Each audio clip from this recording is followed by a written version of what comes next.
Hot Flashes and Hockey Slashes. Hot Flash Hookups, Book 1. Written by Marika Ray and Sylvie Stewart. Narrated by Willa, Jaymes and Dixon. Chapter 1. Olivia. How long does it take to dig a 6-foot hole? I swipe a hand over my sweaty forehead, not even caring that I likely smeared garden soil across my face. Evie doesn't hesitate. 6 feet wide or 6 feet deep? Both, I bark into the phone as I attempt to light the envelope in my hand on fire through some telepathic transfer of molten fury from my eyeballs. He's got some nerve. Shit, my best friend replies. There's no need to ask whom I'm preparing to use as garden fertilizer. What did he do? Channeling serenity from the early spring sky and its accompanying breeze across my skin, I raise my eyes from the envelope and draw in a deep breath. It doesn't work. He invited me to his wedding. I cough out before exhaling and finishing through gritted teeth. In Belize. I didn't even know he was engaged. Evie gasps with a degree of indignation that proves why she's my very best friend. I'm on my way. You got an extra shovel, or should I bring my own? 20 minutes later, I've abandoned my garden tools and the rest of the mail as Evie and I sit across from one another at my kitchen table. The cursed invitation, with its luscious ivory parchment and hand-calligraphied swirls, rests on the surface between us, where we watch it like it might morph into a snapping crocodile at any moment. Why would he even want me there? I'm not mad my ex is moving on, believe me. I'm just pissed this is how he chose to tell me. So help me God, if he's telling the kids the same way, I might actually go through with the fertilizer plan. A bead of residual sweat drips down my cleavage, and I pluck my shirt from my chest to provide some ventilation. Evie hits the switch for the overhead fan, and I sigh in appreciation. It's not her first day as my hot flash wingwoman. He doesn't expect you to actually show, she reassures, slender hands cradling her coffee mug and vigilant brown eyes still waiting for a flash of crocodile teeth. The guy can't stand that you've become wildly successful without him, so he's looking for something to rub in your face. I choke out a laugh. If he could only see me now in all my sweaty glory, an extra 20 pounds having parked itself around my middle, and the bags under my eyes big enough to store a set of keys and some extra change. He honestly shouldn't have bothered. I've heard about divorced couples who remain friends. Best friends, even. But it's safe to say Scott and I won't be exchanging friendship bracelets or braiding one another's hair anytime soon. Not that we aren't friendly, mind you. In fact, we're nothing but smiles when we see one another.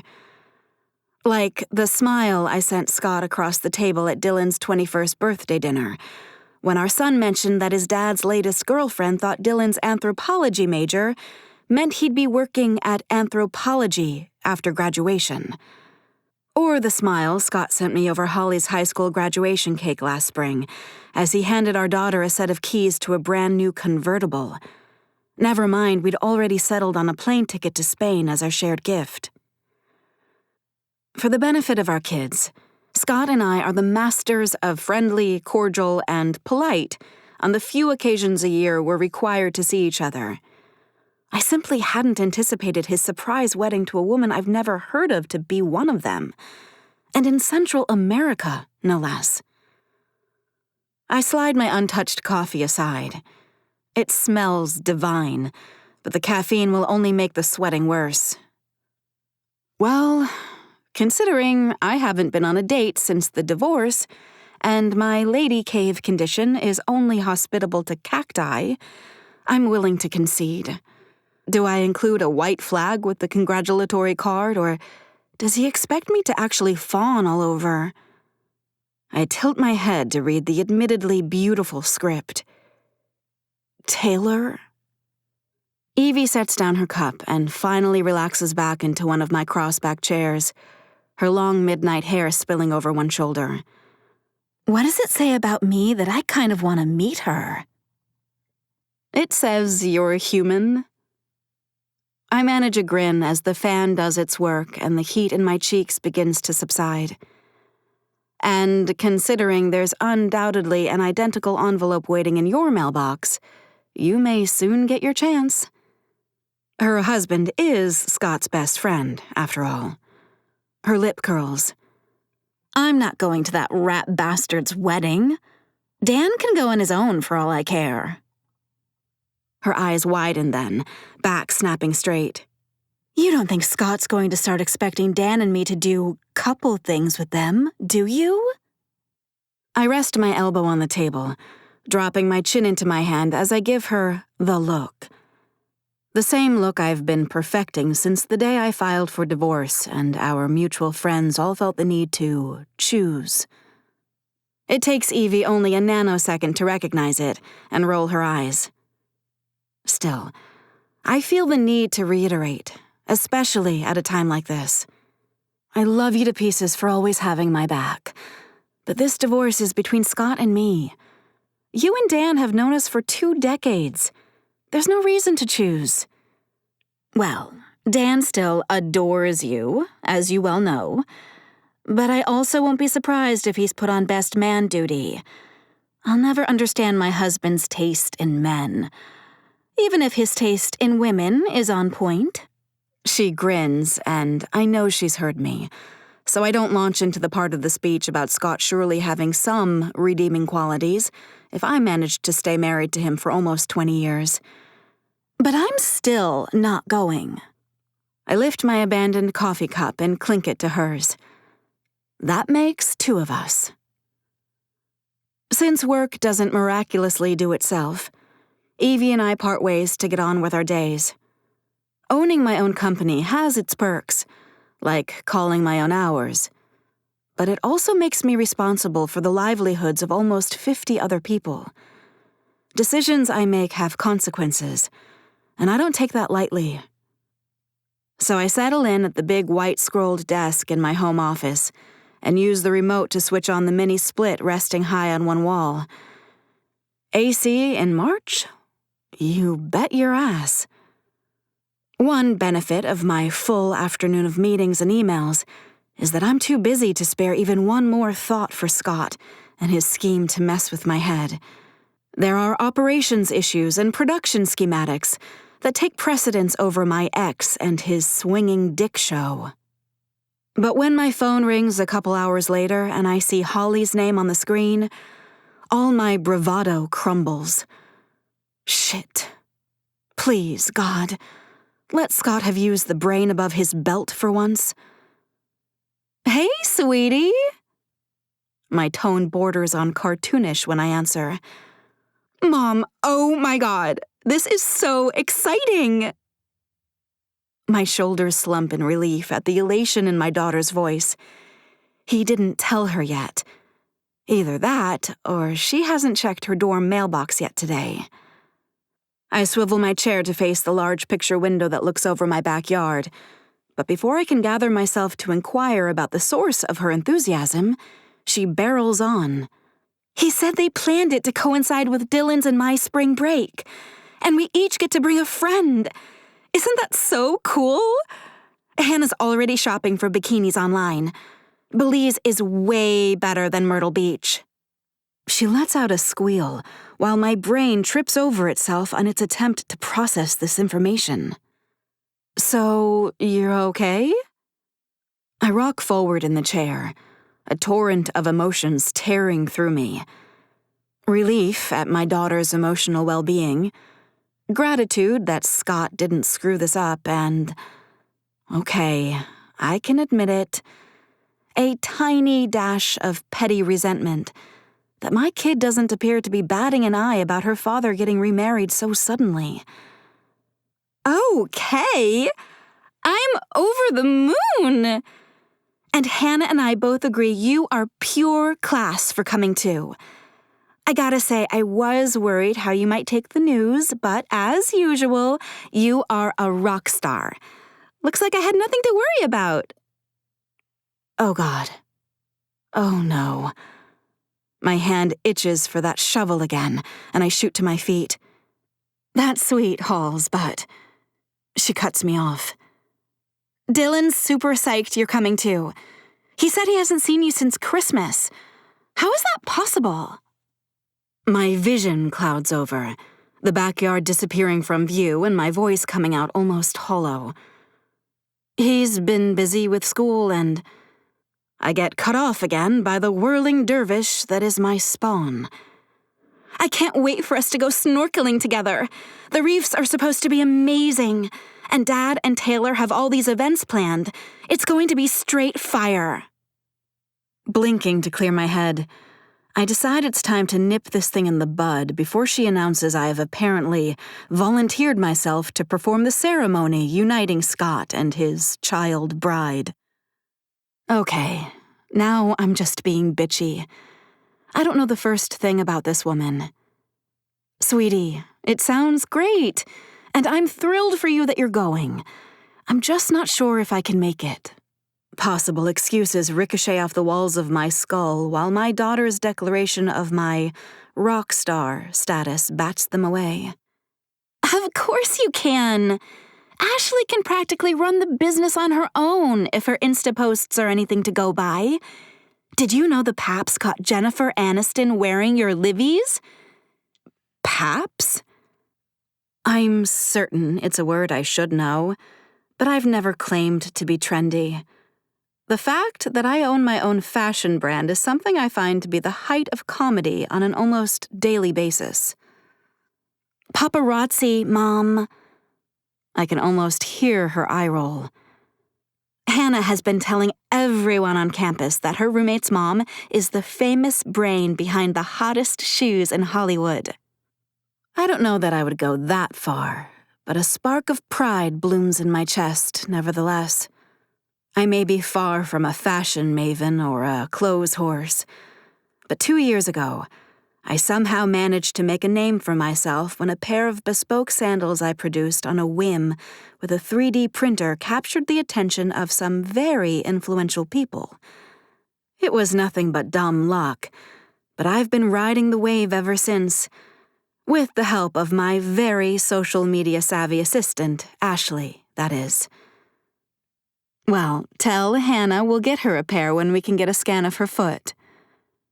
Hannah is a doll, and the two of them are so close, it's hard to believe they only met 6 months ago when student housing paired them up as roommates. I hear a rustling sound over Holly's muffled voice. My mom says she's going to get you a pair of livies. A scream reverberates through the line before Holly comes back on, laughing in my ear. It's not work that's standing in the way, Holly. I don't want to lie to her. It's just a bit... awkward. Although hanging out with my kids in paradise doesn't sound terribly taxing. I miss those goobers. I totally hear you, she responds, much to my relief, proving that honesty truly is the best policy. Hannah and I have already thought about that, and we're getting you a date for the wedding. A date? No, that's not what I meant. I rush to halt whatever interfering plans my daughter and her bestie might be hatching. The only thing worse than showing up to your ex-husband's wedding alone and looking a hot mess is showing up with a hired escort from a local Belizean street corner. Good God. She continues as if I haven't spoken. I mean, I know you and Dad are super chill with each other, but no woman wants to show up to her ex's wedding flying solo, right? Oh, dear God. No, it's fine, really. What the hell am I saying? It will be great being there on my own. A vacation suite to myself sounds like heaven. Get a grip, Olivia. And I've always wanted to visit Belize. What? I'm quite certain the thought has never crossed my mind. Oh, shoot. We're gonna be late for class. Gotta run. Love you, Mom. The line goes dead, and I'm left with a phone dangling from my hand and a problem the size of New Jersey to figure out. Chapter 2. Roman. "You the last guy here, Roman, trying to make the rest of us look bad?" I open one eye while keeping my jaw locked together. Banks, my best friend and teammate on the Florida Storm Chasers, is standing by the tank of ice water I'm currently submerged in, looking fresh as a fucking daisy while I can't decide what hurts more, my knee or my hamstring. "Doesn't take much," I drawl, in opposition to the utter agony of having my entire body submerged in freezing water. "Fuck off," Banks shoots back, leaning in and looking at my cell phone on the table next to the tank. Nosy motherfucker. "Your mommy called. Don't you have a woman somewhere to seduce?"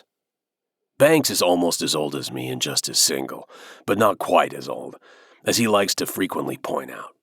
Among other illustrious awards over the years, I hold the title of oldest professional hockey player in the league, a fact that wakes me up at night when I really could use the beauty sleep.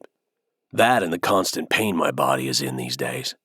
Didn't help that some jackwagon decided to use his stick on my kneecap instead of the puck end of last season. Fucker got ejected from the game for the slashing violation, but I got a lifetime injury. Nah, I just need to stroll into the club and they swarm. I shake my head in disgust and go back to my measured breathing. 2 more minutes and I can get out of the tank and head home for some grub. Tonight's game was an ass kicker. All was going great until Smithy on the Night Owls decided to slam me up against the boards because he didn't like how I stole the puck from him. Not my fault even an old guy is faster than him. Thank God I didn't hear a crack when I hit, but my shoulders started screaming and didn't let up the rest of the game. "Oh, and a text from Hannah Banana too. You're Mr. Popular." That has my eyes shooting open. I surge up out of the water, unconcerned about the 5-minute goal I didn't hit in the ice water, snatching the phone off the table and away from Banks's prying eyes. I check the screen. Sure enough, there's a text from my daughter Hannah. She's off at college in North Carolina, probably very happy to be geographically farther away from her father. We've had a patchy relationship, mostly because I'm an immature asshole with a job that has me on the road most of the year. Plus, females, they're mysteries, man. Dude, put some pants on. Shrinkage is real. Banks throws a towel at me and blocks my view of what Hannah wrote. I smirk at him and shimmy my hips for good measure. I may be old, but I still got it. Shrinkage my ass. Banks snickers, and I use the towel to blot the icy drops on my skin. Holding the phone high, I squint to read what Hannah texted. "Hannah, can you call me when you get a chance? I have a favor to ask." I nearly bobble the phone. She wants me to call her? After I missed Parent Day at her university back in the fall, I haven't been able to get her on the phone at all. She'll shoot me a single-word text every few weeks as proof of life, but an actual conversation? Must be my lucky fucking day. "Hey, how is Hannah?" Banks is looking over my shoulder and is creeping me out. I shrug away from him and shoot him a look that would have most men cowering if they knew what was good for them. "Why the fuck do you want to know?" Banks shrugs. "You know, that kid I was mentoring last summer? He goes to App State now." Far as I knew, App State only had a club hockey team. Nothing anyone talked about. I wrap the towel around my waist and move over to the lockers to grab my clothes. Most of the team has left the locker room in shambles after the game. Dirty clothes on the floor and wet towels all over the benches. Bunch of slobs. So maybe I should introduce them. Banks follows like some kind of hound dog looking for a treat. I spin around and shoot him another glare. "You want to set my daughter up with a hockey player? Have you lost your fucking mind?" Banks takes a step back, his hand over his heart like he's shocked. He knows my history with Hannah, and he knows my one regret in life is that I didn't take better care of her when she was younger. Now that she's older and wiser, she sees through my bullshit and holds my feet to the fire. Setting her up with a hockey player would be the last thing she or I would want. We're not all assholes, you know. I throw off the towel and pull on my trousers and collared shirt. The press is long gone, but old habits die hard. Never leave a game in plain street clothes. Always dress like the goddamn professionals we're paid ridiculous amounts of money to be. 99% of us are. I sit on the bench to slide on my Italian leather loafers. Look, just drop the Hannah thing, okay? Okay, sorry. Just thought it would give you two something to talk about. I grin smugly. I don't need the help, man. She just asked me to call her. Banks whistles. Well, in that case, I'll leave you to it. See you tomorrow bright and early for practice. He takes off and I'm not far behind him, sliding in behind the wheel of my beloved silver Maserati. I get her flying down the highway away from the arena and closer to my condo in downtown Tampa with a view of the Gulf. Then I put the phone on Bluetooth and call Hannah. When she answers on the first ring, I get the feeling this favor means a lot to her. Of course, I'll give her whatever she needs just to get back in her good graces. What's the point of having stacks of money unless I can shower it on the people I love? Dad? Hey, honey. Got your message and called back as soon as I could. What's up? Okay, so I know you have 7 days off soon, right? I frown. Not because I'm happy to have 7 days in a row off during a busy season, but because this is the first year in a long time that I wasn't invited to play in the All-Star game. I haven't had those 7 days off since my second year in the league. It's yet another blow in a year full of blows. Yeah, that's right. Frankly, I'm surprised Hannah knows my schedule. Then again, the kid's bright, far brighter than me or her mother. One beautiful puck bunny in a long line of puck bunnies. I nearly swerve off the road as an idea occurs to me. Maybe we could spend... So I have an idea. Hannah interrupts over the crackle of the line. How about you come with me to Belize? My heart, the one so banged up and hardened I'm not sure it still operates like a fully functioning organ, jolts in my chest. I throw a fist up in the air in silent victory. Yes, definitely. I clear my throat, hoping I don't sound as desperate as I feel. Sounds good. Hannah lets out an ear-piercing squeal, and I almost join in. We are going to have so much fun. You're going to love Holly's mom and Holly and even Dylan, though he's kind of an asshole in only the way a big brother can be, you know? I don't have any fucking clue what she's talking about.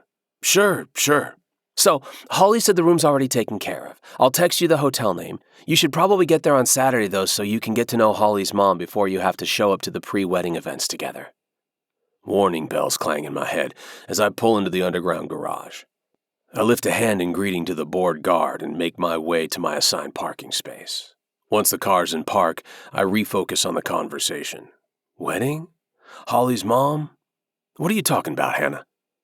There's muffled shuffling on the other end of the line before Hannah's back. Oh, I didn't explain it all very well, did I? I shake my head, just happy she's still talking to me. Ecstatic she wants to spend time with me. So, you know Holly, right? I shake my head again. Not that she can see me, and she plows on. She's my very best friend and roommate, and her parents are divorced.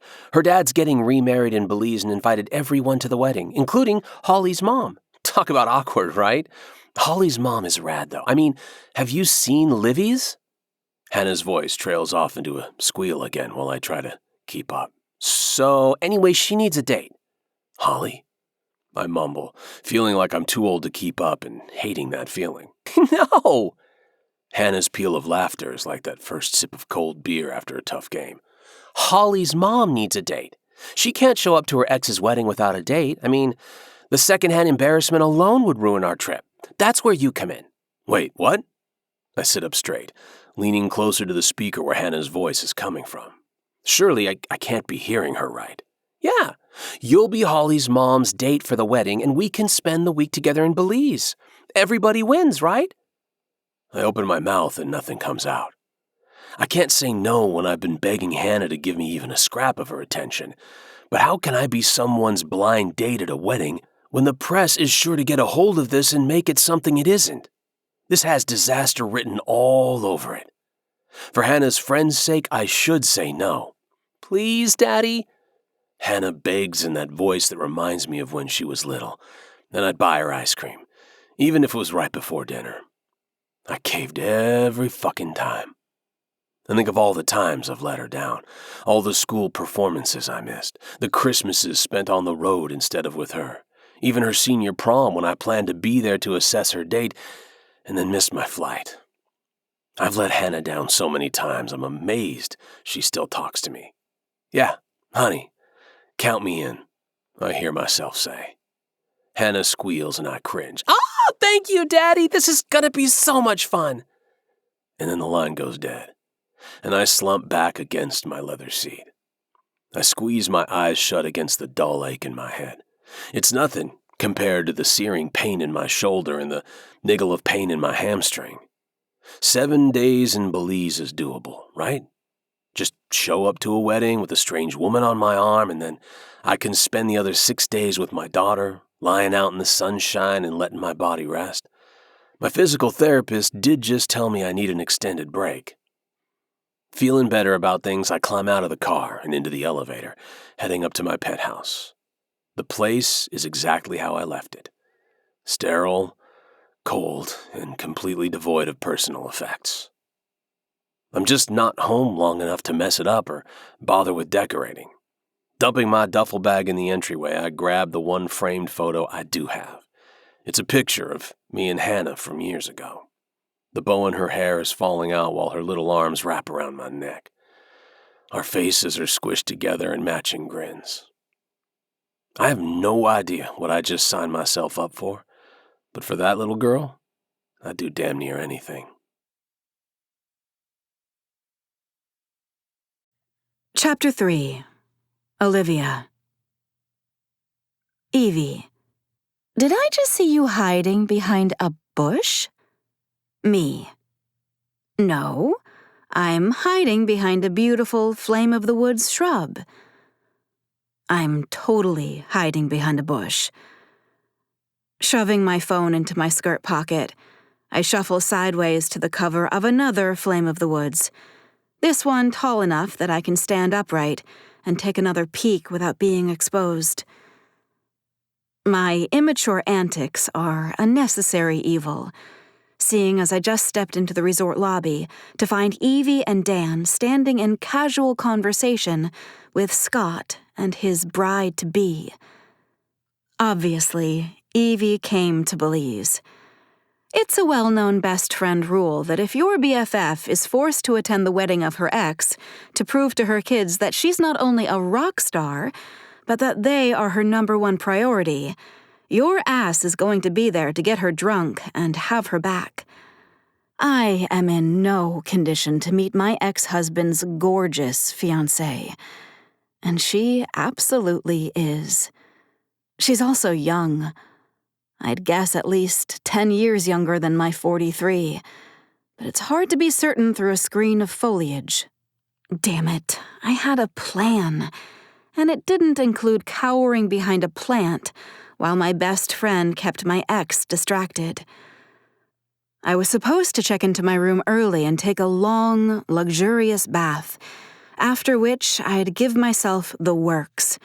Exfoliating scrub, full body slather of expensive lotion, jade roller treatment, mega concealer, dewy makeup designed to make it look like I wake up that way, and multiple swipes of lash-lengthening mascara to have my blue eyes going electric.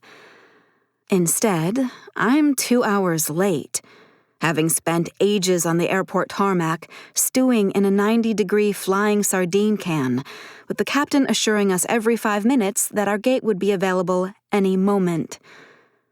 The good news is I likely shed 10 pounds in the process by sweating through my clothes. The sight of a uniformed chauffeur holding a placard bearing my name was heaven on earth, as was the air-conditioned car ride to what I assumed would be the resort. Instead, my suitcase and I were deposited on a dock, where a small speedboat waited to whisk me to a quay off the coast. I've had worse Saturdays. One terrifying 30-minute ride with a boat captain named Sergio, who happens to be a huge fan of puns. He was right, by the way. I really couldn't Belize my eyes when I saw the resort. And I had achieved an 80s-level hair volume that not even an entire case of Aquanet could endeavor to accomplish. And now I'm hiding behind a shrub, while the dock valet has absconded with my suitcase, and I have no earthly idea where to find my room, or how to get there without alerting Scott and Taylor to my presence. "This place is gorgeous," Evie suddenly exclaims, her arms sweeping wide to indicate the breezy opulence of the lobby. I notice one index finger wagging in the direction of a covered walkway leading to what looks like a beach. "I can't believe you put us all up in private bungalows over the water." I owe Evie my firstborn. Looks like Dylan and I have a difficult conversation ahead of us. Continuing her performance, she grasps Scott's arm. "And you're a peach for putting Olivia right next door. What's our bungalow name again, Dan? The Sea Turtle? So cute!" At this point, I'm guessing the bride is mentally scrambling for how to accommodate a deaf wedding guest at the last minute. I don't stick around to find out how this riveting drama ends, however, instead taking the opportunity to snatch my purse and laptop bag and race toward the beach. By the time my sandaled feet hit the hot sand, my breath is coming in pants, and I've shed my linen blouse, leaving me in a skin-tight camisole that was never meant to see the light of day. Desperate times and all that, though.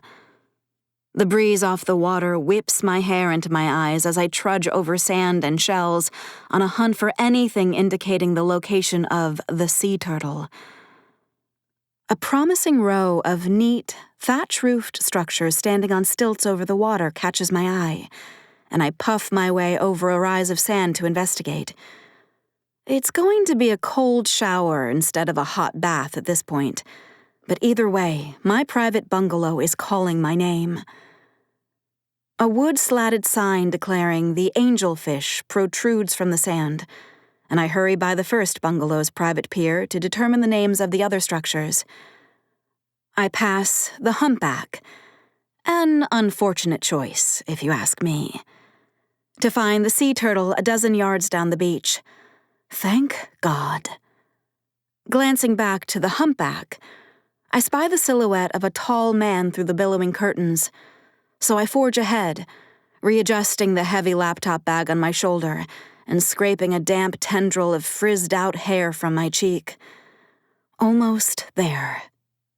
With energy stores of unknown origin, I skip up the wood steps to the private pier of the next bungalow and hurry to the door.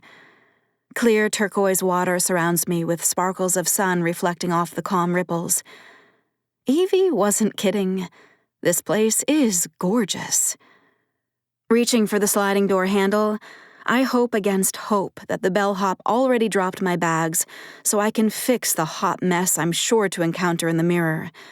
But I'm startled when I hear voices inside.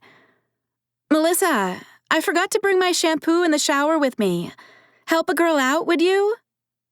A woman shouts from inside. I must have read the signs wrong. Either that or Evie was mistaken, and I'm not in the bungalow next to hers.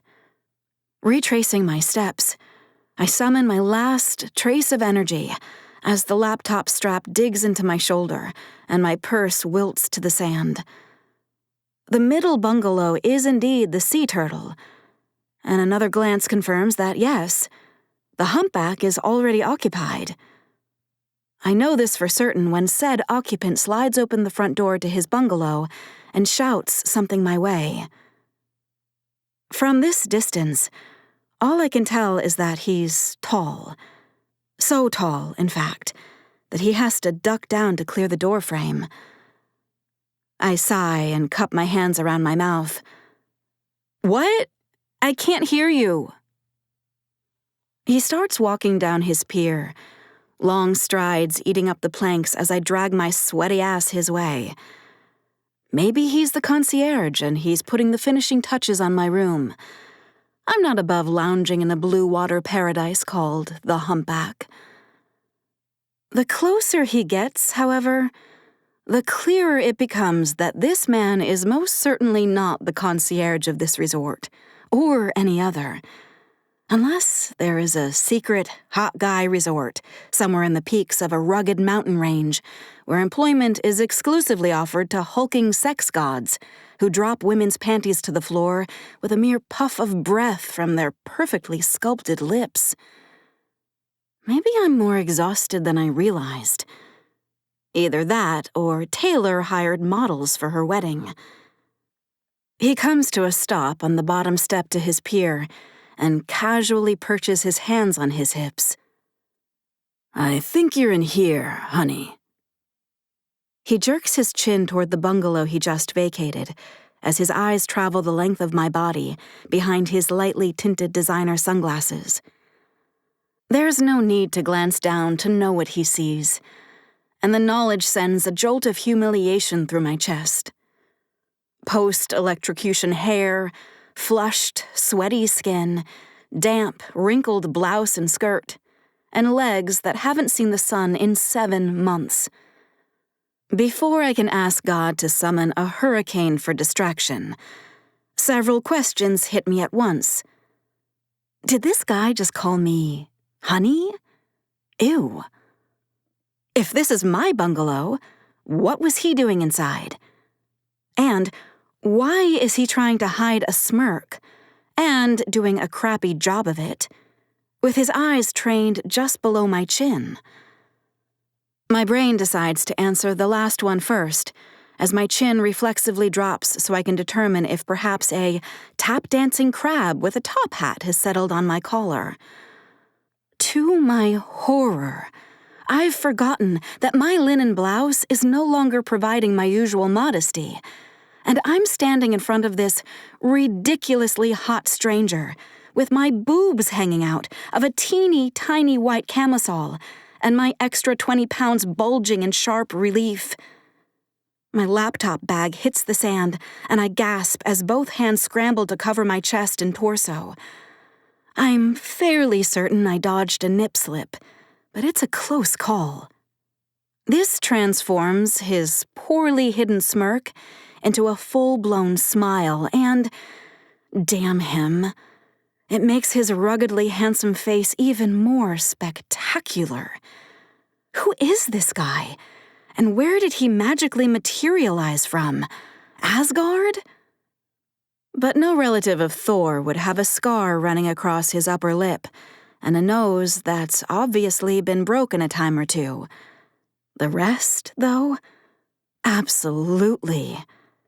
Not only is he tall, he's powerfully built. Something I can tell even through the loose-fitting short-sleeve button-down and knee-length shorts. Ropes of sinew and muscle snake through his developed forearms as he holds his pose and smiles down at me, dark eyebrows raised as if offering a challenge. My name is not Honey, it's Olivia. I'm proud of the even tone I manage, despite my crouched posture and withered state. His lips twitch. I figured. Another jerk of his chin. Like I said, you're in here. I glanced to the bungalow perched at the end of the pier before returning wary eyes to the Asgardian. Who are you? The welcoming committee? Even through the sunglasses, I can make out the sparkle in his eyes. No, honey. I'm your date. Chapter 4. Roman. Damn, the woman's a literal hot mess of temptation in an ill-fitting package. Maybe it's the outline of nipples clearly visible in the barely there tank top, or the sunglasses haphazardly jammed on the top of her head and clearly tangled in her curling hair. Or perhaps it's the shapely ass that bounces right by me as she stalks across the pier and into the bungalow, mumbling under her breath while her laptop bag and purse drag along the ground. Whatever it is, I'm intrigued. I glance left and right, seeing no one else from this ridiculous bridal party, or my daughter who promised to stop by, and follow her inside. Olivia, as she so clearly enunciated, has dropped her bags right here in the doorway by her delivered suitcase, as if tugging the load one more inch out of the walkway is simply out of the question. Then again, I've never seen Banks, a self-proclaimed sweat machine, sweat more than this poor woman. She veers left, then right, then trips right over the end of the bed to land face first on the mattress without even a squeak. I consider my options, but Hannah's texts while I flew over here were pretty clear. I'd be sharing a bungalow with my date, and I was to make sure she looked good at all times. I creep forward, unsure if Olivia's dead or simply so dehydrated she's a husk of a woman lying down before she gathers herself once again like a phoenix rising. A sandal falls off her foot and hits the plexiglass floor below. Tropical fish scatter underwater at the disruption. I gaze down at her, taking in the shapely legs, the delicate ankles, and the heaving back. Ah, so she is alive. You okay, honey? I tap the side of her foot with my hand. She grunts, but otherwise ignores me. I rip the sunglasses off my face and pace the tiny bungalow. It's not much more than an octagonal room with a miniature bathroom attached on one end. The porch with the hammock looks perfect to park my tired body, though. I'm not much for sharing space, but I know what I signed up for. Surely 2 adults can be civil enough to get through wedding activities. And hey, I can always sleep outside in the hammock if she turns out to be intolerable. I'm Roman, by the way, your date for the week. My voice breaks the silence in the room. Olivia grunts again, and I take that as encouragement to keep going. I hear your ex is kind of a douchebag, is that right? Why not get on her good side by slamming the ex-husband? I know how this shit works. I've been around enough of the hockey wives to know how to appeal to a woman's vanity. I have confidence I can make any woman look good on my arm, but first, she has to sit up. With a mighty groan, Olivia rolls over on the bed, golden brown hair sticking to her forehead and slender neck. Her eyes blink open, and before she can speak, my gaze is distracted. Damn, this woman is killing me. You're, well, I point in the vicinity of her chest, where one of her boobs has slipped the confines of the tank top, as if it has better manners than its owner and wanted to say hello. Her light tan nipple is staring right at me. I wiggle my finger in greeting. Olivia shrieks and bolts upright, tucking herself back into the tank top, much to my dismay. Her breasts are actually quite gorgeous. A handful and a half, and not that fake shit that stays in place like firmly installed door knockers. Hers look 100% real, which is a pleasant surprise. Good God, we need to start over, Olivia gasps, face turning the kind of red you only see when someone's been out in the tropical sunshine all afternoon without sunscreen. Her sunglasses slip off her head and clatter to the floor to settle with her sandal. She's a pretty mess. A grumpy delight. She's absolutely not the type of woman I usually date, which amuses me to no end. I'm used to women who look like they stepped out of the pages of a magazine, fully airbrushed and professionally coiffed, so delicate that I fear I'll mess them up just by giving them a practiced air kiss. Hannah was right to ask me for my help for her friend's mother. There's no way I can let this woman go into a long wedding weekend with her ex, looking like this. I clap my hands together, startling her. Okay, here's what we're going to do, honey. You're going to take a shower and change while I call the spa. I'll get a bevy of stylists in here to work their magic. The full package of hair, makeup, nails, and waxing, and whatever else women do that turns them into show ponies. Olivia vaults off the bed and stands with her hands on her hips, which thrusts her breasts against that thin tank top I'm beginning to love. She catches me staring and folds her arms across her chest. The glare on her face, harsh enough to take off the top layer of my skin better than a dermaplaning session. I don't know what you were told about this week, but I turned down a date for the wedding. I certainly don't need to share a bungalow with a stranger, and I definitely don't need you telling me what to do. I've got this. I lift an eyebrow. Women. Of course, Holly's mom is one of the stubborn ones. I take a step closer to her, fascinated with the little freckle on the side of her mouth. Just like Marilyn Monroe's. On anyone else, I'd bet money on it being fake, but I had a feeling Olivia wouldn't even think to fake a beauty mark. Plus, all that sweating would surely have smeared it. "Taylor, is it?" I ask, referring of course to the bride-to-be we're all here for. The fire in Olivia's sky-blue eyes turns cold, and I hate it. I much prefer the flash of fire that shows up every time I call her honey. "You seen her yet? 5'5" and a size -2? Olivia's eyes narrow, but she dips her head in the barest of nods. Highlights, perfect brows, Botox since she was old enough to frown. Probably has a trainer 5 days a week and hasn't let chocolate pass her lips since puberty. Am I getting this right? Olivia huffs in defeat. "She's gorgeous." Then she lifts her arm and points right in my face. "Don't you disparage her, though. I can dislike my ex without criticizing another woman." Ah, my date has a strong moral compass. Yet another reason to like this woman. And to think, I had low expectations of even trying to tolerate her. I didn't say a word, just hoped to highlight what we're up against here. "We?" Olivia fires back almost instantly. "I don't even know who you are." I give her my best smile, but she remains unmoved. "Yes, we. I'm here to make you look good." Olivia kicks off her one remaining shoe and tries to push a lock of wayward hair behind her ear. "And just what are you getting out of this, Mr. Roman LaFontaine, otherwise known as Hannah's dad, at your service?"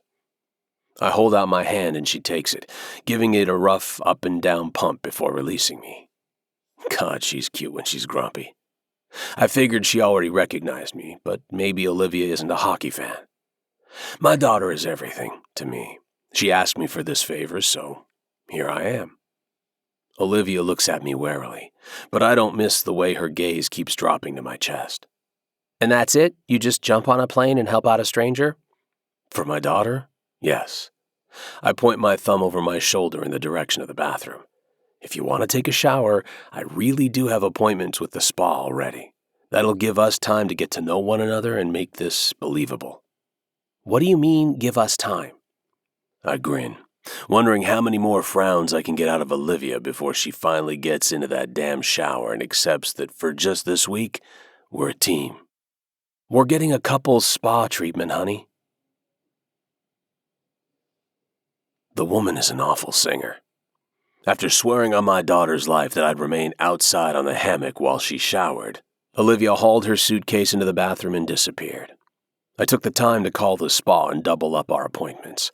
I don't really need a pedicure or another haircut, but I'll get one anyway just to stick close to Olivia and make sure she gets all dolled up. A massage will feel good on my shoulder. It ached the whole flight out here. "Daddy?" One eye pops open and I lean over the hammock to see Hannah approaching on the pier with another girl her age. "Hey, honey!" I spring out of the hammock, ignoring the pain in my knee, and pull my daughter in for a hug. Damn, I've missed her. "This is Holly." Hannah introduces me to her friend and we shake hands. She looks like a younger, miniature version of Olivia. Happier, too. Where Olivia's all frowns and suspicion, Holly's bright smiles and enthusiasm. "Oh my gosh, hi, Mr. LaFontaine," Holly gushes, letting go of my hand so she can give me a hug instead. "Thank you so much for being my mom's date. She's going to just love you." Everything she says ends in an exclamation point. So much like Hannah, I can't help but like her. I give her a genuine smile, feeling quite old after being addressed as Mr. LaFontaine. "Just Roman, please, and it's my pleasure." Holly giggles and Hannah joins in. The two are dressed in the tiniest string bikini tops I've ever seen. Thankfully, they have skirts covering their bottom halves. I open my mouth to ask Hannah if she brought any other swimsuits, but Holly beats me to it, which is just as well. I don't need to start this weekend off with a parental lecture about appropriate square footage of bikini material. "Mom is probably freaking out about being here, but don't worry, she'll let loose after a glass of wine. Oh, but don't let her have the whole bottle. She sometimes calls Dad names when she's had too much." Holly giggles again. I glance inside the bungalow, but I don't see Olivia emerge from the bathroom yet. "Anything else I should know about your mom?" Holly thinks about that for a second. Her favorite flowers are peonies. Her stomach is beyond ticklish. She hates hot coffee these days for some reason, and she's a better dancer than most of my friends. Not that she dances much these days. Oh, and she hates people shortening her name. A loud curse from inside the bungalow sets the girls off in another fit of giggling. Thanks for the tips, ladies. If you don't mind, my date and I have an appointment at the spa. Good luck, Roman, Holly says, as Hannah grabs her hand and they rush back down the pier. Thank you, Daddy. Hannah's grateful smile is all I need to gird my loins and go back into the bungalow. Chapter 5. Olivia. It took me the entire length of my blessedly cool shower to allow the reality of my current situation to register. But I'm proud to say my head has not exploded. Yet. While Roman LaFontaine is clearly unfazed at the prospect of cohabitating with a strange woman in such tight quarters, I don't share his casual indifference. We'll be booking him separate accommodation as soon as I dry off and dress in clothing that won't get me arrested. I can't help but groan as I wrap the fluffy bath towel around me and secure it. The reality that accidentally flashing my sweaty boob at a stranger is the most action I've gotten in 4 years is truly pathetic. While it was humiliating, for sure, my embarrassment is luckily tempered by my confidence that this man, Hannah's father of all people, has no shortage of naked women thrust at him on the daily. My boob is merely one in a sea of thousands of bobbing memories surrounding this guy, so he's likely immune. He projects so much testosterone. I'm surprised I'm not experiencing a contact high in the form of spontaneous chest hair sprouting beneath my towel. I'd be lying if I said I wasn't a little curious about him. Hannah's never mentioned her dad, and he wasn't there for move-in day or parents' weekend at Blue Ridge U, so I assumed he was out of the picture. At least now I know where Hannah got her height and gorgeous smile. The air in the bathroom is muggy, despite my cool shower, and I pray to all the gods that there is an air conditioner in this joint as I face myself in the mirror for a post-shower evaluation. The red blanketing my skin has thankfully receded, leaving me feeling almost human. And I'm pleased to see I no longer resemble a raccoon in heat with smudged travel makeup. Still, I can't help but replay Roman's comments about Taylor as I stupidly compare her to the reflection before me. No part of me longs to be that young again. With age comes wisdom, experience, and respect. All commodities worth more than perky breasts. But I can also admit I have no desire to look or feel old enough to be the mother of the bride. Something Hannah's father clearly knows and is determined to prevent for some reason. His spa plan isn't the worst idea in the world, and it might give me just the fortification I need to face the afternoon. But I'm nobody's charity case, something Holly knows and has somehow let her good intentions allow her to forget. I'll simply explain to Mr. LaFontaine that his time is better spent with Hannah, from the comfort of his own room, and that I'll be happy to accept his offer of a date for the wedding day itself, as long as he stops calling me honey and learns my name. Showing up at your ex's wedding with a hot man on your arm is far from a bad move, and Roman is here anyway, so why not? I quickly dress in a stretchy skirt and loose tank with a gauzy beach cover-up thrown on top, before slipping on my favorite lavender liveys and hauling my suitcase back out to the room. A small yelp escapes when I momentarily forget that half the floor is plexiglass, and I'm not actually about to tumble into the blue water below. "Is that what you're wearing?" Roman asks from the doorway to the spacious deck. looking like he's just sprung from the loins of Triton and landed on the pier. It's not only his build or his handsome face, it's the confidence with which he carries himself, not to mention the clothes that look like they were tailored just for his body. I glanced down at my outfit before returning my eyes to him. At least he didn't call me honey. You said we were going to the spa, not the Queen's coronation. He nods, mouth still turned down at the corners. It's a good thing I enjoy a challenge. My chin jerks back at that. Excuse me? Hurrying forward, he drops his sunglasses back on his nose before wrapping his fingers around my upper arm and escorting me out the door without another word. We're halfway to the beach before my steps grind to a halt on the pier. I don't have my phone. Don't need it. His fingers tighten as he tries pulling me forward. I don't bother acknowledging his comment, instead yanking my arm free and going to fetch my phone. His foot is tapping on the wooden planks when I return. We're gonna be late, he grunts, thankfully allowing me to walk beside him without manhandling me this time. We only get a few feet farther before I halt again. I forgot my allergy medicine. I ignore the tick in his strong jaw and turn for the bungalow again as he shouts behind me.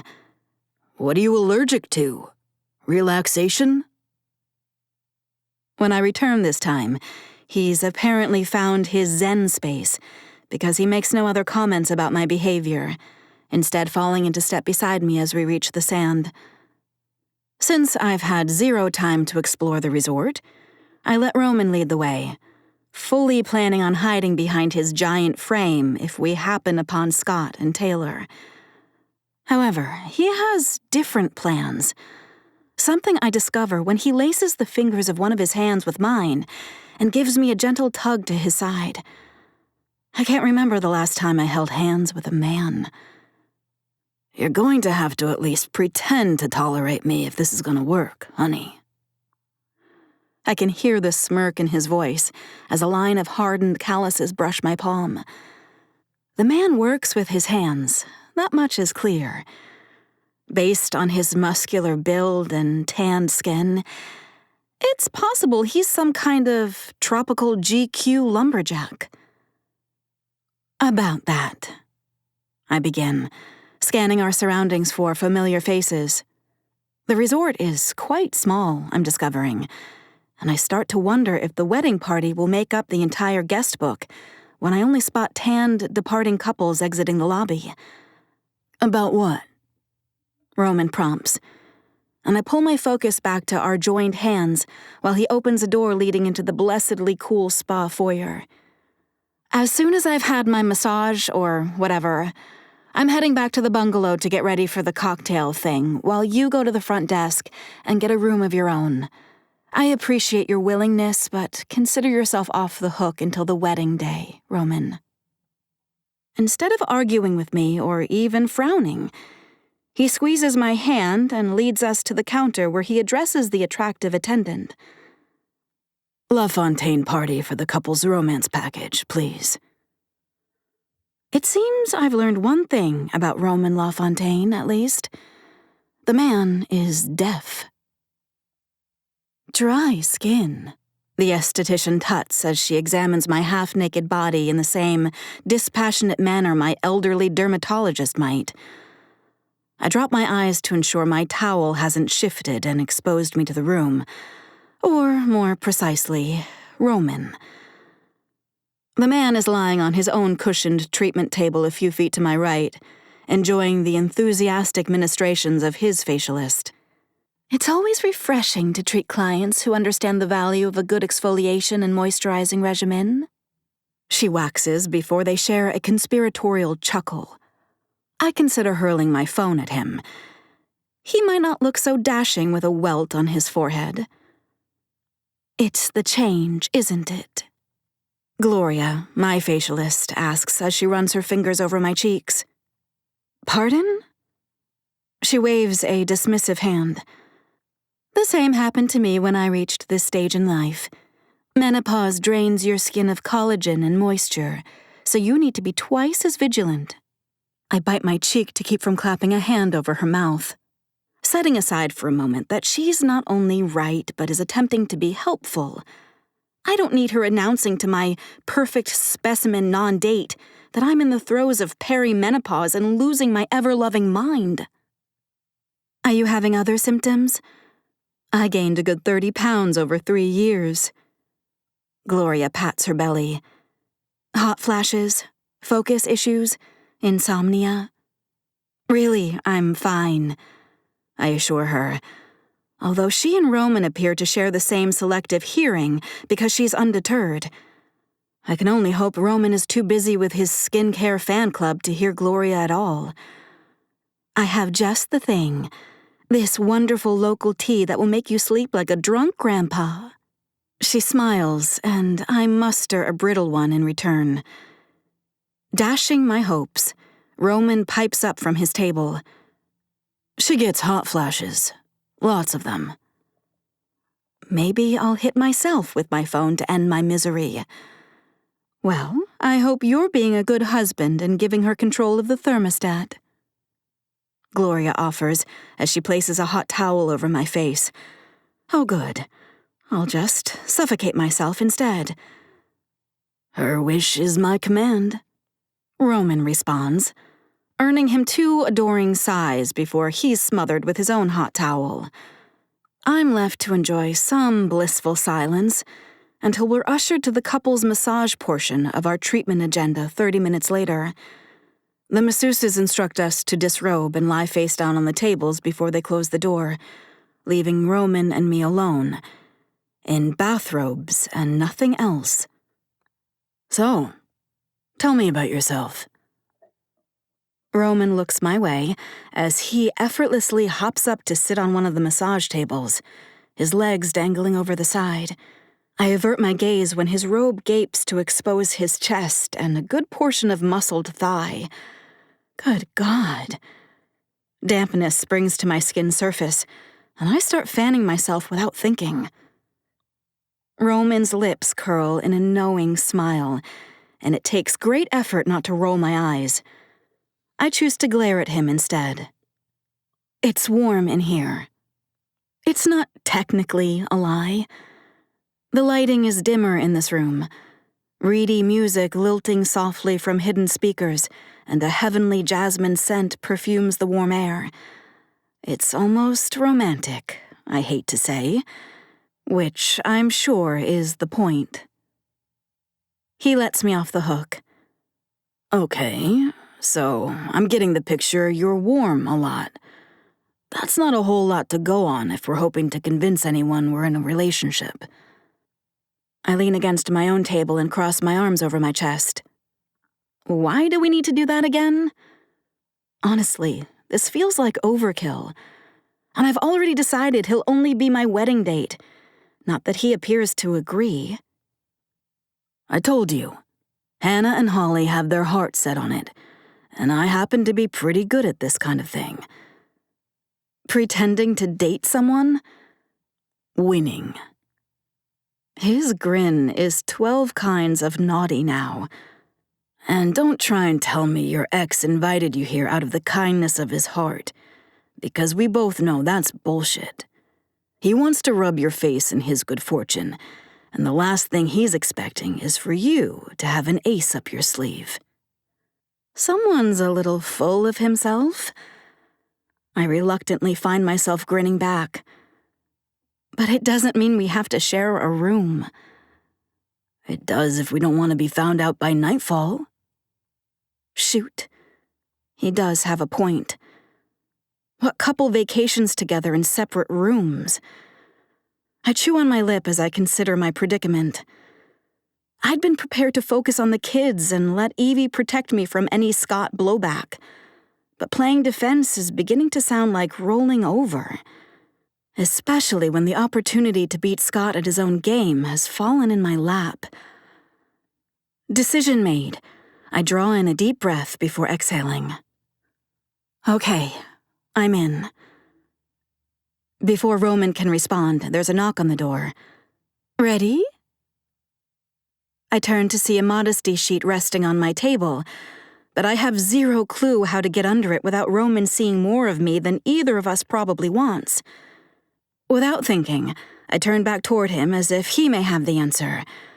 But all words die in my throat when I see he's dropped his robe and is settling his fully naked body on his table, ignoring the sheet entirely as he comes to rest on his chest with a contented sigh. I'm dumbstruck. No, I'm ass-struck. Because he has the most perfect ass, not to mention back, thighs, and shoulders, I've ever seen outside of a movie or an airbrushed European magazine. Who is this guy?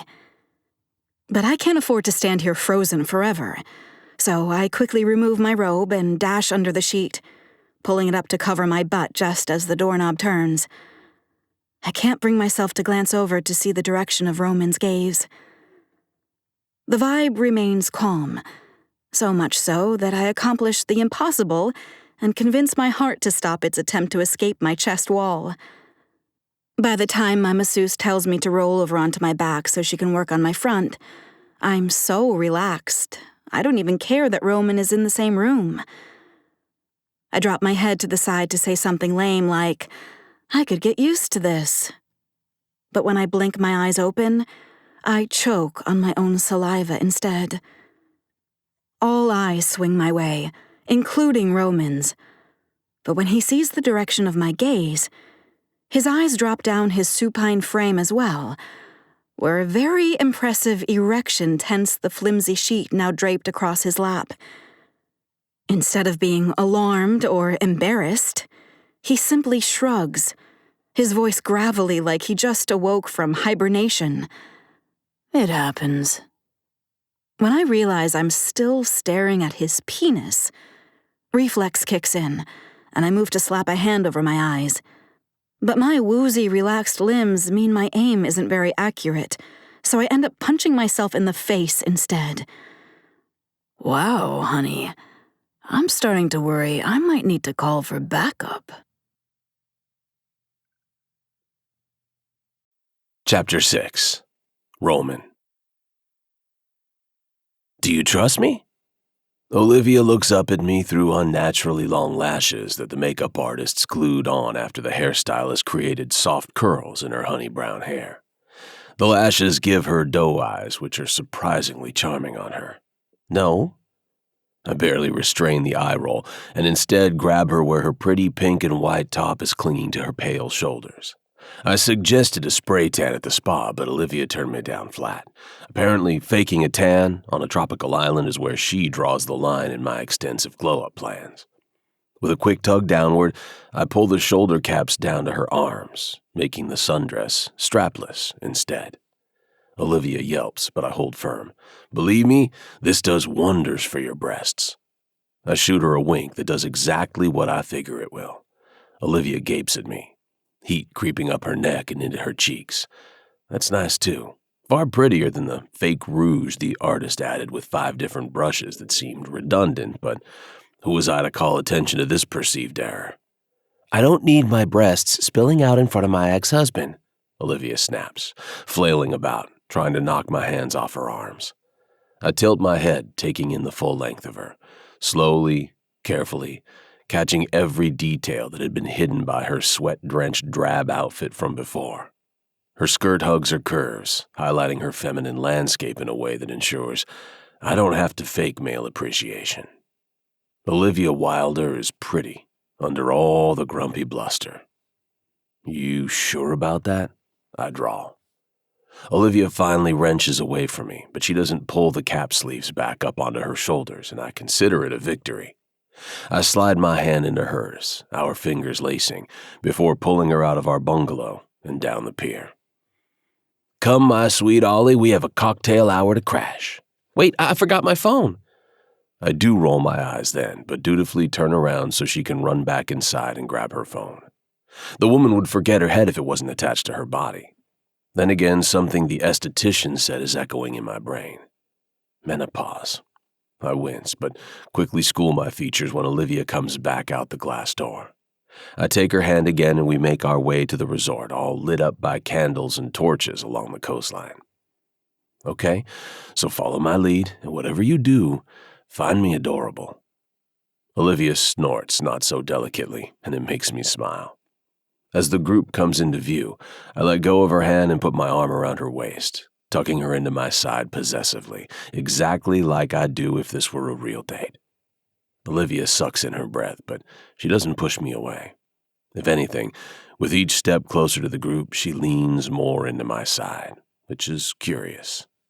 "Mom, there you guys are," Holly gushes, running over with Hannah by her side. A tall man-boy comes over too, looking just slightly older than the girls and not nearly as happy to see us. Olivia hugs the girls and then the tall kid, before turning to introduce us. "Roman, this is my son, Dylan. Dylan, this is Roman." Olivia tucks herself back into my side, and for a split second, I forget this is all a farce. Dylan eyes me warily, but he shakes my hand anyway. I can only assume that Dylan was told about the true nature of this date, but I don't have a moment alone with him to confirm it. A booming male voice has all of us turning. An older version of Dylan is barreling toward us, the blushing bride on his arm. Heads swivel, and if this were a teen movie, there would be an audible gasp from the crowd as they sense the drama below the surface as the two exes come together. "Olivia, you made it!" Olivia's ex lets go of Taylor long enough to hug his ex-wife.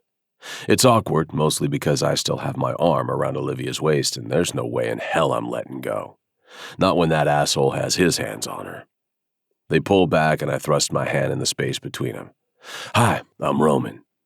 Olivia's ex eyes me up and down, but shakes my hand, comically squeezing hard, like he has something to prove. "And I am Taylor." The bride pipes up, almost like she knows she's been forgotten by her fiancé, but she's determined this wedding will go off without a single hitch. "Scott Wilder, and this is my bride-to-be. Glad you could make it," he finally says, releasing my hand and tucking Taylor into his side, much like I have Olivia. "I have to admit I was surprised when a +1 checked into the hotel. You RSVP'd for just yourself." He says this to Olivia, his face tugging into a bit of a condescending smirk. I'm expecting Olivia to smack back with something witty and withering like she does with me, but she doesn't. I look down at her and see her cheeks heating and her eyes on her shoes, and suddenly I'm angry. What kind of spineless man needs to flaunt his new marriage in front of his ex-wife? "We like to keep things private," I finally say, answering for Olivia. "Well, we're very glad you're both here," Taylor says kindly. Then she redirects her soon-to-be husband, and the two of them move off to talk with some of the other guests. The kids escort us to a tall boy table, and Olivia seems to unlock one muscle at a time as she leans against me. The kids are rattling on about some beach they visited today and the fish they saw underwater. Just when Olivia is finally standing on her own 2 feet and pulling away from me subtly, 3 women and 1 man approach the table, broad smiles all the way around. The tallest of the group speaks first. "Hi, we're so excited to meet you. I'm Melissa, the oldest of Taylor's sisters. This is Jessa and her husband, Dave. And then the baby of the family until Taylor, the oops baby, came along, Cassandra." Then she looks at Olivia's kids and announces, "We're your new aunts." "Well, I guess we're step-aunts, but that's a mouthful," Cassandra adds sheepishly. Olivia elbows Dylan and he clears his throat, stepping forward with his hand extended. "Hi, I'm Dylan and this is my sister Holly." I shake my head, wondering why their dad didn't introduce his kids to his fiancé's family before the wedding, but that isn't any of my business. Melissa ignores Dylan's hand and throws her arms around him, pulling him into a hug and then releasing him to inflict her hug on Holly. The other sisters follow suit, all of them looking remarkably like Taylor, just with a few more years added to their appearances. Olivia glances at me quickly, looking uncomfortable. I don't blame her. This is more awkward than the time I walked in on Banks and some puck bunny he was hooking up with in the bathroom of our favorite hometown bar. The woman had literally looked over his shoulder, squealed when she saw me and asked for my autograph, while my friend was balls deep inside her. Why are you making that face? Olivia whispers, leaning into me again. Funny story. I'll tell you about it later. I ease her in front of me and skim my hands over her hips, nuzzling into her neck to whisper, "How long do we have to stay with these assholes, you think?" Olivia pulls back with a sputter of laughter. I slide my hands from her hips to her ass and she freezes. "Work with me, Ollie," I whisper. Her eyes light with fire and she opens her mouth to blister me, but she's cut off by her ex. "Wait a minute. You're Roman LaFontaine from the Florida Storm Chasers? I knew you looked familiar." Scott is suddenly by our side, his attention back on me. He's got that look fans get when they think they know you because they watch your games on television. I paste on the practice smile and peel my hand off Olivia's ass to bump his outstretched fist. "That's right. Hockey fan?" Taylor sputters by his side. "No way, I'm the hockey fan. I'm just embarrassed it took me so long to recognize you." She laughs and then gasps. We all turn in her direction. She's pointing at my date's feet. "Are those Livy's? Oh my God, I love them. It's my dream to own a pair." Olivia's gaze snaps up and she looks uncomfortable. Well, more uncomfortable than she did when we first arrived, if that's even possible. "Oh, thanks." Olivia has this little hobby of 3D printing in her spare time. Scott explains to the group at large, though no one's looking at him. Olivia shrugs. "True. Never met a 3D printer I didn't instantly love." "Mom, your shoes are straight fire. All the sorority girls want them," Holly adds, smiling at her mom. "Wait, you're that Olivia? Olivia, the founder of Livy's?" Taylor's voice is in danger of being in the range only dogs can hear. Come to think of it, I've seen these sandals before too. One of the hockey wives was wearing a pair and going on and on about them. Olivia made those shoes? That brand? I feel like this information is important enough it should have come up when we were at the spa. She should throw it in her ex's face that she's a business mogul. Forget the hockey player on her arm, she's a major fashion brand. "Olivia is wildly talented," I say, giving her a pointed look and an eye waggle. "Go on, brag." I try to communicate through my eyebrows. Olivia looks at me like she's lost. "They're selling decently," Olivia hedges. I open my mouth to dispute her modest account of a major fashion brand hitting the celebrity scene, but we're interrupted. Another woman comes rushing over in heels that are aerating the lawn beneath us. "Oh, there you two are! Dan is looking for you!" The happy couple walk off again in the direction she points, and Olivia lets out a sigh. The woman reaches out and squeezes Olivia's arm, leaning in to whisper, "I got you, girl. I'll keep them occupied the rest of the night." Olivia mouths, "Thank you," and the woman runs off. I squeeze Olivia's waist and peer down into her flushed face. She seems so feisty with me, but she wilts like a flower in the summer sun when her ex opens his mouth. I don't like it. Don't like it at all. Ready to blow this popsicle stand before you break out into a sweat? Olivia blinks and looks up at me with appreciation shining through her expressive eyes, perhaps for the first time ever when looking in my direction. "Yes, please." I don't waste any time whisking her back onto the pathway that leads away from the resort the minute her goodbyes to the kids are over. The beach is blissfully quiet and free of people. The sun is sinking into the ocean on the horizon, shadows being cast in the light of day. Olivia is still letting me hold her hand even without witnesses around. "You looked all hot and bothered for me back there." I shoot her a wink that works 95% of the time with women. Olivia is that 5%. "Get over yourself," she snaps, pulling her hand away from me and marching ahead. Which is fine by me. Her spunk is back, and I get to watch her luscious ass in that dress. Win-win, baby. Chapter 7. Olivia. I need some distance, so I'm grateful when Roman doesn't pick up his pace to catch up to me as I head for the humpback.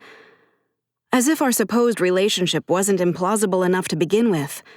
Now I find out he's a professional hockey player? This charade was a stupid idea. But at least this news sheds some light on the source of those endless stores of confidence he draws on. It might also explain why he thought he had the green light to grope my butt in front of everyone. When I slide open the bungalow door expecting to feel chilled air from the air conditioning I cranked up before we left, I'm sorely disappointed. While the humidity has been knocked down a bit, it must still be 80 in here. A bead of sweat trickles down my spine, and I take that as a sign that I should dive into the water a few feet from here and sleep there. I might get eaten by a shark, but at least I'll be comfortable when it happens. Chilly in here. Roman comments from behind me as I hear the door close. I turn and narrow my eyes. You literally work all day on a giant slab of ice. He shrugs, dropping his sunglasses to the bedside table and toeing off his shoes. Something about the man in bare feet by the bed infuses the room with an intimacy I'm not ready for. Naturally, my eyes go to the bed. It's a king mattress with a waffled white duvet and piles of fluffy white pillows that are calling my name. That's different. I'm working up a sweat on the ice. The visual his comment conjures is not one that will help my body temperature one bit. I'm such a cliché. Before I can say or do something I'll regret, Roman continues. Your ex is a piece of work. He's a piece of something, all right. I normally don't let myself waste time thinking about Scott, but it's kind of hard to ignore his existence at his own wedding. My purse hits the bed, and I slip off my own shoes. Honestly, he's not worth talking about. All of that is in the past, and I just like to focus on my kids. Makes sense. Roman agrees, stepping toward me. I can tell he's intimidated, though. I cough out a laugh, trying to ignore Roman's looming presence as he gets even closer. Of course he is. You're a professional athlete who could crush him like a bug. Thanks for the heads up on that, by the way. His lips twitch at my sarcasm, and I continue. Did he do that handshake thing? The one where he squeezes hard until you wince? He did that to my brother and dad at Holly's graduation last year. Piece of work, indeed. He tried, but that's not what I was talking about. He's intimidated by you. Roman finally halts only a couple feet from me. I can smell his spicy cologne, the same one that had me almost swooning despite myself when he held me close to his firm chest at the party. Ha! Scott is not intimidated by me. I can promise you that. While we've both had successful careers, Scott's earnings have always exceeded mine, even with my latest boon, and his ego deserves its own zip code. Ollie, guys aren't that complicated. I interrupt him with a frown. Why do you keep calling me that? I can't decide if it's worse or better than honey. He pretends like he didn't hear me. This business you've got, the one with the shoes, it's a big deal, yeah? I automatically shrug. Sort of. But that's not true. So I straighten and look Roman in the eye. Yes, it's a big fucking deal. He throws his head back on a laugh, and I can't stop staring at the thick column of his throat. Where was that response back at the cocktail thing? You let him walk all over you. I don't want to sink to his level, especially not in front of our kids. Nothing wrong with standing up for yourself. That's all I'm saying. He goes for the buttons on his shirt, one that undoubtedly cost more than all my shirts combined, and doesn't appear to be planning to stop anytime soon. What are you doing? I fight my instinct to step back. Getting changed? Before I can think, my eyes drop to the smattering of chest hair over his hard pecs. For what? I force my gaze back up to his face. Get a grip, Olivia. His eyes sparkle with a combination of amusement and something else I can't quite pin down. The look on your face right now makes me want to say bed, but I'm going for a run. Gotta get my miles in. Sweet relief floods my veins. It's time to set some ground rules.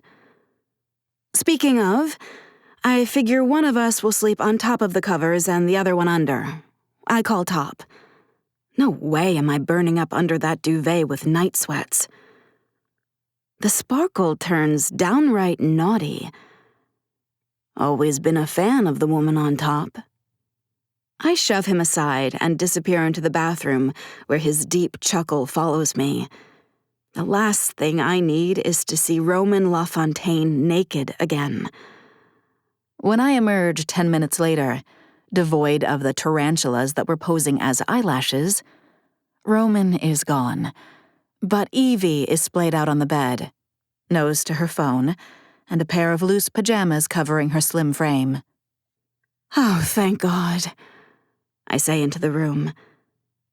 Evie immediately flips over and grins at me.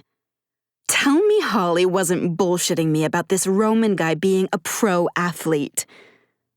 She's way too excited for my liking. No bullshit. Her grin widens. I couldn't have planned this any better if I'd done it myself. Those girls are geniuses. This is so perfect. I shuffle to the bed and collapse on it, landing sideways beside Evie. I assure you, it's far from perfect. The man is very full of himself, and very attractive. I mumble the last part. That's why it's perfect, don't you see? A man like that knows what he's doing, and I mean that in the dirtiest way possible. He's also probably not the kind of guy who gets clingy, which makes him the perfect candidate to end your dry spell. Are you comparing my sex life to a drought? Actually, that's pretty accurate. Let's just say things aren't exactly like a trip to the water park down there these days. Evie pats my hand. It's time to get back on that horse, and you know it. What better time than now when you're sharing a room at your ex's wedding with a prize-winning bronco? I wrinkle my nose and frown at my friend. Okay, too many equine metaphors for me. I'm getting Catherine the Great vibes, and it's disturbing. Besides, Roman would never think of me like that. His hand on your ass says otherwise. She nudges my shoulder. We were pretending. He was doing a better job than me, but I did my best to act familiar around him. Was he pretending when he came to your defense tonight? Holly said he stood up for you, repeatedly, when you let Scott be his usual asshat self. I hate that my kids have to witness all the passive aggression when Scott and I are in the same room. Lying to myself that they don't sense the tension isn't working anymore. I'm not going to give the man a verbal beatdown in front of our kids, Evie. Pushing to stand again, I pace to the thermostat. And not in front of his new wife, either. I have no desire to start a war. Although, maybe Roman has a point, and I should do a better job of standing up for myself. What kind of example am I setting for Holly and Dylan when I play the tolerant punching bag? And why is this thermostat not letting me drop the temperature any further?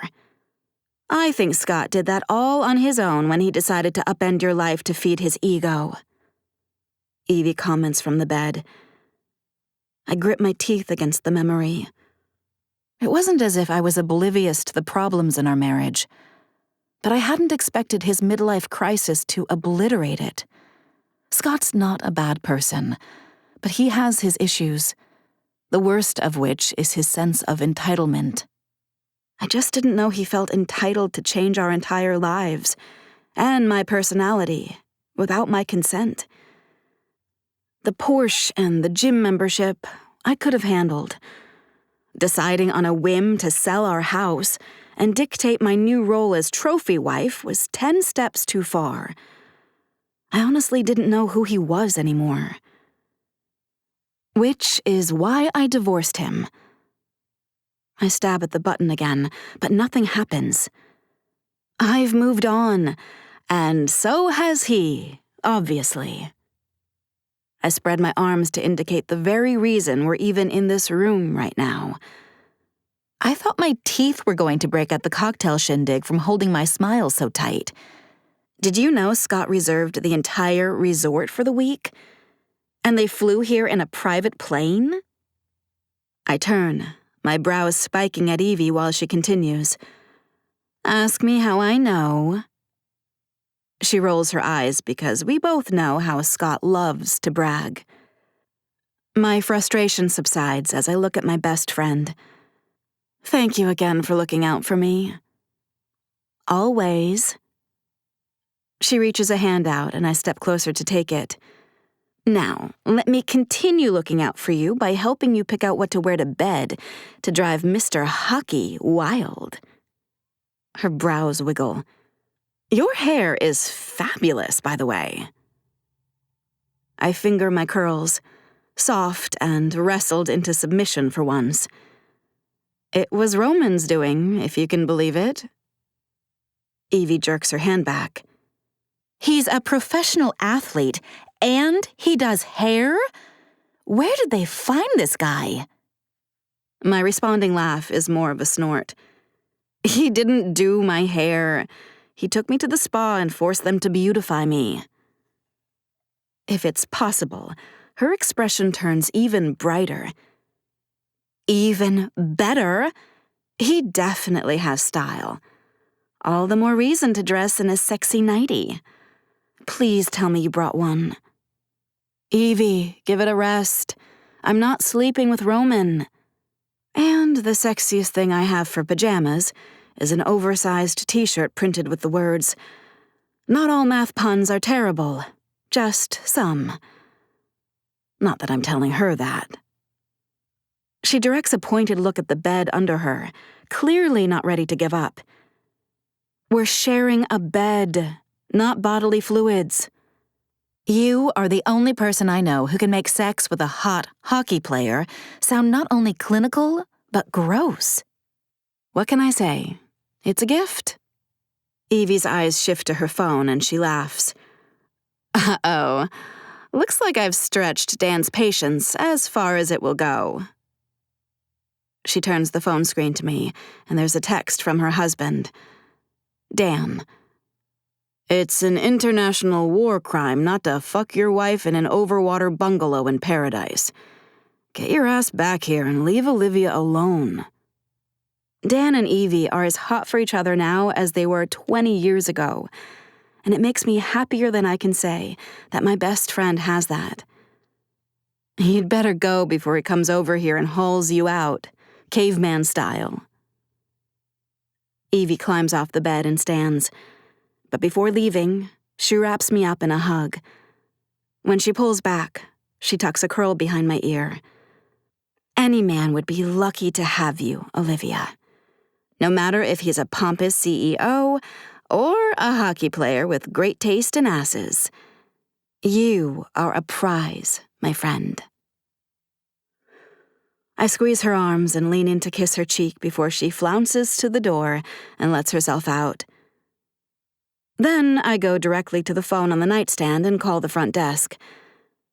Sorry to disturb you, but what are the chances I could get a portable fan or two for my room?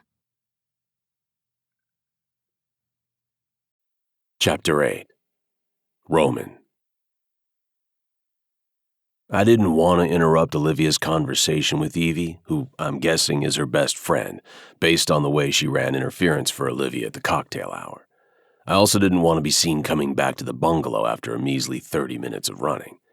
My knee was screaming at me before I hit a mile, and even my hip was acting up out of nowhere. So, suffice it to say, after a quick rinse in the outdoor shower, I slumped onto the hammock and waited the girls out while I lamented all my various injuries. It wasn't a bad place to pout, given the stars up above and the splash of water below. I nearly fell asleep there except for the bugs that start to come out. Before I turn into a walking mosquito bite, I creep inside and slide beneath the covers of the bed. Olivia is already asleep above the covers like she promised, practically hugging her side of the bed in an attempt to get away from me. I shake my head and smile into the dark at this woman's antics. Then I have to quit smiling because the fans are drying out my mouth and making my lips stick to my teeth. When the hell did fans get added to the room? I hunker down beneath the covers and make it like a tent, sheltering every single part of me from the Arctic wind tunnel outside. I wish I could say I woke up that way, but I'd be lying.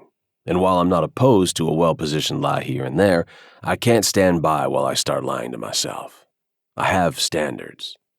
Instead, the first rays of sun splash into our room to find me spooning Olivia with the type of morning wood that can't be explained away as anything else. The covers are a thick barrier between us, and yet I can still feel the warmth of her curves pressed against me in the most tantalizing way. I should move away before she wakes up, but there's something forbidden about how clearly I can see the back of her neck. The way her chest rises and falls with each inhale and exhale. The soft skin of her ear and the curve of her cheek that's not blushing or sweating yet today. My hand is on her waistline and I badly want to shift it upward to brush against her breast. I don't, of course, because even I'm not that much of an asshole, but I want to. I know the instant she's awake because I can feel heat begin to rise off her like a furnace, and every muscle in her body goes rigid. I wait her out while she gets her bearings. Thankfully, I'm already braced for the elbow that jams into my gut. I roll away from her, laughing and groaning in equal measure. Damn, woman.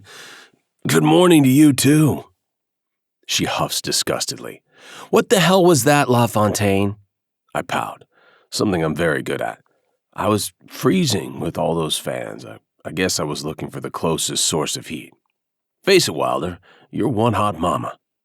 She groans and rolls out of bed to stand and glare at me, her hands on her hips. Her breasts are clearly not roped into a bra based on the headlights pointed right at me, and I berate myself internally for not going for the grope before she woke up. The t-shirt is funny, though. You promised to stay under the covers. I am under the covers. I lift my arms up and point down at myself. Olivia's gaze snags on the tinted covers above my groin area, and she flushes a delightful shade of red. She throws her hands up in the air with a huff and spins away for the bathroom. I'm taking a shower. You take care of that thing. I burst into laughter as she slams the door to the bathroom. I stack my hands behind my head and try to figure out why I find Olivia so fascinating. She clearly doesn't like me, but that doesn't stop me from teasing her. It's just so damn refreshing to be with a woman who isn't falling all over herself to be with me. I know that makes me sound like a douchebag, but it's true. There's never been a drought of women in my life, not in high school, college, or in the league. I've never had one climb into bed with me and cling to the side like a life raft of chastity. The shower turns on and I roll out of bed to head for the deck outside. Without allowing time to talk myself out of it, I drop to the deck and crank out 50 push-ups as I watch the fish swim below me. When I feel like my chest is screaming, I roll over and match the number with sit-ups. When I feel like I've at least done something to make up for my lackluster run last night, I head back inside the igloo that is our bungalow and pick up the phone to call the front desk. Once they've promised to deliver an extra blanket at some point today, I rest easy that at least I won't freeze tonight. My phone lets out a few harp notes with an incoming text from my mom. She set her ringtone on my phone years ago, said I'd know it was her every time I heard notes from heaven. It was her subtle way of not only comparing herself to an angel, but also reminding me that she would not be on this green earth forever. Mom is the queen of guilt trips. Mom. The Miami Bugle has an article about your team and they have exactly one sentence about you. I groan. I specifically told my agent to take the week off so I could relax on vacation and not be reminded of my career circling the drain. Leave it to Mom to bring up shit I'd rather forget. Me. Does anyone even read the Bugle? Mom. I do, jackass, so listen up. Quote, the only thing LaFontaine is adding to the roster is their team quota of retirees. I rub my chest against the sting. Me. Ouch. Mom. Reporter is Jaymes Smith. All fancy with that extra fucking E. I say you show up on his doorstep and show him you still got the muscles of a 20-year-old. Rough him up a bit. I sit on the bed and try to breathe through the panic that squeezes my throat whenever I think about the longevity of my career. My mind wants to play for at least another 10 years, but my body is screaming out a different tune. Me. I can't beat up a reporter, Ma. I can handle some shit-talking. Mom. Well, I can't. I'm going to have a bag of dicks delivered to his office. Me. Jesus. No, do not do that. Me. Mom? Don't even think about it. Me. Promise me, Mom. Mom. Calm down. Dick-shaped cookies, not real dicks. I'll get a kick out of knowing he's eating a box of dicks. Let me live my life, son. I shake my head and throw the phone on the nightstand. Mom will do whatever Mom wants to do. She's a ballbuster from the era when you didn't have to worry about being sued or smeared online. She raised me by herself and did a damn fine job of it, so I don't call her to stop her evil genius plan. It'd be kind of funny knowing the reporter was biting into dick cookies. Clearly, I got my maturity from my mother. You okay? Or did the freeze-out last night stop blood flow to the brain? Olivia asks behind me. I spin around to see her standing in the doorway of the bathroom in a black and white polka dot swimsuit with a ruffle running diagonal across her torso. With her hair up in a high bun, she looks like a pinup girl. All that's missing are the red lips. Hey! My gaze dips before I can wrangle it back upward, cataloging the push of breasts and the flare of hips, and the long, shapely legs, ending in pink toenails and matching pink sandals. Olivia cocks her hip out and settles her fist there. This must be some fifth dimension of hell where I have to wear a swimsuit in front of my ex-husband and his teeny tiny bride. I manage to force my eyes upward and lock in on her face. Pretty sure this is just Belize, not hell, and I don't see what the issue is when you're far prettier than your ex's new bride. Olivia's eyes go wide and then she scoffs, waving her hand through the air while she goes in search of her belongings. Oh, please, no one's around, you don't need to lie. I rear my head back. All my teasing yesterday was because Olivia had shown up like a hot mess, but that didn't mean she wasn't flat-out gorgeous. She just had to spend the afternoon at the spa and put on a pretty outfit, and she would compete against women half her age. I have to rectify this immediately. I'm not sure how, but I have to do something. I walk over to where she's rifling through her suitcase and put my palms on her luscious ass and give that flesh a healthy squeeze. Olivia stiffens with a gasp. So, does that mean I can't grab your ass because we're alone? Because I really want to when you wear that swimsuit. I growl into her ear. I don't miss the way she shivers. I give her another squeeze before sliding my hands to her hips and pulling her back into my chest. She'd have to be in a coma to not feel my erection pressing into her. We may be part of the older crowd at this wedding, but we're still hot. Olivia melts into me for a moment, and time stands still. Hope rises in my chest that she might start trusting me. Then she opens her mouth. I've never been what you'd classify as hot, Roman. Not now, and not when I was 20 and cellulite-free. My mind flashes back to the last thing I heard Evie whisper to Olivia last night. Something about being a prize. Everything clicks into place and anger stirs under my ribcage. My mission at this wedding isn't to put Olivia's ex in his place. Fuck him. Who cares about that guy? My mission is to put Olivia in her rightful place as a queen among women. Aging doesn't make us less valuable, no matter what that asshole reporter implied in the Bugle. And I'm going to prove it to Olivia before this week is up. Chapter 9. Olivia. Remember, you can look all you want, but please don't touch. Just like the strip club. Dan mumbles to Roman out the side of his mouth as we all listen to the boat captain's instructions. Evie and I share a look, both shaking our heads. To say our dates are getting along would be akin to saying chocolate lava cake tastes okay. Roman and Dan started chatting sports as soon as we sat down on the boat, and they haven't shut up since. which is fine with me because it gives me the chance to focus on the ocean view instead of Roman's bare chest and the acres of firm, tanned muscle revealed by his snorkeling uniform of board shorts and flip-flops. Ever since he slid his hands over my body this morning and pressed his hard-on against me, I've been way too attuned to his presence. The cracker box size of our room isn't helping either. When he stepped around me to go take a shower earlier, the brush of his elbow on my arm had my nipples tightening like he'd just bent to get a taste. It's maddening and tantalizing and terrifying all at once. I still can't believe the kids ditched us, Evie whispers, affronted on my behalf. Holly, Hannah, Dylan, and his friend, who goes only by the name Chugger, were no-shows at the dock earlier, so the boat taking us on our coral reef snorkeling adventure had to leave without them. Which is a shame, since I've been here for almost 24 hours and have had no alone time with my kiddos. I'll have to pin them down when we get back from snorkeling. It didn't escape my attention that the entire time we waited on the dock for the boat, Roman's eyes kept wandering to the beach, his frown deepening as each minute ticked by with no sign of the kids. When I asked if he was okay, he shook himself out of it and smiled, telling me it was nothing, but the smile was forced, and his eyes continued to drift to the beach. I'm guessing his relationship with Hannah is more complicated than I may have assumed. His instant willingness to come on this crazy trip at her behest already hinted at a degree of fragility in their connection.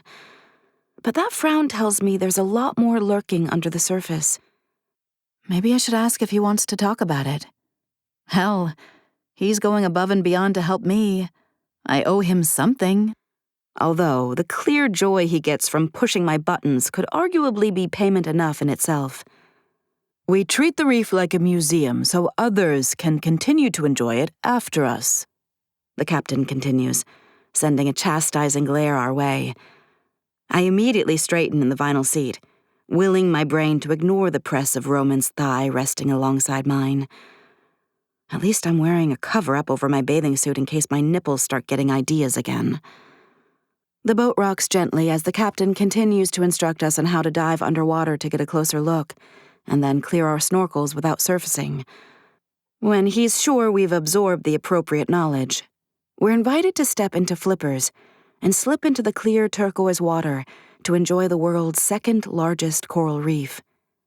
If I thought moving would give me relief from Roman's proximity, however, I'm proven dead wrong when he stands and holds a hand out to me. His expression is a nonverbal dare, topped with a barely hidden smirk. "Shall we?" he asks, as the dozen or so passengers line up to exit the boat at the back. "Come on, sweetheart. Let's show him how it's done." Scott whips his t-shirt off and tosses it on the row of seats across from us as Taylor laughs and leans into him in her string bikini. I try not to look. I really do. But it's impossible not to check out your ex when you haven't seen his exposed body in over 4 years. Whatever fitness commitment keeps Taylor looking toned and trim has clearly kept Scott occupied as well. The flat middle he'd achieved leading up to our divorce has been transformed into a defined, tan set of abs, accompanied by biceps he never even had when we met at Duke as college students. The urge to keep my cover-up on, even in the water, takes over. How is it fair that the man gets more attractive with age, and I only get fatter, with old hag skin and a foggy brain that makes me feel like I'm approaching dementia some days? God is clearly a man, that's all I know. Like he's a psychic savant, Roman's jaw tightens as he glances from me to the happy couple and back again, before bending to get his face right in mine. His closeness offers me a fantastic view of his gorgeous, golden, caramel eyes, the warm irises bordered with a ring of espresso. Yum. "If you don't strip off that baggy monstrosity, I'm doing it myself. And then I'm throwing it and you in the water." You got me? I scowl at him, at the same time knowing he's 100% right, and I'm being ridiculous. Bossy much? His voice drops lower. Honey, you haven't even begun to see bossy. His words and their suggestive tone send my thighs quivering so hard, I'm not sure I can stand without collapsing in a turned-on puddle on the boat's deck. How in the hell does he do that? Practice, I remind myself. Lots and lots of practice, I'm certain. Roman reaches for the hem of my cover-up, so I spring to my feet and start stripping.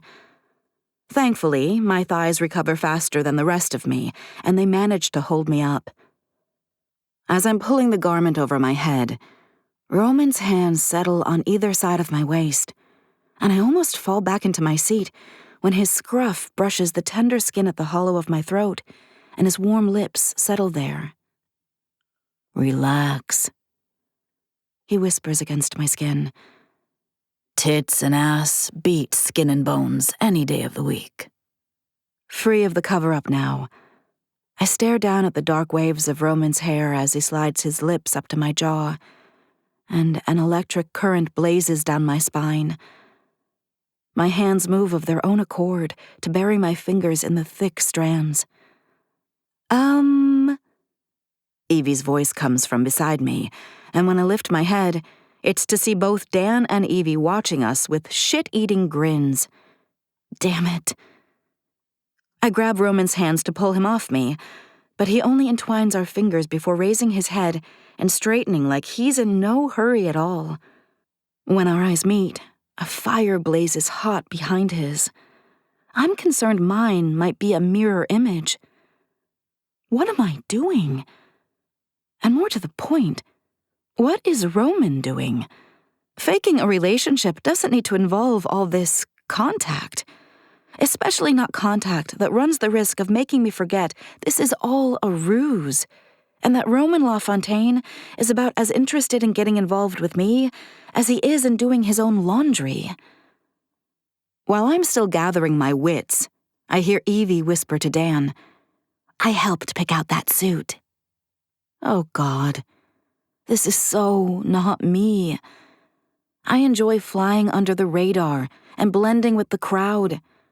I'm not a center of attention kind of woman, and I have no desire to be. I like math. I like troubleshooting. I like logic. I don't like being pushed way out of my comfort zone and thrust into the middle of a made-for-TV drama. Come on in.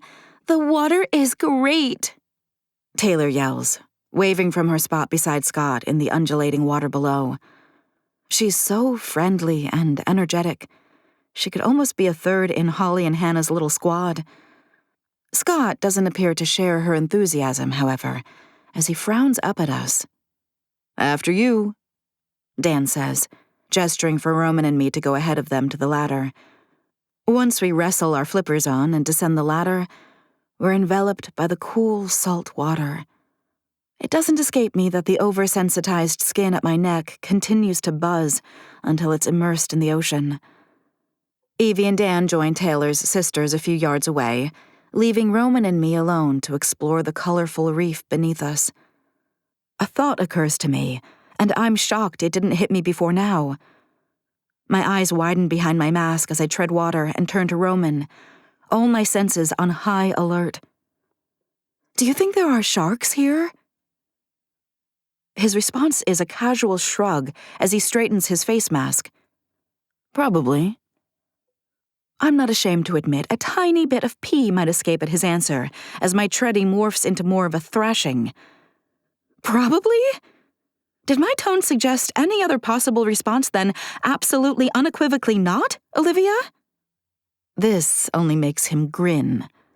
Calm down. I'm just messing with you. The only shark we might see is a nurse shark hanging out at the bottom, and they're harmless unless you step on them. Are you planning on stepping on one? I shake my head emphatically, my racing heartbeat still audible in my ears. Then we're good. He smiles and moves a swath of wet hair behind my ear. He's being sweet. It's unnerving. Come on, Ollie. Let's go find some fish. That's better. I don't even have the desire to correct him about my name for the millionth time. We get situated with our snorkels, and I forget about my fears the second we put our heads down and enter the underwater world of twisting coral and dazzling marine life. It's a magical forest of colors and textures, with countless species of everything from swaying seagrass to angelfish and black coral. We even see a manta ray skim the sand below us, and I grip Roman's hand in excitement as I point it out. By the time we surface for a quick break, I'm breathless with excitement. Did you see that lionfish? It didn't even look real. It's like living in a movie. Roman agrees, treading water beside me. I'm pretty sure I saw a great white shark, Olivia. Scott yells from a few yards over, and I will myself not to react. Did she tell you she's been self-diagnosed with something she calls Jaws syndrome? These words are directed at Roman. I'd like to imagine Jaws bursting through the water's surface and clamping his teeth around Scott's neck right about now. But I'm afraid it would make me pee again. I can tell Roman is about to respond, but I beat him to it, yelling, I should be okay, Scott. I hear great whites prefer their food with less hair. I pat the top of my head, my meaning unmistakable. Scott has always been insecure about his receding hairline. My comment hits its mark, and Scott ducks back into the water with a frown. Roman turns to me and winks before yanking playfully on a lock of my hair and saying, Come on, killer. Let's see if we can find Nemo. I replace my snorkel between my teeth around a smile and re-enter the fantasy world below with Roman at my side. Chapter 10. Roman. Hannah just confirmed dinner tonight. I tucked my phone back in my shorts pocket and opened the door of the bungalow for Olivia. I could make a reservation at the resort restaurant for all 6 of us. Olivia and I banded together on the boat ride back to shore, texting our kids that we miss them and want to spend time with them. With the night off from the wedding festivities, it's the perfect time to see the kids. Honestly, I could go for a night with just Olivia and me, but the lure of seeing my daughter is strong too. I need to spend quality time with her before she flies back to college and refuses to talk to me for months on end. Olivia plops her bag down on the floor and spins, her huge cover-up whacking me in the knees. Seriously, what is it with middle-aged women and these damn cover-ups? Are they supposed to be cute? Because it reminds me of a muumuu. Or the sleeping gowns the women wore in Western days. Just wear the damn swimsuit and let us ogle your breasts. Is that too much to ask for? Do you mind if we see if they can deliver room service instead? I waggled my eyebrows just to see the heat climb up her neck and stain her cheeks. Damn, Ollie, you want me in bed so badly you can't break for food? She rolls her eyes and flips me off, which makes me laugh. I'd rather not have a reservation at the restaurant. Scott and Taylor will probably have dinner there, and I just want our kids to ourselves. Honestly, I like how that sounds. Our kids. Like I'm part of a team rather than a single dad without a fucking clue, which is what I've been the last 19 years. Sure, I'll have them bring a table, chairs, and enough food to satisfy the wild animals. Olivia snorts. You mean you? You eat like a horse. I rub my flat belly and ignore the ache in my back from that flip dive off the boat I'd done to impress the crowd. I'm a finely tuned athlete, Wilder. Now it's Olivia's turn to laugh as she walks toward the bed and pulls the cover up over her head. I lose the thread of conversation as my gaze zeroes in on her long legs and rounded ass. God, it took all of my self-control not to grab her ass in that swimsuit with the entire wedding party around. I caught Scott staring at her backside once too and almost shoved Olivia under the water to get her out of his line of sight. He had his chance with Olivia and lost it. Not that I have a chance, not really. But a guy can lust after his fake girlfriend. And besides, Scott thinks we're dating for real. He should keep his eyes on his own woman. I'm going to take a shower and get cleaned up for dinner. Can you handle ordering the food, or will it be all low-fat, high-protein, and tasteless, Mr. Athlete? I prowl over to her, incensed by her insinuation that I eat disgustingly healthy food. I mean, I do, but not on vacation. Her eyes sparkle at me, like she enjoys pushing my buttons. Let's see if she enjoys this. I put my hands on her hips and pull her into my body. She tumbles into my chest, shocked that I'm holding her in the privacy of our bungalow. My hands ache to reach around and find those curves I stared at all day, but I don't want to sport a black eye at the wedding. Instead, I let her feel exactly what she does to me before dipping my head and nipping at her salty neck. Are you asking me to join you in the shower instead, honey? I whisper in her ear. Olivia lets out a strangled yelp, and then she's flailing like a wild animal. I let her go, a cocky grin tugging on my face. She may have felt my erection, but all the flailing in the world doesn't cover up the way her nipples could cut their way out of that swimsuit. I really want to grab those straps on her shoulders and peel them down until I free the nipples that clearly want me. I could give them so much attention if Olivia just said the word. All I need is a breathy yes, and I'll have her screaming my name in record time. You are way too cocky, LaFontaine. Olivia backs away from me, toward the bathroom door. I adjust my swim trunks, pleased when her gaze follows the motion. I like it when you talk about my cock. Then I pick up the room phone to order our dinner. Olivia throws her hands in the air with a frustrated yelp and hightails it to the bathroom, slamming the door in my face and locking it. I laugh as I order dinner and then exit the bungalow. Hopping into the water where it's shallow enough, I grab the side of the wood planks and use them for a pull-up bar. When I can't do any more pull-ups, I do walking lunges up and down the pier. Maybe if I exert enough energy, I can get the erection plaguing me to go down. By the time I have myself under control, Olivia has vacated the bathroom to give me time to take my own shower.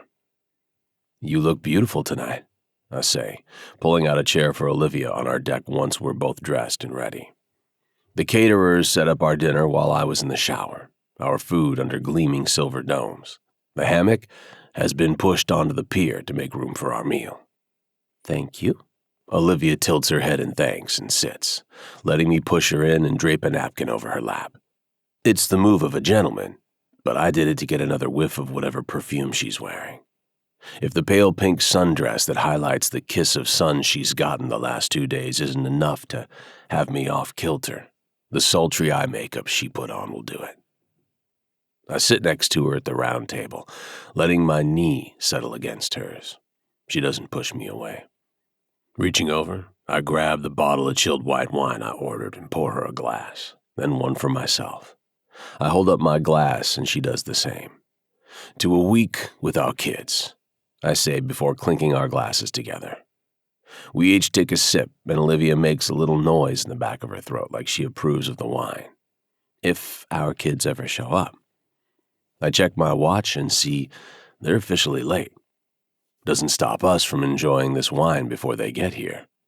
I look out at the picture-perfect view off our deck, or this sunset. Olivia leans back in her chair and sighs.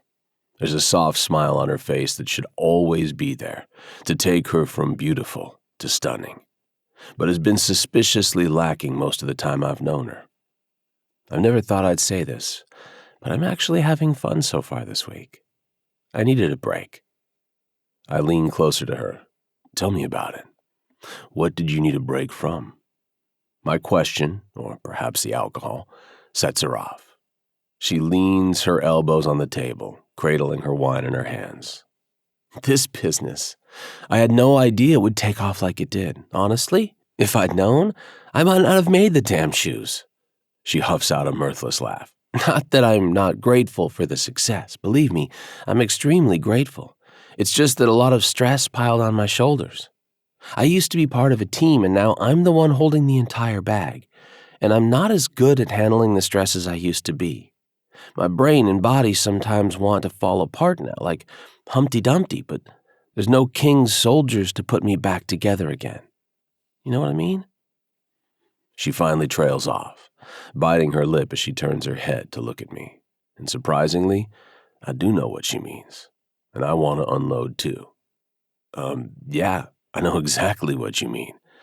I'm rehabbing at least 2 nagging injuries at any given time, knowing that every game when I go out there on the ice, I have to play doubly as hard to be as fast as I was 10 years ago. It takes me double the amount of time to recover from a game too. The other guys are out partying and I'm in a goddamn ice bath until I think my nuts might freeze off. Olivia winces. Sorry, was that an overshare? Her laughter sounds like wind chimes in the tropical breeze. Maybe, but I get it. And quite frankly, it's nice to know I'm not the only one. We share a conspiratorial smile. It's when she licks her lips that I realize we're only a few inches away from each other. I can see the way her eyelashes sweep almost all the way up to her eyebrows. The blue of her irises gets a shade darker around the outside ring. Her skin is soft and smooth and shows that she smiles a lot, based off the creases around her eyes and the lines from her nose to her mouth. She looks like a beautiful woman who's lived a wonderful first half of her life. I wonder if my face says the same thing. Olivia clears her throat and we move apart, the moment broken. How about we go ahead and eat? I ask, not wanting our food to be ruined by our late children. Olivia nods and takes the dome off her plate to see bacon-wrapped scallops, crab cakes, and island coleslaw. My waistline says no, but my stomach says yes, she murmurs. Fuck the waistline. Live a little, Ollie. I take the dome off my plate and dig in. It brings me great pleasure when she does the same. When we're both stuffed, our plates have been demolished and the wine is gone. Olivia texts the kids that we're going for a walk and they should come get their food before it goes bad. Holly finally texts back that they're on their way, offering a lame excuse for their tardiness. I think those kids have something up their sleeves, Olivia sighs. I push back my chair and hold out my hand. They're young adults. I think they always have something up their sleeves. Let's not let it spoil our night.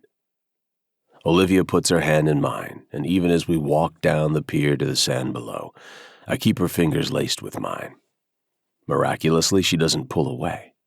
The sun is set into the ocean, but the resort has tikis illuminating the length of the entire property, giving off just enough light to be romantic. I'm supposed to be going for a 3-mile run every night to stay in shape. Olivia gives me the kindest smile that has my blood heating. She squeezes my hand, and I can't recall a single time in the last few years where I've enjoyed someone else's company so much. Fuck the run. Live a little, LaFontaine. And with a grin, I do. Instead of working out, I take a long walk on the beach with the prettiest woman on the island. Chapter 11. Olivia. Another one? Roman's brows snap together as he catches sight of the new fan housekeeping delivered when they collected our dinner things. I shrug, surprised at how comfortable I am with this man I just met yesterday. I get night sweats, and the AC in this room is lackluster at best. When he continues to frown, I roll my eyes. They brought an extra blanket, too. I'm assuming for you. I toss it to him, and he easily nabs it midair. Thank God. I don't like having my manliness tested like this. Might need to come up with new ways to keep warm. I shake my head at his naughty grin, and he laughs. He's got a great laugh, deep and rumbly, and it does fabulous things for his face. You have a great laugh, I share before I can think too hard. This time off is giving me reason to use it. Not to mention those kids. Dylan and his buddy were hilarious. The kids finally showed up for dinner as we returned from our beach stroll. I refused to give much thought to Roman's insistence that we hold hands, even when we were alone. but he thankfully dropped my hand when we spotted the kids outside the bungalow. No need to court questions or create drama where there is none. They were showing off for the girls, I inform him as I remove my earrings. I was afraid of that. He pinches the bridge of his nose. How do they grow up so fast? I hate to break it to you, but it wasn't that fast. Just like you going from young superstar to ice bath king. He glares at me and I smile, snapping the earring box shut. It creeps up on us one day at a time. But he's got a point. It felt like not so long ago that Holly had her first crush, and Dylan had his first heartbreak, both of them seeking me out for advice or comfort. If this vacation proves anything, it's that my kids have grown into independent young adults who don't need their mom nearly as much anymore. As a parent, it's bittersweet. Roman shifts the new fan so it only blows on my side of the bed. Well, I'm not missing any more of it than I have to. I pulled Hannah aside and told her to carve out some time for her dear old dad this week. She's a great kid. Young woman, I should say. Yeah, well, I probably didn't have much to do with that. He's staring at the bed, but his mind is clearly somewhere else. You don't have to talk about it if you don't want. I make a move for the bathroom to leave him alone with his thoughts, but he halts me with a gentle hand on my arm and a shake of his head. No, it's okay. Her mom and I were never a couple, and Hannah has always lived with Angelina while I got to play the fun dad and swoop in to take her on vacation or buy her shit. His eyes lift to meet mine. The sad thing is, I thought I was doing a bang-up job at parenting, until Hannah all of a sudden wasn't a little girl anymore. She started expecting things of me that I should have been giving her all along. Stability, discipline, priority. Not just stuffed animals and trips to Disney. Let's just say I've been on a steep learning curve these last 8 years or so, and I haven't been an honors student. He exhales heavily, and I feel the need to say something to make him feel better, despite the evidence that he might have earned the hard time he's been having with Hannah. Well, she clearly loves you. Their mutual affection is obvious when they're together. Roman musters a smile. That's because she's a great kid, and I can't afford to mess up anymore. Even a great kid has her limit of patience. She called, and you flew all the way to Belize to be a stranger's date without hesitation. I'd say that's a good start, LaFontaine. His eyes roam my face before he says in a low tone, Let's hope so. I must be exhausted, because my mind reads something into that look and those words when there's nothing there to read. Stop right there, Olivia. I force a casual smile. I think that snorkeling zapped all my energy. I'm going to hit the sack. Me too. Gotta get up early to catch up on my workouts. His expression and tone are back to playful. Yep, I was definitely imagining things. We take turns in the bathroom getting ready for bed, and by the time Roman flips back the covers on his side, I'm snuggled into my pillows with my eyes closed and my nerdy t-shirt covering way more of me than my swimsuit did earlier. Night, Ollie. I grin despite myself. Night, Ice Bath King. The whir of the 3 fans fills the bungalow, loud enough to block out most of the insects chirping outside and the water lapping at the pier. My body is exhausted, but my brain won't allow me to drift off. I remember I have a meeting next week with our new sustainable packaging supplier, and I forgot to ask Ashley to send them my notes. Maybe I should get up and write myself a reminder. No, I just need to stop thinking. I draw in a deep breath, then let it out, hoping it will take my thoughts with it. It doesn't. I should have taken Gloria up on her offer of that magic sleep tea. I'll have to hunt her down tomorrow. And now I have to pee again. I slip silently out of bed and make a quick trip to the bathroom before climbing back onto the mattress and settling in again. After 10 minutes, I roll to my back, careful not to disturb Roman. He's nestled under the cover so deep I can't see his head. I have to bite my lips not to laugh. When another 10 minutes in this position offers no advantage, I shove a pillow between my knees and settle on my side. Meditation. That's what I should do. I focus on my breathing, in through the nose, out through the mouth for 10 counts. This only succeeds in making my nose tickle.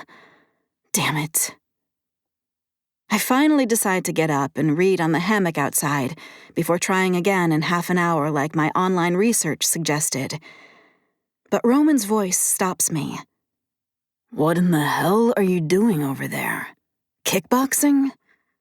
I groan. I can't sleep. The covers rustle before he replies, "Maybe it would help if you stopped talking to yourself and flailing all over the place." I wasn't talking to myself. My neck cranes his way. "Then how do I know meditation is for suckers, and you've only got 3 chapters left in your book?" Shit. I was talking to myself. My feet touch the floor as I shift to sit on the edge of the bed. "Sorry. I'm heading outside to read. Go back to sleep." "No, you're not." Now he's sitting as well, and I can't help but notice he's not wearing a shirt. No wonder he's so damn cold. But I wave him off and stand. "It's fine. This happens all the time. I'll get to sleep eventually." "The mosquitoes will eat you up out there." He absently scratches his bare chest, and my eyes settle on his firm pecs. "Just stay here and talk to me." I pause, biting my lip as I try deciphering his expression in the dim room. "Are you sure?" "Yeah." He pats the bed, and I sink back onto it. "What do you want to talk about?" This feels weird. It is weird, right? Or is it? "I don't care. As long as we steer clear of the Bucks' record last season, my daughter's dating life, and any discussion of calendars featuring firemen holding puppies, I'm good." I snicker at that, relaxing at his familiar tone. Not a fan of hot firefighters. Got it. "How do you feel about gin rummy?" "I should have known you were a ringer when you suggested it," Roman accuses 30 minutes later as I finish wiping the floor with him in our card game. "Oh, please. It's mostly a game of luck. You're just a sore loser." "Damn right I am." Is he pouting? "Name one professional athlete who likes to lose." "Name one who's a bigger baby than you when they do." I shove my cards at him. He shoots a sly grin my way as he gathers the cards with his long fingers. "It's not my fault I don't have as much practice as those other guys." My laugh comes out as a giant snort, sending Roman doubling over on his side of the bed. "Good Lord, you sound like you're truffle hunting." I feign offense, but do a terrible job when I can't stop giggling.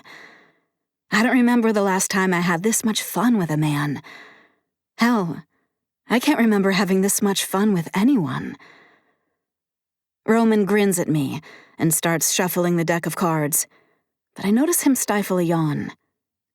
"Hey." I tap the back of his hand. "I'm sure I can sleep now. It's late." "You sure?" He's studying me, looking for signs I'm letting him off the hook. "Yeah." I take the cards and set them on the nightstand before switching off the light on my side. "Thanks for keeping me company, Roman." He flips his light off, and we both settle on our backs, Roman under the covers again, and me on top. Same. I smile into the darkness and pull in a deep breath before letting it out and commanding my body to settle. I repeat the actions 12 times, but it doesn't work. Hear me out, Roman says into the darkness, startling me. I was sure he'd drifted off. What? I know a surefire way to get your body to relax. It works 100% of the time. My brows spike. You've been holding out on me. What's this magic you speak of? He answers in the same casual tone you might use while placing a fast food order. An orgasm. My mouth opens, but nothing comes out. What the? He can't honestly expect me to rub one out while he lays there next to me, can he? When I offer no reply, he continues. I'm more than happy to do that for you, honey. It doesn't have to be a big deal. He wants to give me an orgasm? Exactly how desperate is he to get a good night's sleep? Roman, I have no idea how to end that sentence.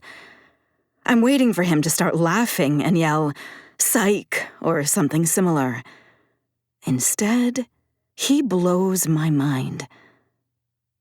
You know I'm attracted to you, Olivia, and I'm pretty sure the feeling is mutual. We're two single adults with normal, healthy sex drives sharing a room on an island paradise with no obligations other than to have a good time. I can't think of anything that would be a better time than making you come. Holy shit. Putting aside for a moment that an incredibly hot professional hockey player just admitted to being attracted to me. Scatterbrained, stressed out, nerdy engineer, middle-aged me. He's assuming my situation down there is business as usual. It's definitely not. Sure, I take care of myself and still have urges, which I can admit have been hitting me with much higher frequency in the last couple days. But I haven't had a man touch me intimately in over 4 years. 4 years. That's a lot of time for my body to forget how to do this. How humiliating would it be for Roman to put his hand down my pants and have my body fail to react? I suppose I could fake it, but surely he'd be able to tell, right? No, I can't do this. Even if it's no big deal to him, no amount of cajoling can convince my mind it's no big deal to me. I can hear your brain working from over here. Just shut that shit down and let me touch you. When I feel his fingers brush my bare arm, my entire body trembles. Roman. My voice comes out breathy instead of tightly controlled as I intended. Clearly taking that as encouragement, he scoots closer as his fingers drop to trace circles over my hip bone. Even through my t-shirt, his touch sends sparks between my legs. Without even intending to, I roll toward the center of the bed to give him better access. He doesn't hesitate to tug up the hem of my shirt and slide his hand between my thighs, caressing my skin down to my knee and back. What am I doing? Letting Roman LaFontaine feel me up is what. When he makes his third pass, stopping shy of my underwear each time, I squirm and lift my hips from the bed. He bends his head and places a soft kiss on my belly, just above my C-section scar. I'm too turned on to even think of redirecting his attention away from my flaws. I let out a little moan, and I can feel his lips smile against my skin.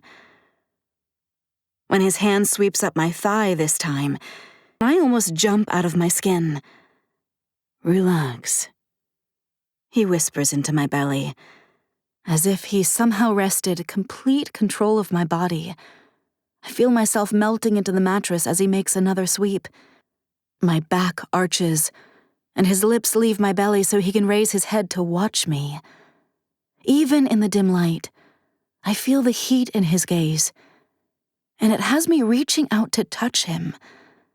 He pulls back. No, not tonight.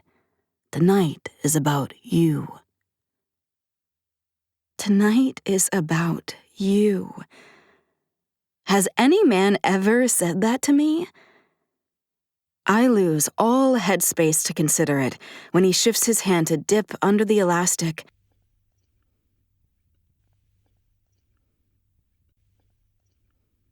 And then I'm thrashing and shouting unintelligible words. Oh, Chimama! It lasts a long time. When my body finally goes slack, I'm still panting, a stupid grin settling on my lips. I blink my eyes open to see Roman gazing down on me, a satisfied smile resting on his. God, he's good looking. Hochi Mama? He asks. Well, shit. Chapter 12. Roman. Sometimes a man has a right to be cocky, some more than others.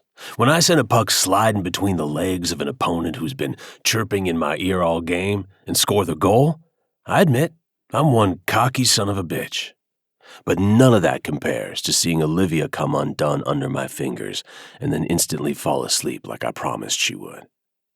Her insomnia must have transferred to me because I spent an ungodly amount of time last night just watching her sleep. A little after 1 in the morning, I came to the conclusion that there's something distinctly different about Olivia. Back in the day, women had tricks up their sleeves, like hiding in my bed when I was on the road and staying in hotels with questionable security. Olivia practically pitched a fit that we had to share a bed. I actually had to work to get a simple smile from her. I almost can't believe that she let me between her legs. The trust that she showed by letting me touch her so intimately shifted something in my chest. At the tender age of 41, I discover I actually like having to work for a woman's affection. The realization kept me up another hour as I grappled with what that meant. "You going to get up sometime today, Ice Bath King?" Olivia calls from the doorway, looking gorgeous in white linen pants and a bright pink patterned top that highlights her breasts. I blink and look at the clock, stunned that it's already 11. Shit! I sit up and Olivia comes inside. My brain scrambles, realizing I missed my early morning run. Evie and I went to breakfast, but there's a group luncheon at noon. Olivia grabs folded clothes out of her suitcase and refolds them. She moves to the bathroom to throw all her toiletries around and then comes back out, hands on her hips as she surveys the room, probably looking for more aimless shit to do. I narrow my eyes. She's not looking at me. In fact, she hasn't made eye contact at all yet this morning. That simply won't do. I climb out of bed and grin at the way she's now purposely looking at anything but me. Apparently, that hideous picture of a fish above the dresser is fascinating. I walk toward the bathroom, but detour enough to slide my arm around her waist and nuzzle my face into her neck. She gasps, and I take it a step further by plucking kisses along her soft skin. There's no explaining away the full body shiver. This woman is hot for me, and I'm cocky enough to pat myself on the back in my head. Let me get ready and then we can go. I add a healthy slap to her ass, which gets her glaring at me. But hey, at least she's made eye contact. I don't bother shaving, kind of liking the scruff that's on my chin and cheeks right now. There's plenty of gray coming in, which is why I usually keep it shaved tighter, but I'm not here to impress any coaches or fans. I can look as old as I want, and quite frankly, it's a relief to not be constantly worried about it. Olivia is swinging on the hammock on the deck when I come out of the shower. She glances at me through the glass door, and I slowly put a hand on the knot of my towel. She quickly looks away. I laugh and pull the towel off, selecting a pair of linen shorts and a button-up white shirt that will look nice with her outfit. Once dressed, I slide the door open. She's back to ignoring me. With hopeful calculation, I make a leap for it and pounce on top of her as the hammock swings wildly at the shift in weight. Olivia hollers, but I hold on tight and wait for everything to settle. When I'm reasonably sure we won't fall out of this thing, I look down at her affronted expression. You keep ignoring me, and we won't look like an actual couple. Olivia rolls her eyes, but her cheeks grow a shade or two darker than before. I'm not ignoring you. Oh, really? She's literally looking over my left ear right now. Then how about you look me in the eye and tell me how much you enjoyed riding my fingers last night? She hisses and her face absolutely flames. Roman? Olivia? I mock. We're grown adults. I can admit that I really loved your pussy. Can you say the same? She glares at me even harder, and she's just so damn cute. Her voice drops to a deadpan. I enjoyed your pussy, Roman. I shake my head and burst out laughing. Before long, she's joining me and the tension between us has dissipated. Plucking a quick kiss from her lips, I sit up and attempt to get out of this damn hammock. It takes a couple of tries, and Olivia is still laughing at me, but I finally get to my feet and hold out my hand for her. She tells me all about her breakfast with Evie as we walk hand in hand to the resort for the wedding party luncheon. It almost feels normal, like she and I have always been filling each other in on how our day has gone. I've never had that before, and this brief time with Olivia has shown me what I've been missing. We wave and smile awkwardly at Scott and Taylor, who were sitting at the head table out on the lawn that overlooks the ocean. Taylor's sisters and their families are clustered at two other round tables. Shockingly, yeah, right, our kids are not here yet, but they have their own table next to ours. Thankfully, Evie and Dan are at our table. I liked him right away on the boat, so it's unsurprising that the four of us fall into an easy conversation. The kids finally arrive, hair wet and sand clinging to their feet. Hannah gives me a quick wave and a smile that warms my heart. Olivia was right. Coming here was exactly the right move to start patching things between us. Food is served by waiters in black pants and stiff white shirts, and I can't help but fall in love with all the seafood choices we've had so far. Living in Florida for so long, I've come to appreciate good fish, and this place is amazing at preparing it. So tell me, Roman, do you have brothers who play hockey too? Dan asks across the table. I pat the cloth napkin against my mouth before answering. No, only child here, raised by a single mom who didn't know a damn thing about hockey until I started playing. Now she knows more than the game announcers. What's your mom's name? Olivia asks softly. Susan. She's a battle axe of a woman who I'd want in my corner in a fight. I wink at Olivia. You'd like her. Evie makes a noise, but studiously looks down at her plate.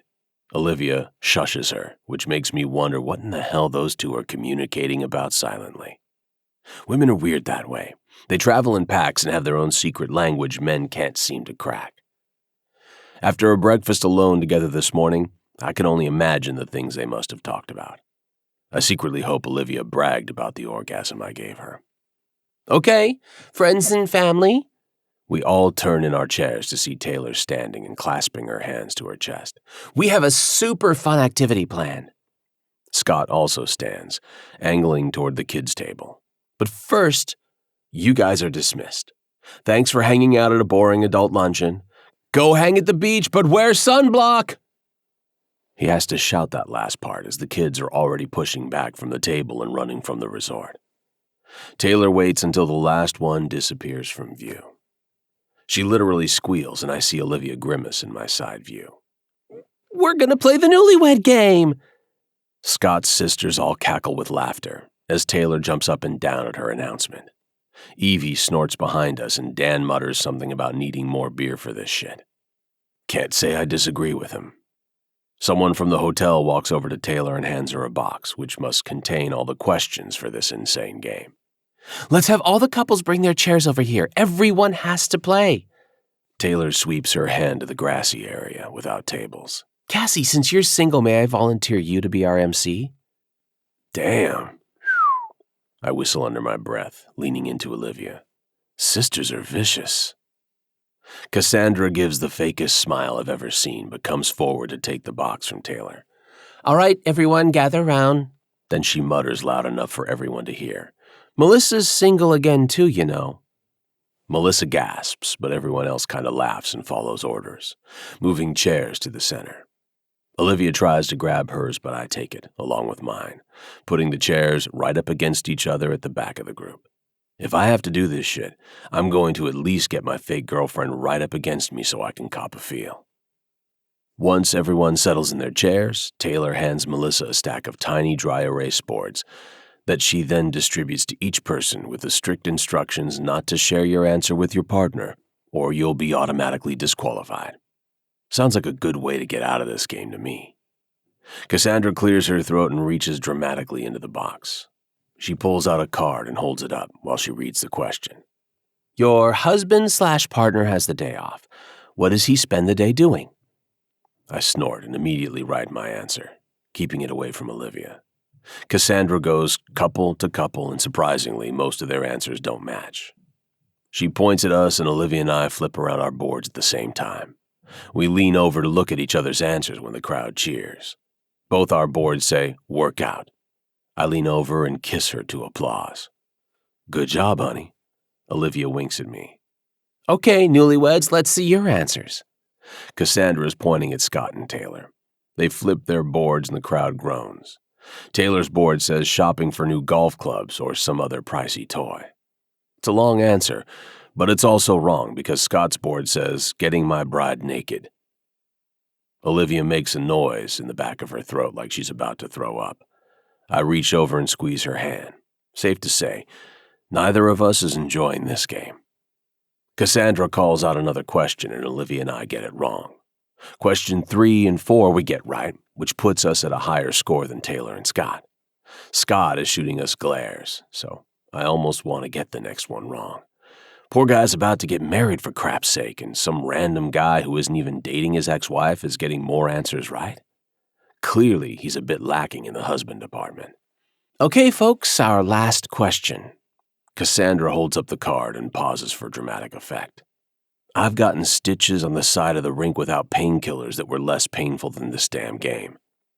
What does your wife shout when she has the big O? Olivia's horrified stare burns into the side of my head.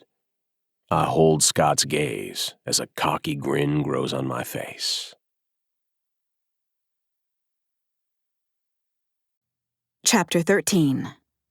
Olivia. I barely suppressed the urge to snatch our boards and hurl them into the ocean while pointing in the opposite direction and screaming, "Shark!"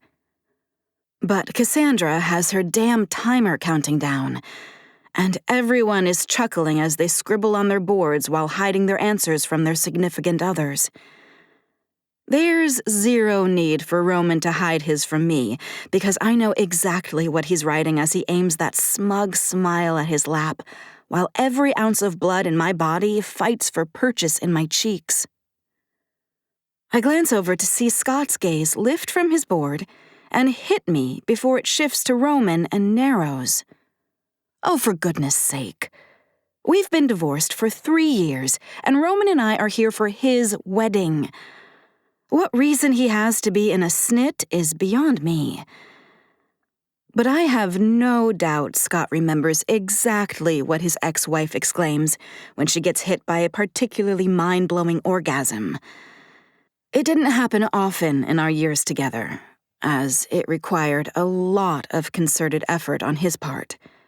But when it did, Scott would practically hurt himself laughing. To give him credit, though, it never felt like he was laughing at me. More like a general euphoria that he could get his wife to speak in tongues once in a blue moon. Short of faking a heart attack, there's no way out for me, so I release a beleaguered sigh and write the word Hochi Mama with my marker, while Cassandra gives a 5-second warning. When I feel Roman's eyes on me, His smug amusement is beyond palpable. So I quickly jot one more thing on the board as Cassie gives us the time's up. Dan and Evie, you're up first, Cassandra prompts. They both flip their boards and high-five when they reveal matching fucks. Everyone laughs. The other couples are hit or miss. And then it's Scott and Taylor's turn. Taylor flips her board with a huge grin, showing a neatly printed, "Yes, baby, yes." Her grin drops, however, when she spots the words, "Nothing, she just moans," on Scott's board. Groans all around. Taking pity on her sister, Cassandra moves things right along. Okay, Olivia and Roman, you're tied for the win if you get this wrong, and you're the champs if you nail it. What does Olivia shout when you give it to her good? I squeeze my eyes shut on a wince as I flip my board, knowing Roman just flipped his own nearly identical one. Absolute silence meets my ears for a good 5 seconds before every single asshole around us erupts with laughter. Face blazing, I open my eyes again to see Roman leaning forward to read my board, where I added a parenthetical to my answer stating, "Not one word from any of you about this." "We have a winner!" Cassie shouts as laughter mixes with applause around us. Before I can react, my hot cheek is caught in Roman's palm, and he turns me to him right before dropping his mouth to touch mine. My surprised inhale has my lips parting, and what I assume was meant to be a chaste lip touch of celebration somehow changes tack when Roman takes advantage and skims the tip of his tongue across my bottom lip. He slides it inside when I let out a quiet whimper. I can't help it. Something about that man's mouth makes me weak in the knees and weaker in the belly, so much so that I bring a hand up to curve around the side of his neck, digging the pads of my fingers into his flesh when he angles for better access. Sandalwood mixed with Roman's innate musky male scent fills my nostrils as I draw in a much-needed breath through my nose and shiver at the smooth slide of his tongue and the scratch of his scruff against my skin. The kiss heats when my other hand fists the front of his linen shirt, and I swallow his groan as I make my own move to work my tongue against his. He's been in control of the kiss thus far, but my entire body is electric and impatient. So I do what I need to get my message across. In other words, I attack him. His hand on my cheek shifts, so his fingers spear through my hair to hold me by the back of my head, while his other hand skims from my knee to my thigh, before settling on as much of my ass as he can reach with us still seated. On his next groan, I'm about ready to straddle him, until I hear more than one throat clearing and a muffled laugh. Crappity crap crap! I jump back in my chair, releasing Roman and gasping for air as I glance around at the numerous pairs of eyes pinned on us with varying degrees of amusement. My lips part as I try and fail to remember a single word of the English language. But it turns out I don't need to utter a thing because Roman says it all when he hollers, "Hoochie Mama!" to thunderous applause. I said it this morning, and I'll say it again. I love this for you. Evie squeezes my arm, the surf wetting our bare feet as we stroll the beach. After lunch and our public makeout session, Roman took off to catch up on his missed workout, but not before dropping another not-so-small kiss on my lips. The entire thing has left me speechless, and I can't make heads or tails of it. Evie, on the other hand, has already come to her own conclusions, ones she arrived at about a millisecond after I spilled about my Roman-induced orgasm at breakfast this morning. Those being, A, Roman wants to jump my bones, and B, I should absolutely go there. I'm glad at least one of us knows how she feels, I grumble. She splashes me with a swipe of her foot through the salt water. It's a no-brainer. Who doesn't want a good old-fashioned holiday fling? Want isn't the issue, I admit, as I try to sidestep the assault. I mean, I'd have to be an idiot to deny that my body wants this man in every way it can have him. He's awoken something in me that I honestly feared might have been on its deathbed. Evie, I know it makes me sound lame, but I've never had sex with a man I didn't have feelings for.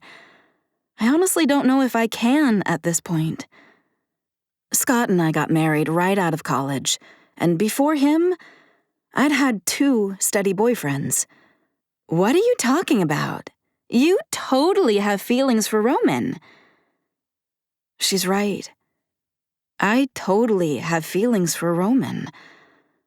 I don't know if it's the vulnerability he showed me when talking about Hannah, or the way he stayed up with me when I couldn't sleep, or his ridiculously addictive sense of humor, or the way my body combusts like a gasoline-soaked torch when he touches me. Whatever it is, I've got it. And I've got it bad. Ugh, that almost makes it worse. I don't want to fall for this out-of-my-league hot guy who gives mind-blowing orgasms, only to have him shoot me a casual, "It's been real," before he disappears in a puff of smoke. He's not a wizard. He's a hockey player. I ignore her comment. I just don't think I can be a what happens in Belize stays in Belize chick. Evie halts her steps in the wet sand, so I do too before turning to her. Maybe it doesn't have to stay in Belize. I shield my eyes from the sun, but even with sunglasses, it's a struggle to see her. Evie. Her palm shoots out between us. You haven't seen how he looks at you. My head cocks, my tone turning salty, and even I can admit it's self-preservation clawing for control. And how is that? Like he can't believe his luck. My protest dies on my tongue. Is she for real? A choking sound catches our attention, and we both swing our gazes to a walkway leading to the beach, Taylor racing along it, her chest heaving with sobs. Shit. Evie echoes my exact thought. We should go. I'm sure she doesn't want witnesses. She pulls on my arm, but I stay rooted. You go, I urge with a nod. Olivia, this is not your problem to solve. Of all people. I force a smile as I glance back her way. It's fine. I'll just be a minute. Evie stares me down for another few seconds before giving in and retreating down the beach toward the resort. Taylor falls to the sand on her hands and knees before settling her butt on her calves, her frame still shuddering. She's exchanged her strapless sundress from lunch for a bikini with a silky sarong tied at the waist and beaded flip-flops on her feet. There's not a single solitary flaw on the acres of exposed skin. Hey. Although my approach is cautious, I still manage to startle her. She swipes at her tears and tries valiantly for a brave face, but her teeth only lock in a grimace. Hey. She chokes on a suppressed sob. Instead of asking the inane question on the tip of my tongue, "Are you okay?" I settle my ass in the sand beside her while I wait for her to gather herself. Only when her breathing evens do I speak. You guys picked a beautiful place for this week. The truth of my comment can't be denied as we both study the gentle break of the waves on the beach and the lush clusters of tropical palm trees hugging the sand.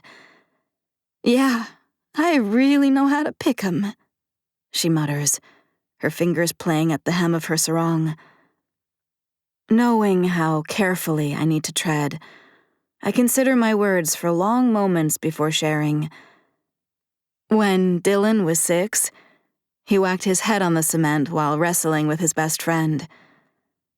I feel Taylor's eyes turn to me, but I keep mine aimed at the water. Not because I'm ignoring her, but because my own complicated feelings about Scott have risen to the surface with my memories. 12 stitches and a concussion, I continue.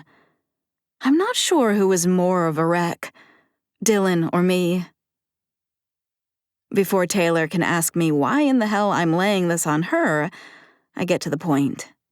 Scott was in Chicago at a meeting his firm had worked 6 months to score, and the minute he got my call, he was in a cab to the airport. Taylor releases a shaky sigh beside me. What I'm trying to say, Taylor, is that Scott can be thoughtless, like anybody. But when it comes to the important stuff, he'll never let you down. I can hear her thick swallow. If that's true, then why did you divorce him? That isn't really hers to have, unless Scott shares his version. But I realize I'm not bothered that she asked me. Unexpected, but true. We met when we were practically kids. Taylor can take that however she wants to. It's not lost on either of us that she's significantly younger than Scott. We both changed over the years, which means our expectations and goals changed too. I shrug. I won't get into the nitty-gritty, but our priorities no longer made us compatible.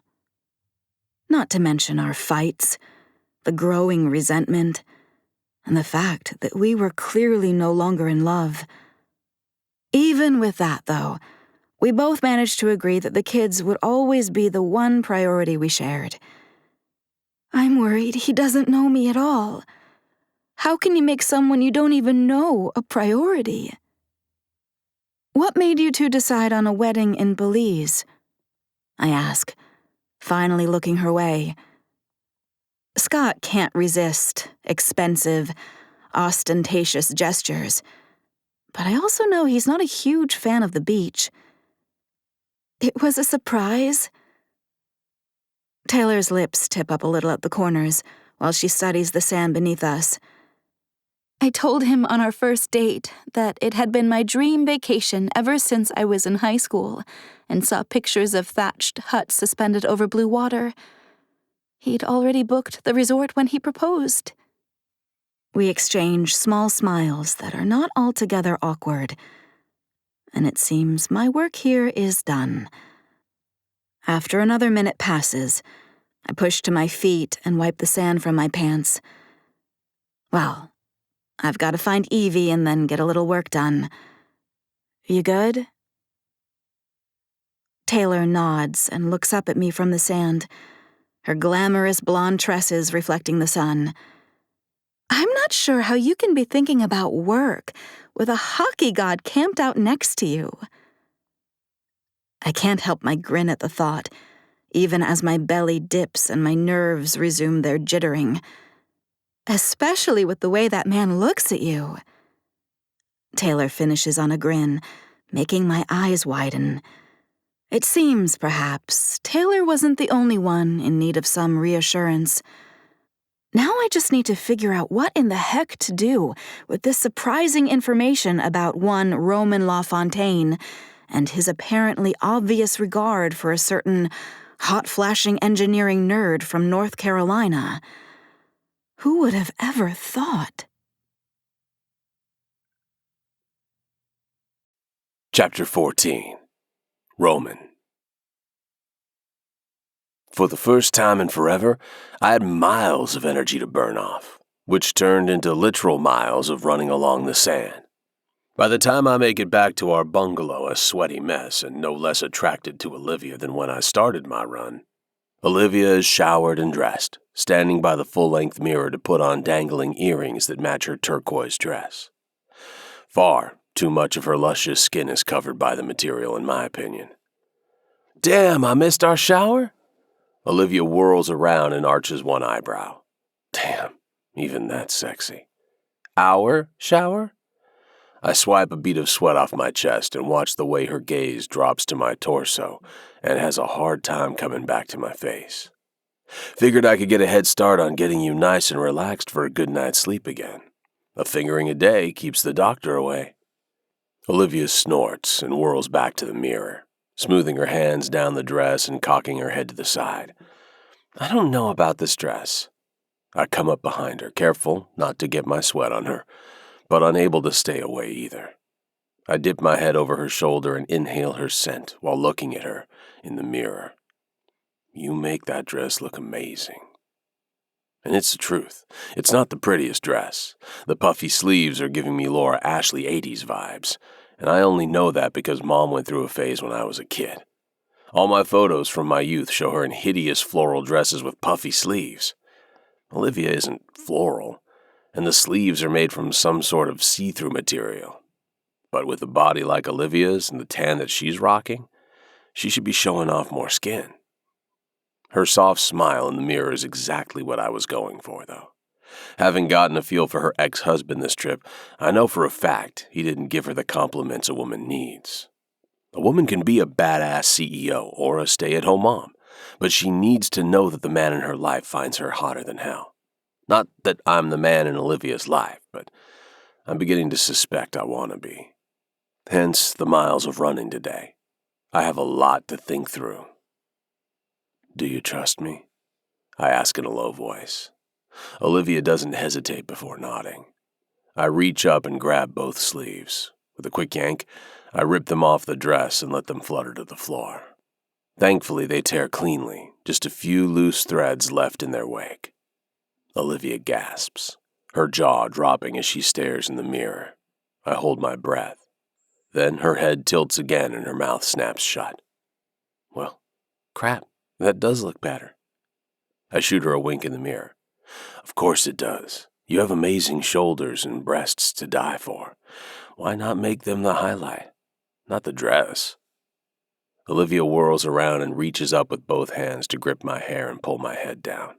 Her lips are on mine, and suddenly, I'm not in control of a kiss for once. Her tongue dips into my mouth, and I'm so stunned I barely participate.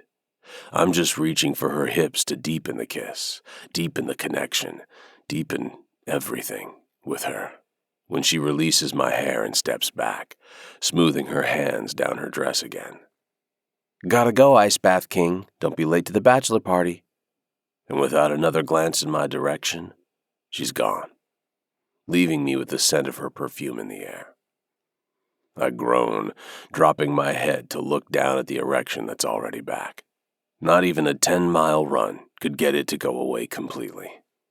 "It's gonna have to be a cold shower," I tell the room. Dan, being the upstanding man he is, swings by our bungalow 15 minutes later to pick me up before we head out to the bachelor party, one property away.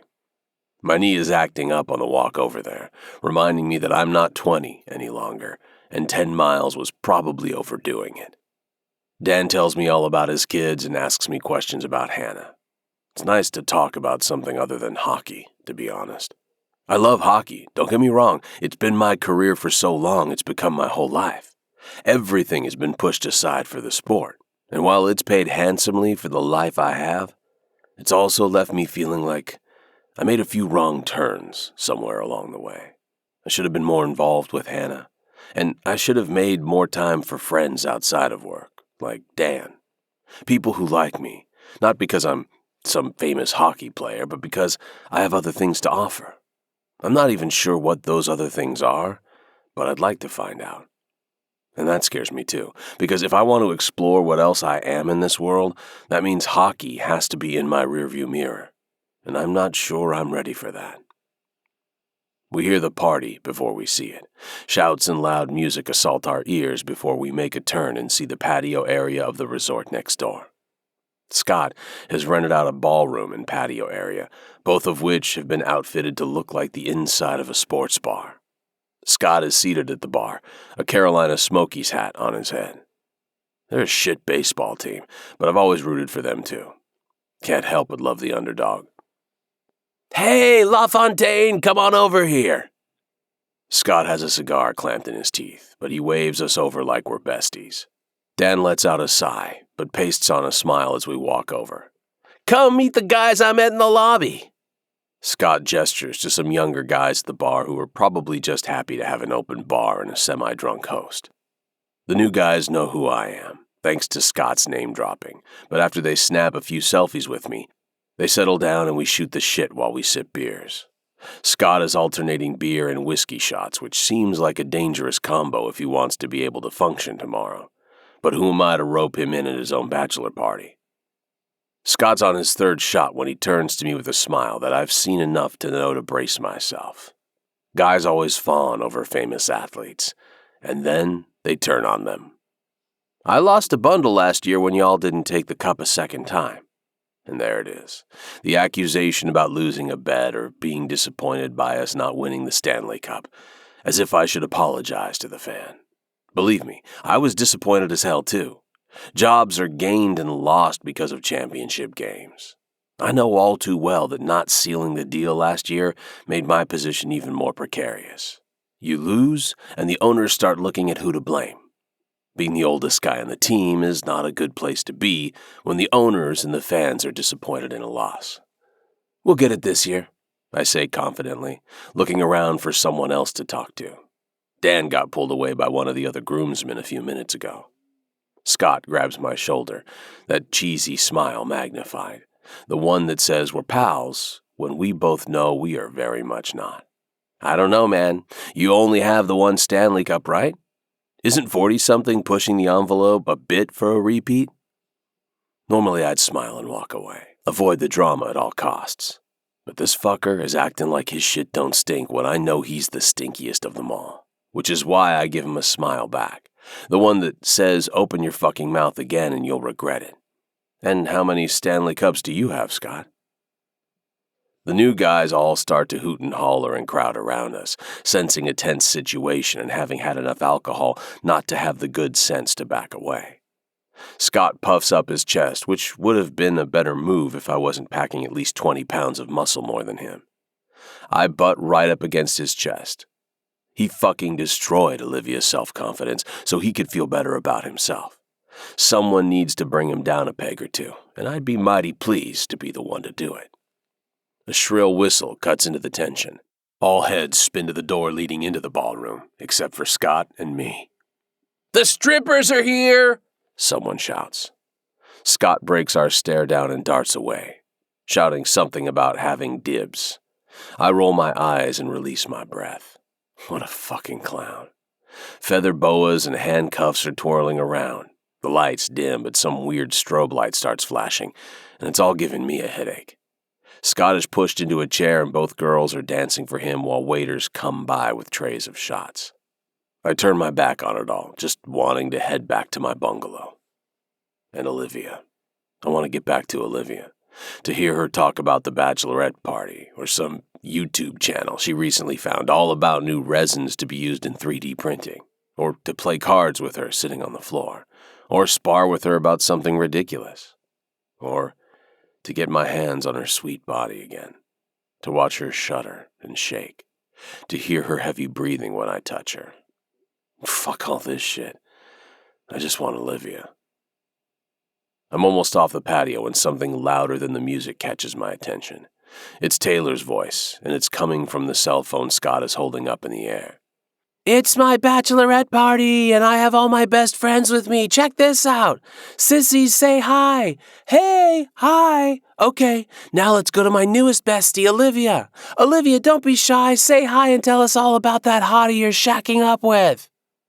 Squeals of feminine laughter make my stomach squirm, but I edge back to the party, wanting to catch sight of Olivia, even if it's from a tiny cell phone screen. She looks gorgeous, of course. Her cheeks pink and her eyes bright. Her hair is slightly mussed, but she looks happy. He's hot, right? Like 5-alarm fire hot. Have you seen the man's abs? I mean, every woman dreams of dating a hot hockey player. What's not to like? The body, the money, the face, and the growly fierceness, you know? Taylor starts giggling, and then it's her face filling the screen. Oh, we know, Olivia. That man is the complete package, you lucky girl. Now, who's going to do another round of shots with me? The video cuts out with Taylor blowing a kiss to the screen. Probably for Scott, but the whole thing has made me nauseous. Is that how Olivia sees me? Just some famous athlete package that she ogles over? I'm over here running 10 miles because my head's messed up, thinking she could be someone I'd sacrifice hockey for. And she's over there, with the idea that I'm nothing more than a well-put-together piece of meat. I spin on my heel and walk away from the resort without a goodbye or a destination in mind. I end up walking farther north than our resort, the moon reflecting on the water to light my path, before I turn back around and head for the bungalow. My mind is still racing, but my aching joints have officially declared the day over. I need sleep more than I need to figure out why Olivia's opinion of me matters, more than anything's mattered in a long time. Chapter 15. Olivia. Good God, I mumbled to myself in the bathroom mirror. Not only has my makeup melted with my latest hot flash, but my entire scalp is pricked with sweat, making the time I spent on my hair earlier a complete waste. I wet a few paper towels under the cold tap and shove them under my armpits. Ah, that's better. The bathroom door swings open, dance music from the bachelorette party spilling inside, along with Taylor's sisters Jessa and Melissa. I nab the towels from my pits and paste on a smile. Although I do genuinely like these women from the short time I've spent with them. I'm just not in a party mood anymore. Olivia, hey! Jessa greets me before ducking into a stall. Hey there. I return to them both as Melissa smiles and approaches the mirror a few feet down from me. Holy hell! She exclaims as she gets a look at herself, prompting me to glance over. What's wrong? I see nothing alarming, just a very pretty woman around my age, a shiny blonde mane cascading over her shoulders, and clear hazel eyes reflected in the mirror. I look like a damn raccoon. She reaches for a paper towel and wets it before swiping under her eyes. I can't help my grin. At least I'm not the only one. I decide Melissa won't be one to judge, so I repeat my paper towel routine under my arms and get back to fixing my own makeup. Genius! She eyes my impromptu air conditioning system, smiling at me as she continues leaning into the mirror. God damn it! We both turn to the stall where Jessa disappeared moments ago. Did you fall in? Melissa asks on a grin. I wish. Got my damn period. She groans. Melissa frowns. You want me to break it to Dave about the vacation sex for you? Ha! With the way my body's been messing with me, he wasn't expecting any, believe me. Melissa and I lock eyes, both of us knowing exactly what that means. I thought it was just me, Melissa says, turning her attention back to dabbing at her face with the towel. We're a year apart, bitch. Did you think I'd let you go through menopause alone? Although, now I've got to start counting my cycles again, so you might be ahead of me. I might not be right on track, but I definitely feel both of you. I volunteer. These hot flashes and the brain fog are killing me. Huh. Wait till you start losing your hair. Melissa crows. When I glance at her lustrous head of hair in question, she laughs. Then she shocks me by reaching up to dig her fingers into her hair before lifting off a hairpiece that comprises almost half of her mane. Oh my God, that feels so much better. Did you just take off Flossie? Jessa asks from the stall, sending me back to my bewildered state. Yes, and you were right, Melissa responds to her sister before enlightening me. Every hairpiece needs a name. This one is Flossie because she's so extra. She grins and rolls up the hair, casually stuffing it into her purse before withdrawing a small hairbrush. She swipes at her hair a few times to arrange it neatly in a less full but still attractive sweep that brushes her shoulders. I can't help my smile. It looks beautiful both ways. She meets my eyes in the mirror again. I meant to tell you earlier, I love your dress. I can feel the pink hit my cheeks at the memory of Roman ripping the sleeves off like some metrosexual Neanderthal before I jumped him. Again. Thanks. Any chance that hockey hottie of yours has a single teammate who prefers his women a little more mature? Melissa winks and moves on to touch up her lipstick. I groan internally as I replay that stupid display I made for Taylor's Instagram or whatever it was. I didn't realize until after she posted it that it wasn't just a private wedding video, so I'm kicking myself. Sure, it wasn't hard to get me fired up about how hot I find the man, but the other stuff?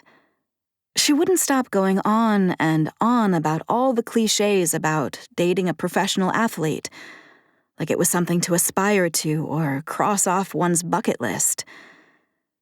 I still felt bad about her state on the beach earlier, so when she latched on to me upon my arrival at the party, I let her drag me around while she got tipsy and mooned over Roman and me. Little does she know there really is no Roman and me. But that was the entire goal from the start. Who was I to disabuse her of that fantasy? Still, I shouldn't have played into it on video like that. I shouldn't have talked about Roman on a video at all. What if he sees it?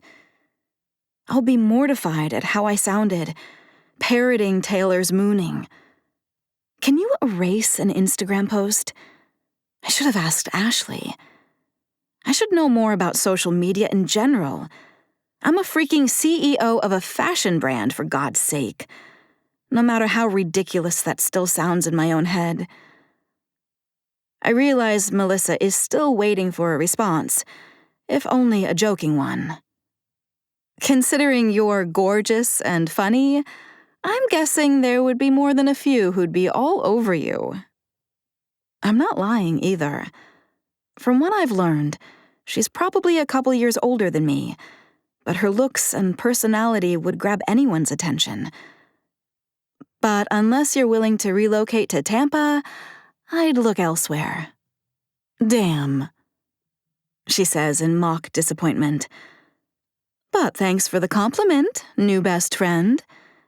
Hey, new best friend or sister since birth? Is one of you going to get me a tampon, or am I going to sit in here all night?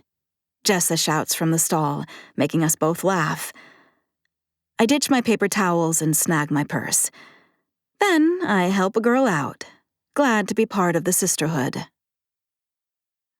When I get back to the bungalow an hour later, I'm surprised to see Roman already asleep on his side of the bed.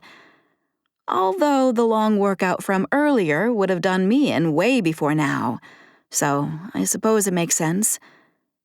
I can admit, my body started dreaming up some scenarios on my walk back to the humpback, but it's probably just as well I won't get to live any of them out. Not only because my sense of self-preservation wants to dig a moat around my heart, but because my conversation with Melissa brought something important to the forefront of my mind, regardless of my body's oblivious skip down the Candyland Boulevard to hot sex and orgasms. Roman lives in Tampa, Florida. I live in Charlotte, North Carolina.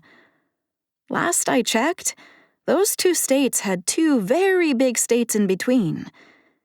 His career is in Tampa, along with what I imagine is a lot of traveling. Mine is in North Carolina. I employ 50 people.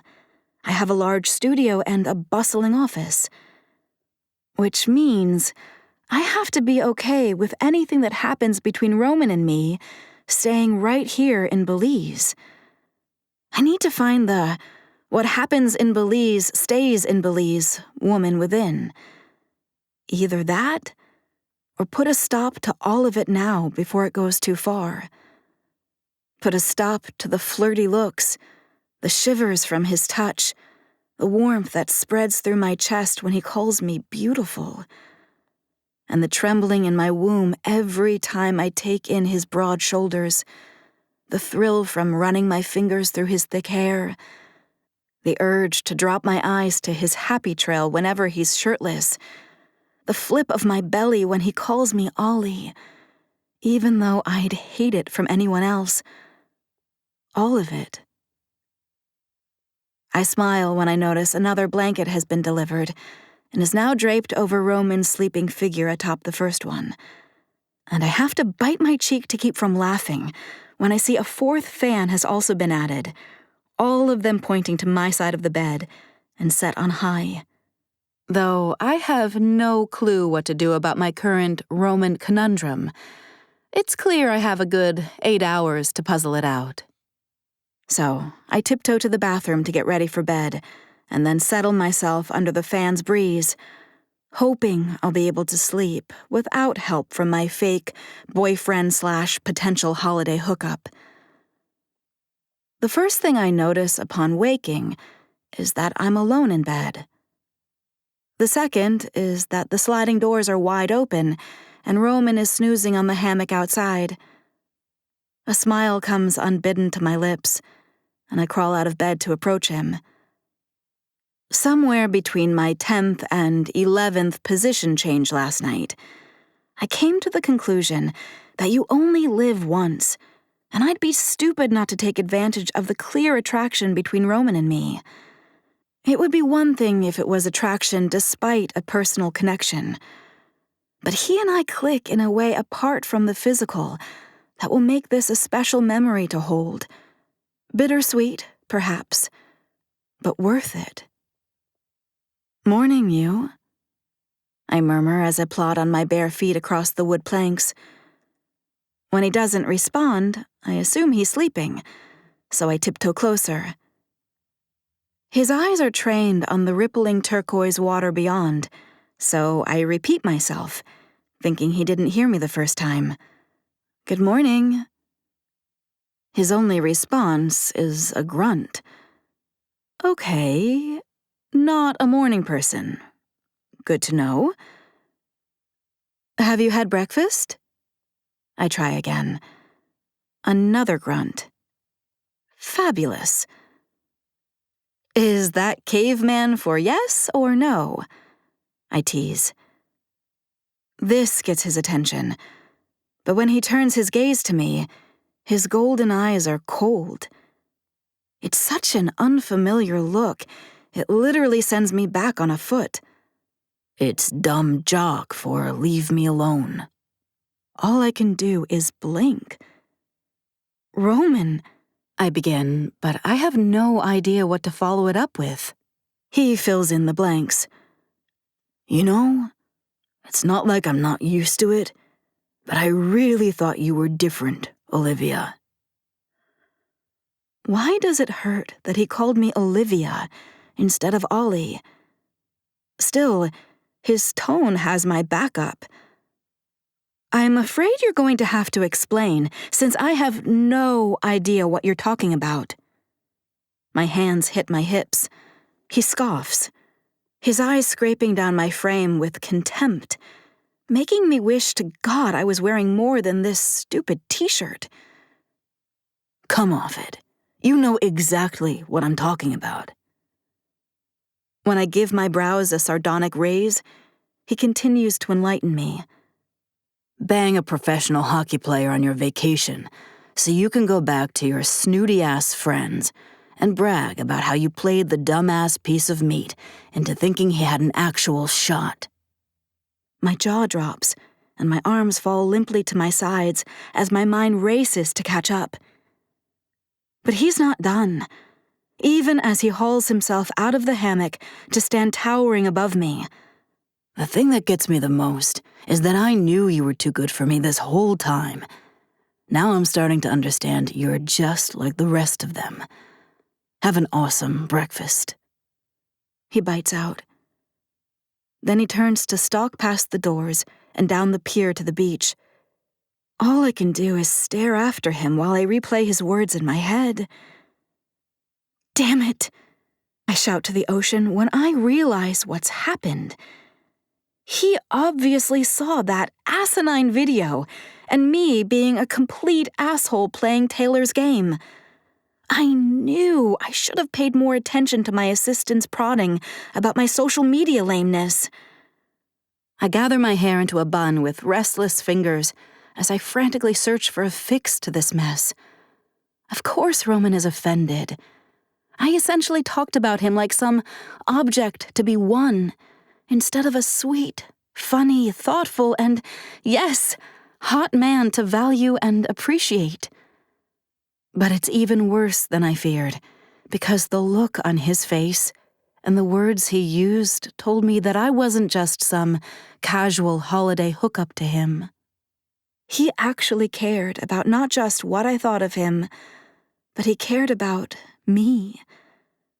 And now he thinks I'm some puck bunny who only wants him for his fame. It's time to set things straight and let Roman know what I really think about him before it's too late. Chapter 16. Roman. My hamstring is fucking killing me, and I badly want to kick the pier to let out some aggression. But I have a feeling I'd probably break something and just add to my growing list of injuries. I walked off in a huff without a shirt, and now the gaggle of women going to brunch at the resort next door in their island sarongs are eye-fucking me so hard I feel naked and afraid. I'm just pissed off. And if I really dig deep, I'm not even angry. I'm just hurt. And that's an even fucking worse feeling. My phone rings and I look down at it, like I forgot I'm still clutching it in my hand. I pulled up the airline website out on the hammock in the early morning hours, thinking I'd leave the island ASAP. I had no plans to keep helping out a woman who had zero regard for me. Then, images of Hannah waking up to her father ditching her flooded my brain, and I abandoned the idea. "Hey, Mom. Did I catch you during your workout?" Her scratchy voice brings me a wave of relief I didn't realize I needed. "Nah, I'm just out for a quick recovery walk." She makes a phlegmy noise. "Getting soft, are you?" I shake my head and manage a small grin as I look up at the rising sun. "Nah, did 10 miles yesterday and need to chill today. Are you calling because some other jackass reporter's about to get a delivery of dick cookies?" "I decided giving away free sugar was not the punishment I had in mind. Enough about dicks, son. I have a serious question." "Fire away." "I want to get together for a family reunion." I pause, thinking she'll explain further. When she doesn't, I tread carefully with my line of questioning. "We don't have any family. It'd just be you, me, and Hannah." "Exactly. We may be small in numbers, but we gotta stick together. Let's do it up here in North Carolina, say Charlotte." I flop down on the sand and watch the waves lap lazily onto the sand. Charlotte? That's oddly specific and out of left field. Mom starts talking so fast I know she's up to something. "Well, you know, Charlotte is a beautiful town. It's close to Hannah's college, but also far enough away we won't embarrass her, and people there might not know you." It suddenly all clicks. "Did you speak to Hannah recently?" No, absolutely not. Anyway, I gotta go book a hotel. How's late June for you? Good? Okay, gotta go." And then the nut job hangs up on me. I drop my head back and pray for patience.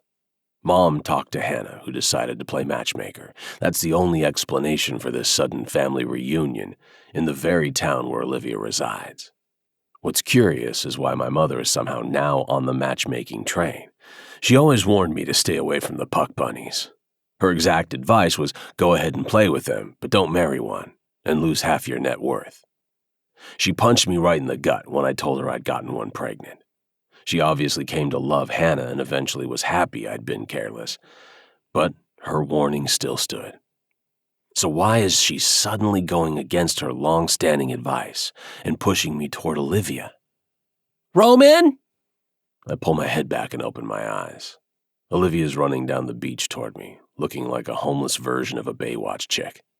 She has the bouncing boobs and free-flowing hair, but she's also wearing her sleep shirt and a pair of shorts that have seen better days. The t-shirt's half tucked in on one side, and I'm fairly certain the shorts are inside out. She stops at my side, kicking sand all over me before bending at the waist and putting her hands on her knees and breathing hard. Olivia? I'm not happy with her, but I also don't want her having a heart attack out here on the beach the day before her ex's wedding. She holds up one finger and continues to heave air into her lungs.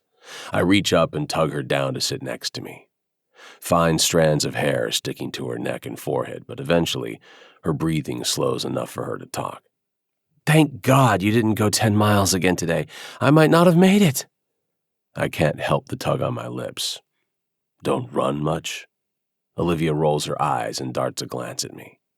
Our knees are touching, and I can't help but want more of her touch, despite how mad I am. Only if a bear is chasing me, and I purposely don't put myself in situations where that would happen, but I had to find you. I narrow my eyes, ready for some lame excuse for her behavior that'll be flimsier than the dresses most of the puck bunnies wear. Why is that? She nudges my knee, turning to finally look me in the eye. I'm sorry about the video. Taylor was drinking and going on and on about you and said she wanted to document her whole wedding just for herself. I figured since we're here under the guise of dating, I should go along with that narrative. Not for 1 second did I consider that she might post that publicly. So, what you said was completely fake? I briefly considered that when I couldn't sleep this morning. Still didn't bring me peace. Olivia's eyes go softer than the hand she puts on my knee as she turns further into me. Roman, of course it was fake. I don't give a crap about your occupation or your celebrity status. In fact, I prefer to stay out of the limelight. What I do care about is the guy who stayed up with me when I couldn't sleep. The guy who loves his daughter so much he agreed to be a fake date at a destination wedding. The guy who has better fashion sense than me and isn't afraid to sleep with 4 fans blowing on him. I give up the fight with my lips and let myself smile. It's kind of like trying to sleep through a hurricane. Olivia bursts out laughing. Then she rubs my sore knee like she knows I'm in constant pain. I'm sorry. For the ridiculous fans, the sleeplessness, the hot flashes, and most of all, for hurting your feelings with that video. All the insecurities and hurt feelings go away in an instant. I believe her. In fact, I should have believed that the video was her acting right from the get-go. Olivia doesn't talk like that, and if my own insecurities weren't horribly triggered, I would have seen that. I reach over and pull a lock of hair away from her sweaty forehead and tuck it behind her ear. So, what else do you like about me? Olivia's eyes sparkle. She knows I'm just fishing for compliments now, but she gives it to me anyway. I like this. Her hands leave my leg and cup my face, fingernails dragging through the scruff that's grown out this week. I like the salt and pepper. It's sexy as hell. Fuck, I like this woman. I have a confession. Yeah? Olivia shifts closer, and I have to clench my hands into fists to keep from hauling her onto my lap and claiming her lips. I dye my hair to keep the grays away. What the fuck is wrong with me? I've never told anyone that for fear of my secret getting out. Olivia lets out a whimper and then she attacks, throwing herself across my lap and kissing the hell out of me. Our tongues meet and teeth clash, the kiss spinning entirely out of control. We fall back onto the sand and make out like teenagers who can't control their raging hormones. I vaguely hear a whistle somewhere down the beach, but I don't give a fuck. All I care about is this woman and the fact that she's not the puck bunny I feared she was. My hand slides under the back of her t-shirt, and I let out a groan against her lips. The woman isn't wearing a bra. Shit, Ollie. We gotta slow down or I'll strip you naked right here on the beach in broad daylight. Olivia jerks her head up, and even though her eyes are hazy, she darts them left and right before coming back to me. I am going to say something completely out of character for me. I grin, thumbs sliding back and forth on her silky skin. I can't wait to hear it. Let's go back to the humpback. Every muscle in my body tightens in anticipation. 4. Her cheeks go red, and I want to shout in triumph. Seems like we should continue this. She waves back and forth between us. In private. I don't wait for her to take another breath, or to have a chance to second-guess what she's offering. I stand, pulling her with me and then throwing her up and over my shoulder. She grunts as her stomach hits my shoulder, but I've already taken off in a dead run toward the pier that leads to our bungalow. Roman! She sputters from upside down.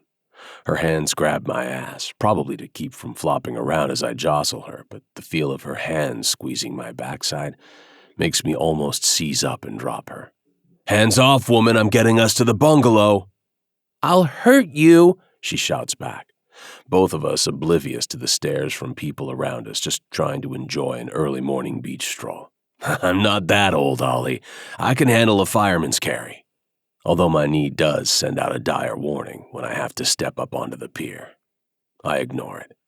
Olivia finally accepts her fate and lays still, letting me get us to our bungalow in peace. The air conditioning hits us full force as I slide the glass door open. I march right over to the bed and the stack of blankets that are still there. Don't you dare! I flip Olivia, and she bounces on the bed, eyes wide as she stares up at me. I pounce, crawling up on the bed with her, laying my body on top of hers, and getting right back to that kiss she gave me on the sand. Olivia sighs into the kiss and slides her fingers into my hair. She tugs hard, and it lights a fire in my chest. Fuck. I want this woman more than I've ever wanted a woman before. My hand slides up under her shirt. Her soft belly tenses, but then my palm reaches the promised land. Boobs. And Olivia has the nicest set I have ever had the pleasure of fondling.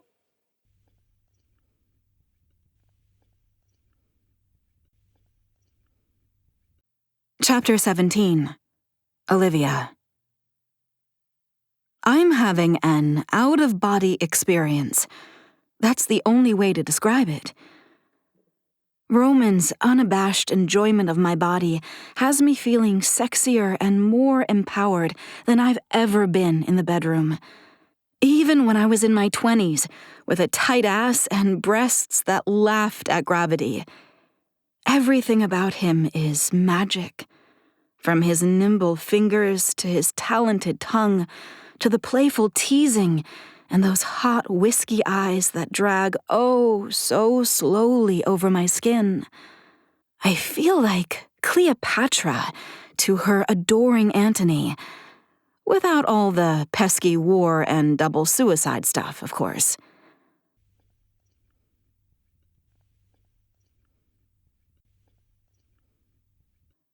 My fingers skim over his damp back, causing a full-body shiver that makes me laugh. Since when was sex so freaking fun? I don't remember so much smiling. Clearly, I've been doing it wrong all these years. Or maybe I just don't remember since it's been so long. Roman pulls up to his elbows and aims a drowsy, devastatingly sexy smile at me. Nope, it's not my memory. It's Roman. I think it's you who nearly killed me. His breathing is even more labored than mine. I choke out a laugh and hold his jaw in a tender grip before lifting my head to kiss him. Funny, that doesn't sound like a complaint. Oh, Believe me, he replies, tucking a strand of damp hair behind my ear. All of my remaining brain cells are busy strategizing how to repeat the last half hour as many times as possible before we have to hit the airport this weekend. Let's take this to the shower and get a head start. His grin is decidedly naughty. I refuse to let mention of the airport dim my mood, instead informing him with a grin of my own. I'm a bit of a math whiz, so I'm happy to help. Just saying. Considering my calculator isn't waterproof and I enjoy naked strategizing, that's convenient. When he reaches his hand out to me, I happily take it and let him pull me with him to the bathroom. I'm not sure I've ever had breakfast in bed before. Roman pops a grape in his mouth before reaching over to feed me one. We've decimated the meal room service delivered after our shower and are picking up the remains of the fruit plate while we laze around in bed. He's not even giving me a hard time about the flock of fans that cooled our eggs and toast before we could enjoy our first bite. So I know he's in the same zen zone as I am. It would take way too much energy to ambulate anywhere after that shower. I bat a strand of hair from my face as the fans ruffle my mane.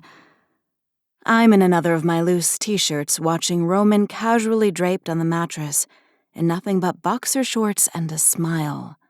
He doesn't even try to hide his smugness. It's way too adorable and has me thinking I could so easily get used to this. But that's not what this is. To that point, it's time to have a conversation we probably should have had before I jumped him on the beach. I straighten and pull the sheet over my legs. Roman reaches over and yanks it back off just as quickly, making me snicker. Hey, eyes up here, Ice Bath King. I scold with zero force behind it. He obeys nonetheless. I just want to make sure we're on the same page about whatever this is. I flap my hand back and forth between us. He straightens as well now, face turning serious.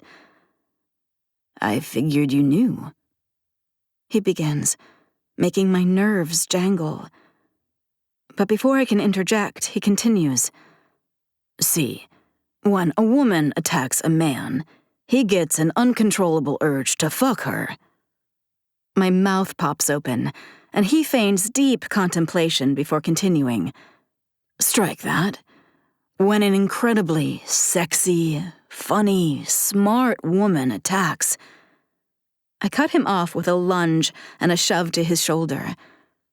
Case in point. He easily takes me to my back in a flash and hovers over me, laughing and giving me a memory to tuck away for later when we're no longer in each other's lives. You're ridiculous. I smile up at him. He really is gorgeous, the laugh lines around his eyes and mouth making him even more so. I skim my thumb over the scar that cuts across his upper lip and wonder how he got it. His laughter subsides, and he runs the backs of his fingers along my jaw before getting real with me. I live in Florida. You live in North Carolina. We both have careers, and neither one of us is stupid. I nod, relieved that we're of like minds. But that doesn't mean there's not a part of my heart that wants to grab onto a belief in the impossible. It's the same part that still thinks there's a slight possibility that maybe, perhaps, there could be at least one unicorn living on this planet somewhere, and we just haven't found her yet. Vacation fun, and no hard feelings. I verbalize it in case he needs confirmation. Naked vacation fun. he reiterates with another grin. I thread my fingers through his thick hair, imagining what it would look like if he stopped dyeing it, and ignoring the bereft feeling that comes with the knowledge I'll never get to find out. Then you'd better get to ravishing me, because you've got lunch with Hannah in a couple hours, and I've got an inbox full of emails to answer before my office files a missing persons report. Roman doesn't delay in demonstrating his dedication to our carefully devised shower plan. It's no wonder he's an MVP. Chapter 18. Roman. Hannah! I waved from the table I reserved right on the water's edge at the resort restaurant. I stand and hug my daughter when she gets there. She looks so grown up it scares me. She sits down and smiles at me over the table, the little girl with dimples still in there somewhere. She's just buried under a woman's body and a layer of sophisticated makeup.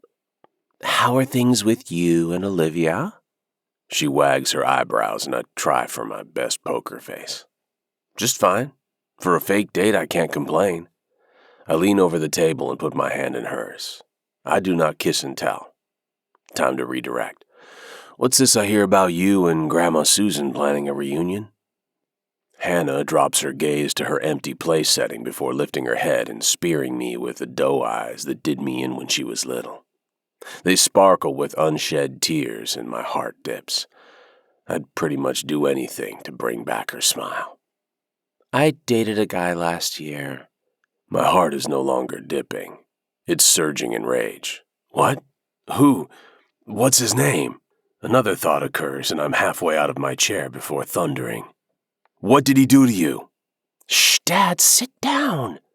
Hannah yanks on my arm, making me sit before glancing around the restaurant like what total strangers think is more important than some weasel dick hurting my baby girl. "Geez, I didn't tell you about him because I knew you'd freak like you are right now." She lifts an eyebrow, but I won't apologize. Men are douchebags. I play hockey with them. I hear what they say in locker rooms about girls. Hell, I've said a thing or two in my past I'm not proud of either. That was before I had a teen daughter who started making heads turn. I saw life through a new perspective, real damn fast. I force air through my lungs and try as hard as I can to keep my voice steady. "You're broken up now, though?" Hannah nods. "Yeah. The thing is, Dad, I really liked him." The tears are back, and I make a mental note to quiz Olivia's daughter about the situation until I get a full name out of her. "When we broke up, he said something to me that pissed me off at first. Oh, that little shithead is dead. He said I have daddy issues I need to work through." Hannah picks up her water glass and laughs. Actually, laughs. I'm over here plotting murder and she's laughing. She takes a sip and shrugs. "Turns out, he's right." I do a double take. "Wait, what?" She spreads her hands wide. "It's true. I do have daddy issues. You were barely around, and while Mom didn't talk shit about you, she didn't have anything nice to say either. It's fair to say my outlook on men is colored by your example." I'm floored. The worst kind of guilt and sense of failure hit me full force. "Hannah," I breathe, unable to say anything else. Hannah grabs my hands now. "I didn't say that to make you feel bad. I know you have a demanding job and Mom didn't make it easy for you to see me when you were available. I just know that I'm an adult now, and I can make my own choices, and I want to see you. I want to get to know you." I squeeze her hands back like they're a lifeline. "I want that too, pumpkin." Everything I've been thinking about with my career comes to a head, and instead of feeling like my life might be over if I no longer have hockey, I get a sense that my life might just be beginning. I'm probably going to retire, this year or next. Hannah gasps. I hurry to complete my thoughts. I haven't said anything to anyone, but I want you to know my intentions. I was wrestling with feeling like a failure as an athlete. My body's failing me, and I can't deny it anymore. I lift my head and lock eyes with her. But it's failing you that hurts worse. Daddy. Hannah whispers. No, I'm serious, kiddo. I failed you as a father your first 19 years, but if you'll let me, I'll be there for at least the next 19. Hannah's smile is everything. I'd like that.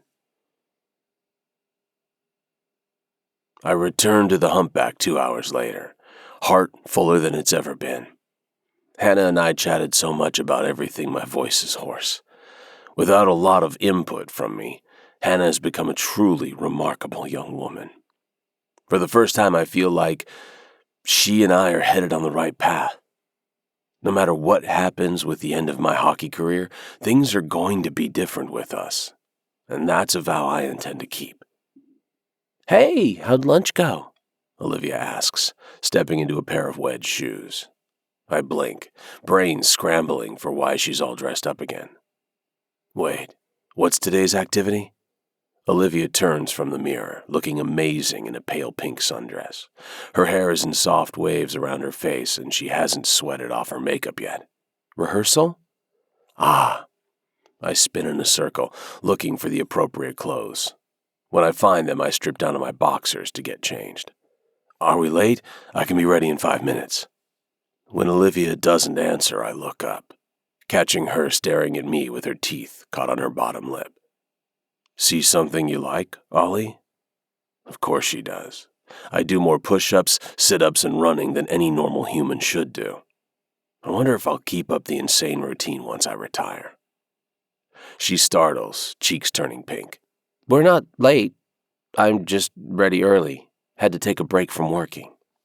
I frown, finally noticing the open laptop and the file folders strewn all over the coffee table. Did something happen? Olivia sighs and flops onto the love seat. Do you know anything about my company? I shrug, stepping into gray slacks and fastening them. From what I've gathered, it's maybe the fastest growing fashion shoe brand since Crocs. Let's be honest, that wasn't exactly fashion.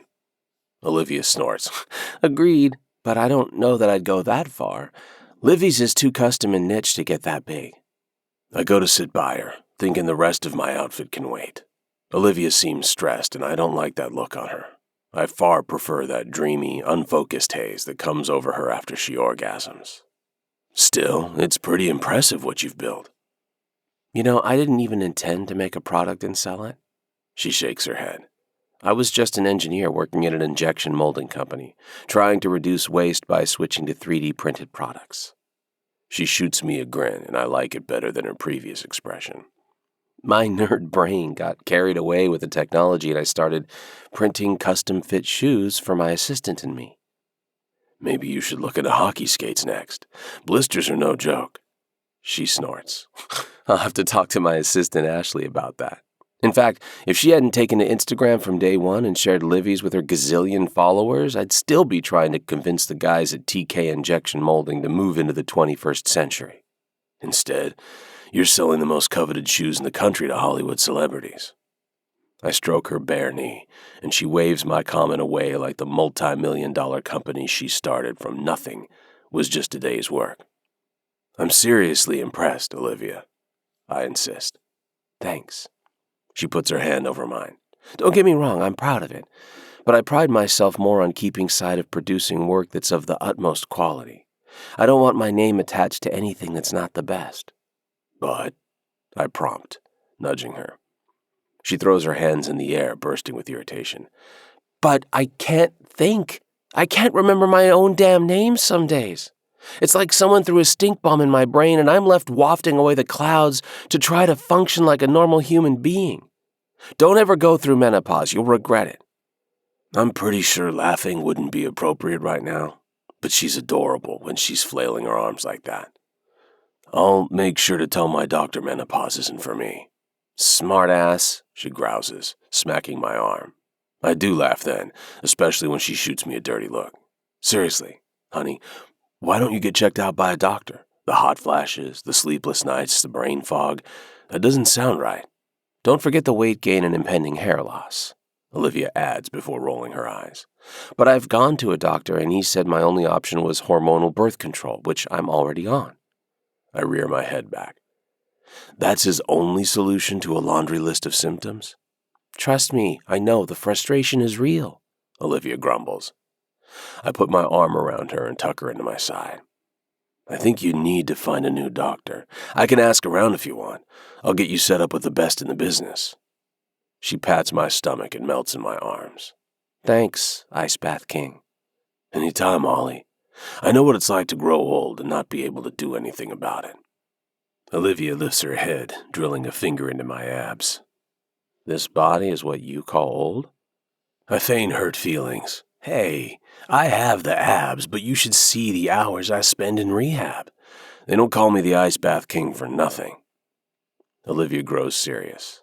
I know. It sucks when you know you should be able to do something you've always done, and then your body just fails you. Makes you start to doubt yourself. I nod. Exactly. I see these younger guys doing things I used to be able to do, too. Makes me wonder if I have a place on the team at all. Makes me seriously consider retiring, even though I still love the game. You're more than just the game, Olivia whispers. And for the second time today, a woman strikes me right in the heart. Olivia sees me, the real me, not the trophies or the bank account or the facade the fans see. I want to bury my head in her chest and let her hold me. Let her tell me all the ways I'm still a man, even if my body fails me and hockey has to be put in my rearview mirror. But that sounds a bit like stripping away everything and baring my soul to someone. So instead, I slide my hand under the skirt of her dress and find out what underwear she's wearing. At least this is familiar territory. You just earned yourself another Hochi Mama.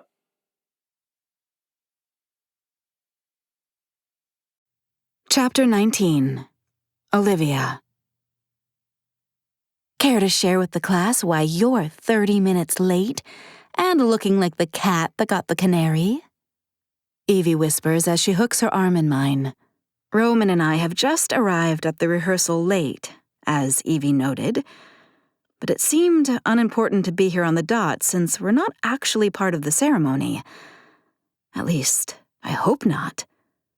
Oh, God.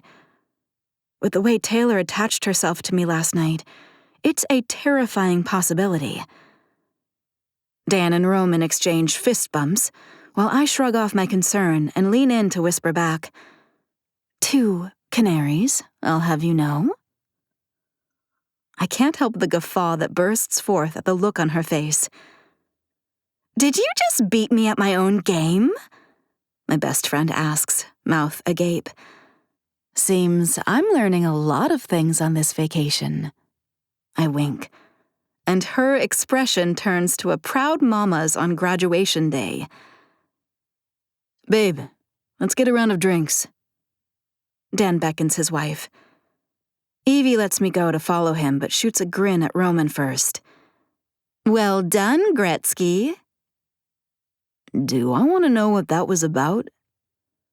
Roman lifts a brow at me, looking devastatingly handsome in a stylish white button-down he's left open at the collar.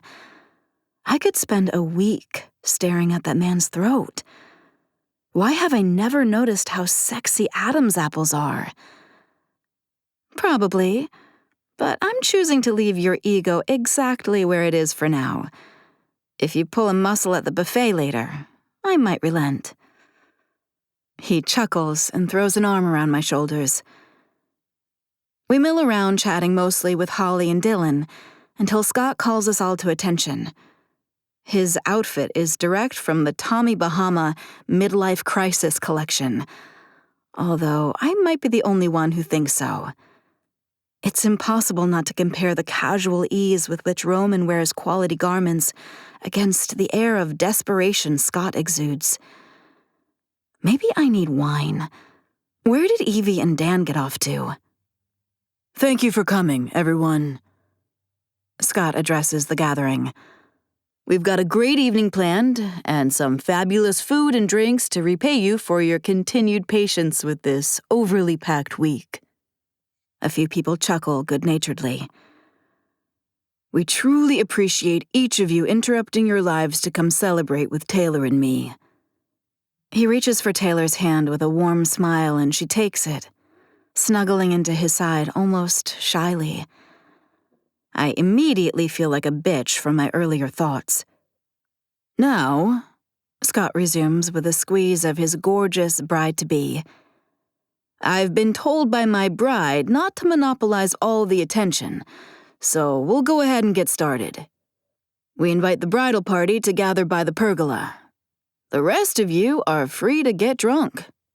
Taylor smacks Scott's arm, and he laughs before dipping his chin to give her a peck.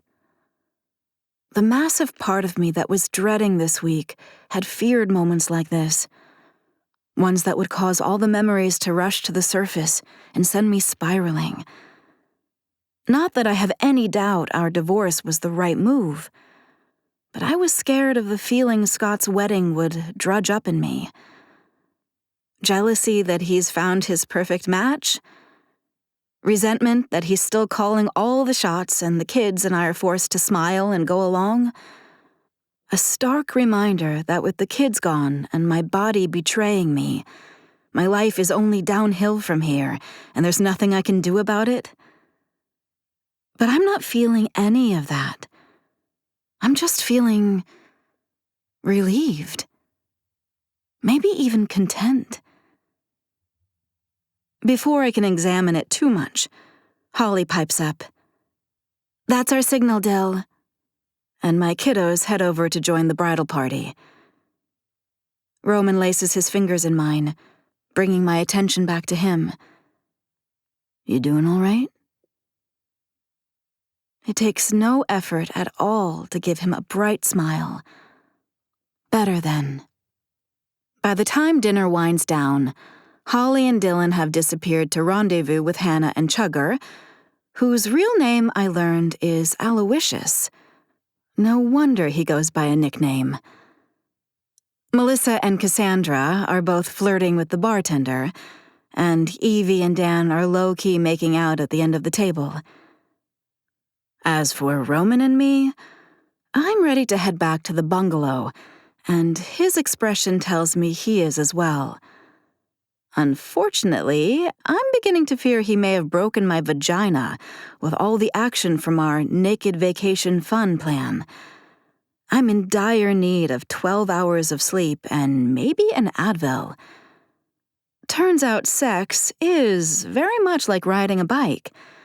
When you haven't done it in a long time and you take a 20-mile ride out of the gate, your nether regions are going to be sore as all hell. Roman leans in to nuzzle my ear, and the full-body shiver it elicits has me thinking of another fitting idiom. No pain, no gain. To hell with it. Life is short, and Mama's getting laid. Something tells me I won't be needing those blankets tonight, Roman murmurs. But I think I'll go ask the front desk for another couple fans, yeah? I feel his smile against my skin, and it makes me grin too. I'll go with you. I drop my hand to his thigh, and he stands from the table before we travel down Evie and Dan's path to PDAville. Olivia. We both turn to see Scott standing a few feet away with a glass of scotch in his hand and a relaxed smile on his lips. Hey, man. Roman greets him, but it's clear Scott wants a word, so Roman brushes a kiss on my temple before stepping away. I'll meet you back at the room. Okay. I nod. Scott watches Roman depart, but my eyes stay on my ex, looking for any signs that I should be wary. I can't find any, so I step closer. He seems like a stand-up guy, sweetheart. I want to bristle at his use of the old endearment, but I can't muster any scorn. When Scott's eyes finally come to mine, I know why. He's happy. For him. For me. For us. Yeah, is my only reply. I agree with him, of course, but I've also kind of pulled one over on Scott this week, and I don't want to imply more than the strict truth now. I like Taylor, I confess. Don't take this the wrong way, Scott responds. But before I can get my back up, he continues. but she's not you. I love her, and she's amazing. But there will only ever be one you. My lips part, but I have no idea what to say to that. I fucked up. He shakes his head but keeps my eyes when he says, I just figured it was about time to own up to it. Then he turns to face the path where Roman disappeared. Taylor makes me happy. Lord knows what I did to deserve it. And it's clear this Roman guy does the same for you. His eyes return to me, the same vivid hazel ones he gave both our kids. I'm glad. You deserve someone who'll put you first in a way I never did. His words are bittersweet, of course. His reflection on our marriage is monumental, and I take it in with all the gravity it deserves. He has no way of knowing Roman will be gone in a few days, though. Without thinking, I move closer and take Scott's free hand. Hey. I give him a soft smile. Did you see those two kids tonight? His smile mirrors mine when he gets my meaning. I'd say we didn't do half bad. We're both silent then, and I let his hand drop before adding, I had a hand in things too, Scott. So don't try to shoulder all the blame, okay? He doesn't respond to that, instead giving me a lift of his chin to acknowledge he heard me. I'm gonna head out, I tell him, and this time he nods. But before I get more than a few yards, he calls out, Turnabout's fair play, Olivia. When LaFontaine pops the question, let me know and I'll clear my calendar. I chuckle and give him a wave over my shoulder. Then I take the path that leads to the humpback and Roman.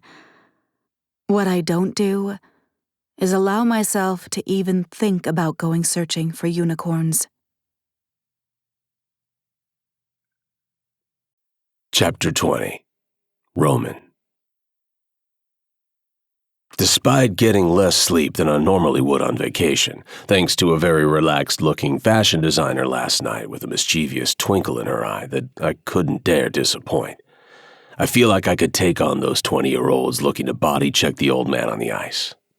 I roll out from the mound of blankets on my side of the bed to stare down at Olivia, all tangled up in a single sheet, her hair blowing in the wind. God, she's beautiful. I didn't want to leave her alone with her ex last night, but she squeezed my hand like she had everything handled. When she caught up to me at the pier that leads to our bungalow, she was calm. No hint of tears or agitation from her encounter with Scott. I didn't ask her what was said, as it was none of my business, but she seemed far from the woman who showed up here earlier this week. No matter what happens between us when we go our separate ways, I'll be grateful that I've been here for Olivia when she needed a confidence boost. And now, she's going to be here for me. With an evil grin, I smack her on her butt. Olivia's reaction doesn't disappoint. She wakes up swinging, her fist connecting with just air thanks to my cat-quick reflexes. Her eyes hold murderous intentions, but she stills when she sees me. Really, LaFontaine? Her voice is a sexy rasp so early in the morning. Time to work out, Ollie. She flops back on the bed and tries to turn on her side. You're the athlete. You do the workout. I'm going to sleep a little longer. I go one by one and turn off all her fans.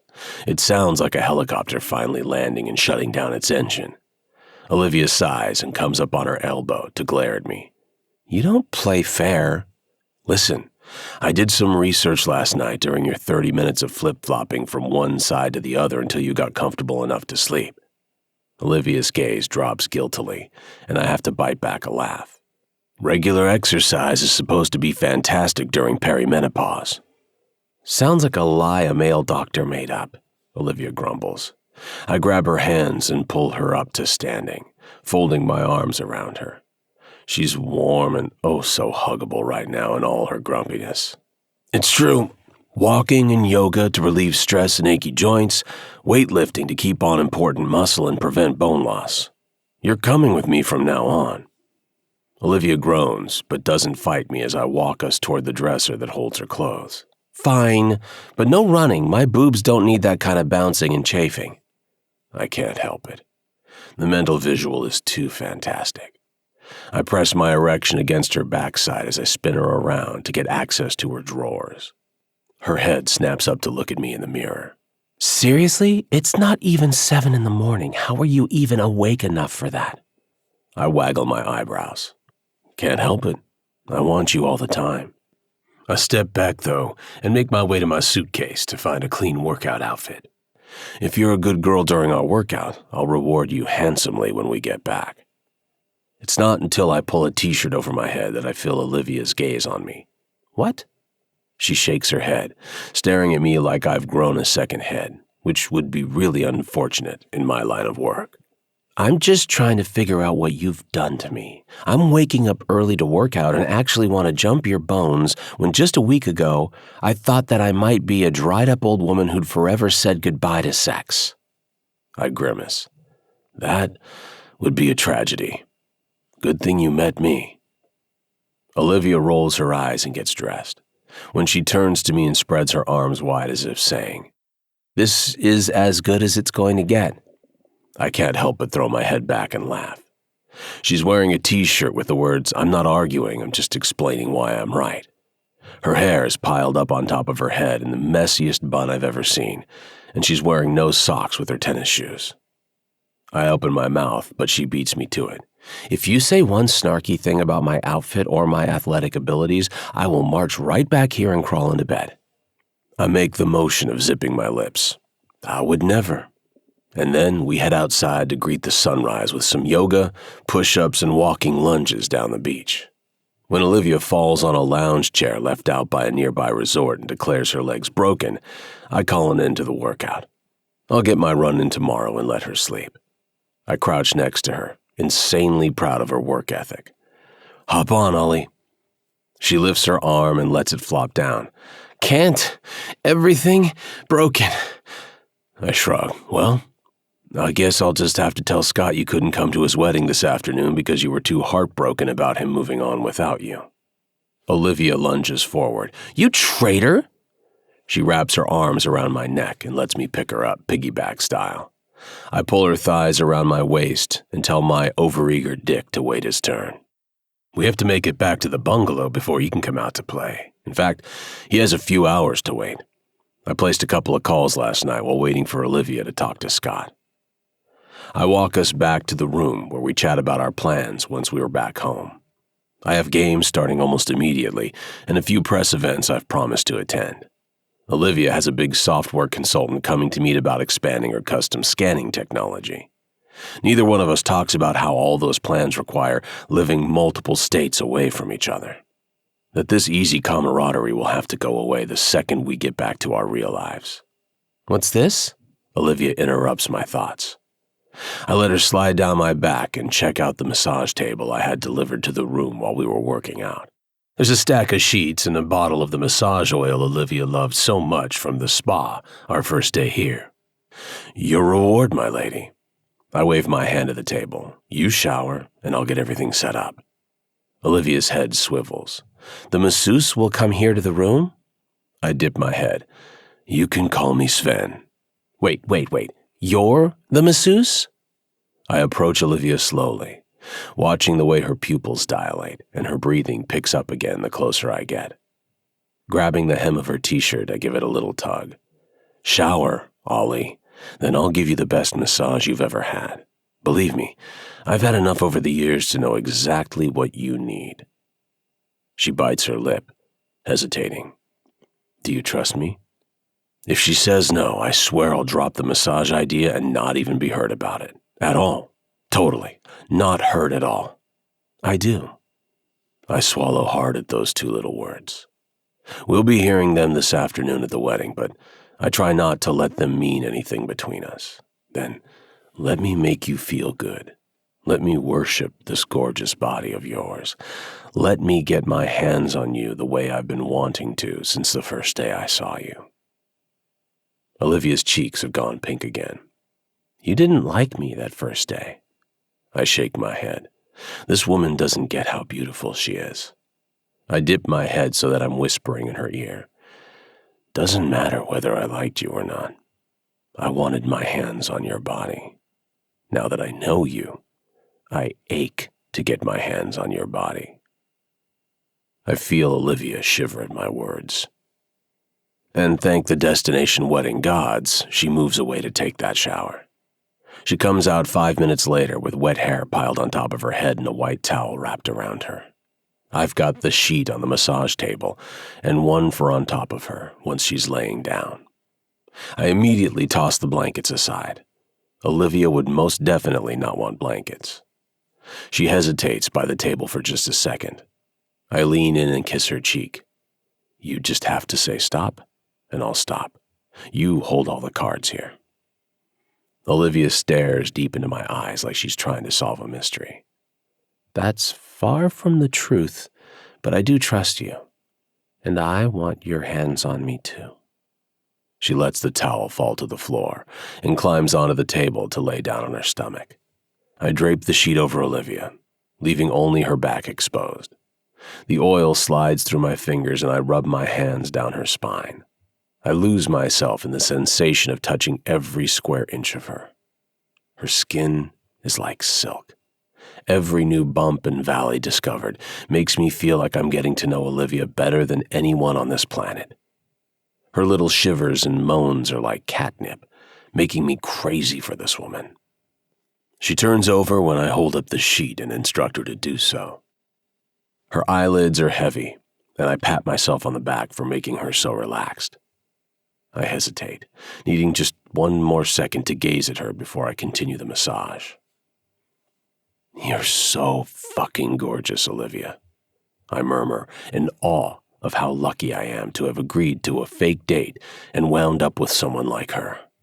She's so much more than just a pretty woman. She's intelligent, successful, hilarious, and dedicated to her children. She's the type of woman you beg to marry, knowing you'll never be good enough for her. She'll always outshine whomever she's with because she's the complete package. She doesn't just slide a puck around the ice for a living. She makes a difference in people's lives. "I'm starting to feel like I might be," she murmurs back, eyes closed. Her hands aren't trying to cover herself. I drop my head to my chest and just breathe. That's the one thing that makes Olivia even hotter than she already is. Confidence. "You're killing me," I say on a tight chuckle, dropping the sheet over her and forcing myself to pump out more oil to finish this massage. I notice my hands are shaking, but I argue it's because I'm holding myself back from climbing up there and burying myself inside her tight heat. Olivia smiles, her eyes fluttering open. Suddenly she whips the sheet off her, and I'm so very fucked. "Ollie," I warn, standing stock still for fear I'll ruin this massage with what I really want. "You said I get a reward for working out. I'd like my reward now." Olivia's eyes turn positively playful. "I need you naked, though. Think this table will hold both of us?" I kick my shorts off so fast I'm pretty sure they rip. I put one knee on the edge of the table. Only one way to find out. Turns out the table lets out more groans than me. It wasn't really built for this kind of activity, but I'm starting to believe that Olivia was built for me.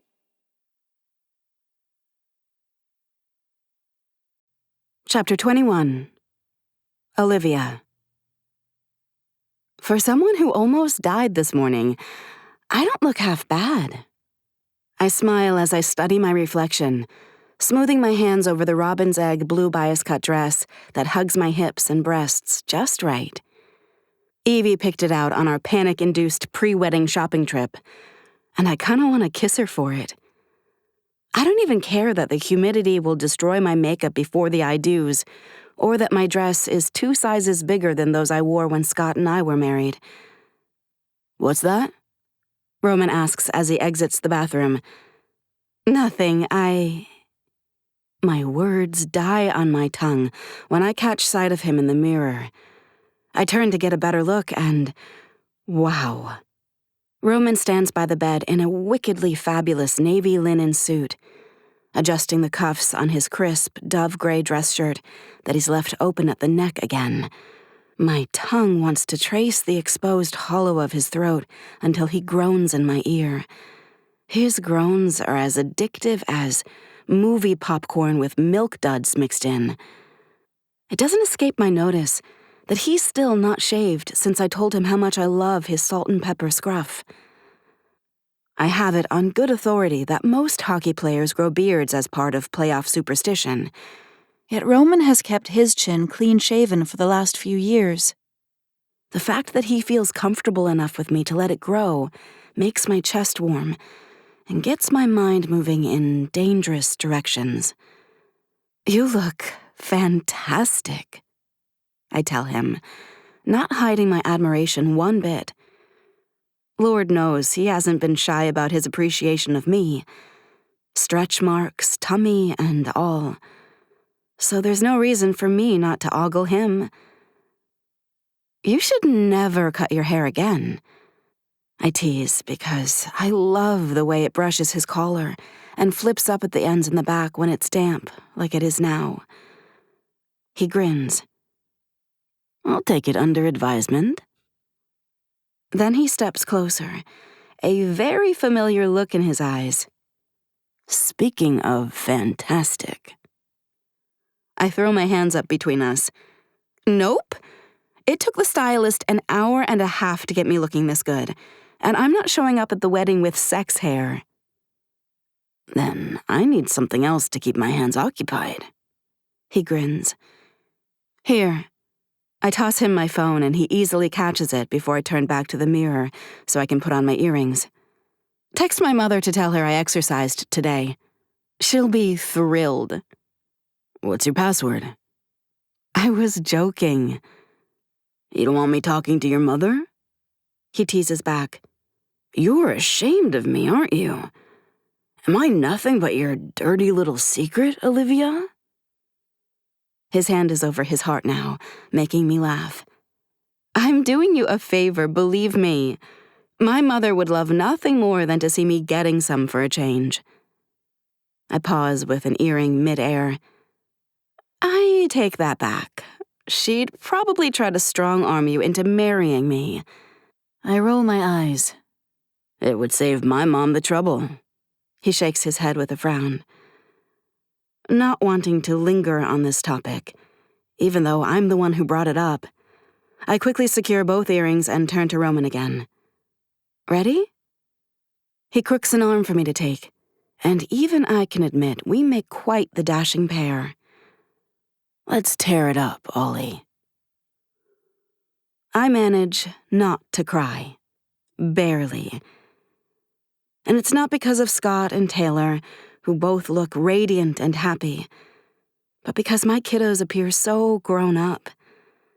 Dylan cuts a tall, handsome figure in his tux and neatly combed hair, and Holly is stunning in her sunset orange bridesmaid's dress, her hair curled into an intricate updo to match the other bridesmaids. As we sit in white wooden chairs watching the wedding party walk back up the aisle, I sigh and unconsciously rest my head on Roman's shoulder. It's so natural. I don't question it. And neither does he, apparently, because he gives my thigh a squeeze in return. "Thank God, I'm starved," Hannah says from Roman's other side. She's wearing a pink floral sundress that would look terrific with the latest Livy sandals. I make a note to have Ashley get her started on the complicated custom fit process, so Hannah gets those shoes I promised. The happy couple has put us at a table with Evie and Dan, as well as some of Taylor's family we haven't met yet. An older couple named Doug and Gloria, and sister and brother cousins who all just flew in last night to catch the main event. I can't possibly eat another bite. Natalie, one of the cousins, groans as she leans back in her chair and pats her flat stomach over her silky dress. It's clear she and Taylor are related, as they share the same blonde hair and similar bone structure. Airplane bloat, her brother, Trent, shares with the rest of us, causing his sister to straighten and smack him on the arm. Happens every time. Shut it. Natalie frowns at him and then makes a move that has me struggling not to laugh out loud. Her half-lidded eyes slide to Roman before she pouts and says, "You'll make Roman think I'm a pig," causing Evie to lose the similar battle to mine she was waging. Either Roman is oblivious, or he's on to Natalie and taking the path of least resistance as he responds, "Of course not." Natalie laps it up, despite its lack of any substance, and I'm pretty sure the sound I hear is her purring. Thank God the waiter comes to refill our wine at that very moment. It takes effort not to chug my Sauvignon Blanc while I watch Natalie eye-fucking my date. All attention shifts to the small dance floor as the music gets louder and the newlyweds share their first dance. Scott smiles through the entire song, unable to take his eyes from Taylor. It's sweet. Natalie is not the only one done eating, as most of the younger generation ditches their tables and gathers on the dance floor when the DJ switches to a BB Rexa song. My foot taps to the beat, and I know I'll be out there myself before long. I can never resist an opportunity to dance, but I'd like to hold off until a little later in the evening, since I'm already warm, and I know I'll get sweaty out there. That, and I'm guessing Roman's not a huge fan of the dance floor. "Oh, I love this song," Natalie pipes up, throwing her napkin on the table and rising from her chair to join the small gathering on the floor. My relief at her exit lasts only a few seconds, however, when she positions herself mere feet from our table, and I realize this is all part of her seduction plan. "Here we go," Trent mutters under his breath while Gloria diverts Roman's attention to ask him something about Tampa. I, however, am unable to tear my gaze from Natalie, as she somehow manages to pole dance without the aid of an actual pole, or the grace of an actual pole dancer. Since Roman is otherwise occupied, and Natalie is ruining this song for me, I decide to throw in the towel and get my groove on with Holly and Hannah on the other side of the dance floor. BB switches to Calvin Harris, and I'm lost in the music in an instant. I'm not the most graceful person on a normal day, but something about music makes my body and limbs work together in perfect harmony. Holly always teases me that dancing puts me into a trance, and I can't say she's wrong. It's the only form of exercise I can get behind because it's all fun and no work. Hannah, Holly, and I move together through 2 more tracks before they beg off to get a drink and leave me by myself. I don't mind one bit until I notice a pair of hips beginning to gyrate a bit too close for comfort. When I look up, I see Trent dancing in my personal space, his eyes raking up and down my body as I move. He's a good-looking guy, probably in his late 30s, with excellent cheekbones and a full head of sandy brown hair. In another life and another time, I might be flattered at his attention. But that life and that time are not now. As if I conjured him up from thin air, Roman appears at my side. He snatches my hand, turning me away from Trent and into him before he molds my body to his and begins moving with me in rhythm with the song. "Every man in this place wants to fuck you on this dance floor," he growls in my ear. Whatever reaction he's expecting is not the one he gets, which is me throwing my head back and laughing myself stupid. His responding glare loses its bite instantly, however, when I wrap my arms around his neck and lean in to bite his earlobe and say, "I only have eyes for you, Ice Bath King." Chapter 22. Roman. The thud of Olivia's head hitting the sliding glass door has me coming to my senses. Barely. I wrench my mouth from hers to reach around and open the door before I give my date a concussion. Olivia's hands are squeezing my ass and we trip over our feet as we get into the bungalow. I'm not sure how we made it back here, but I'm glad we're finally somewhere private for the things I want to do to her. She drove me downright insane on that dance floor. We only made it through 3 songs dancing together before I literally dragged her out of there like a caveman to hoots and hollers from Dan and Evie. Olivia's tongue is in my mouth and her hands are everywhere, all at once. Usually, I'm the one making all the moves to get in a woman's pants. I can't help but love the way it feels to be on the receiving end of someone being out of their mind to get a piece of me. Sadly, I have to stop her, or I'll have a mess in my pants like some kind of inexperienced teenager. I move quickly to snatch her wrists, pulling away from her momentarily. Turn around and put your hands on the dresser, honey.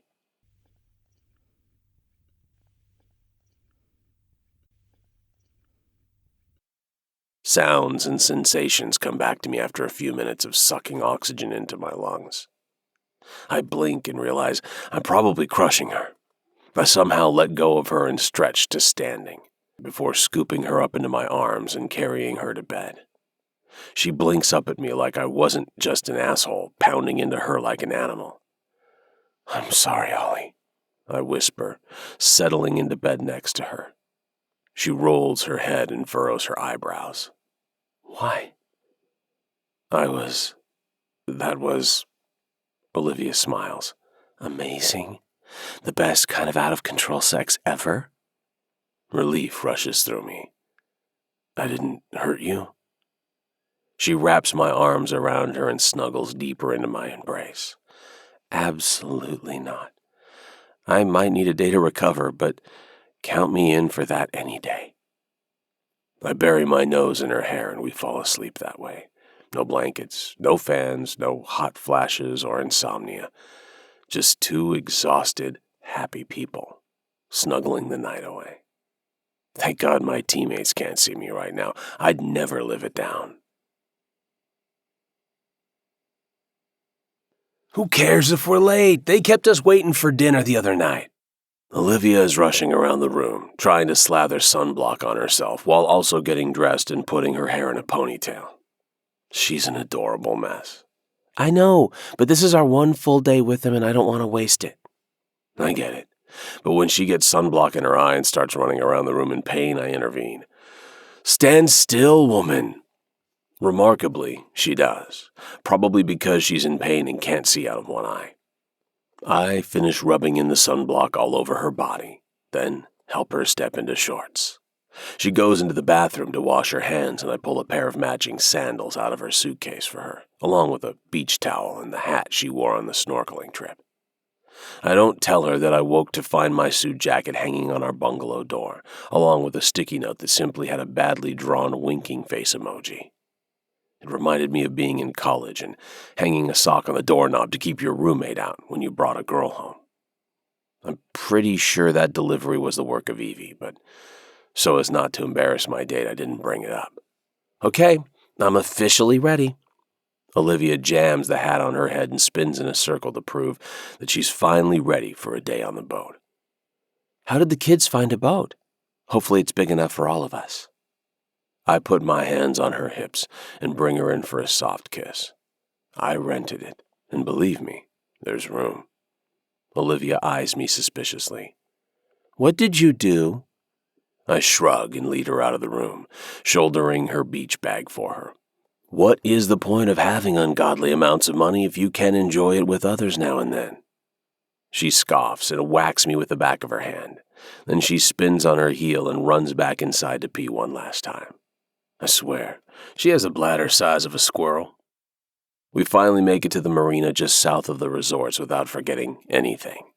Our boat is the biggest one out there, though calling it a boat is really understating it. It's a yacht, with 5 staff members to both drive this thing and serve food and drinks while we enjoy our day. Holy shit! Dylan's voice comes from behind us, along with an excited squeal from Holly. When we spin around, Hannah is smiling like she knows what I've done.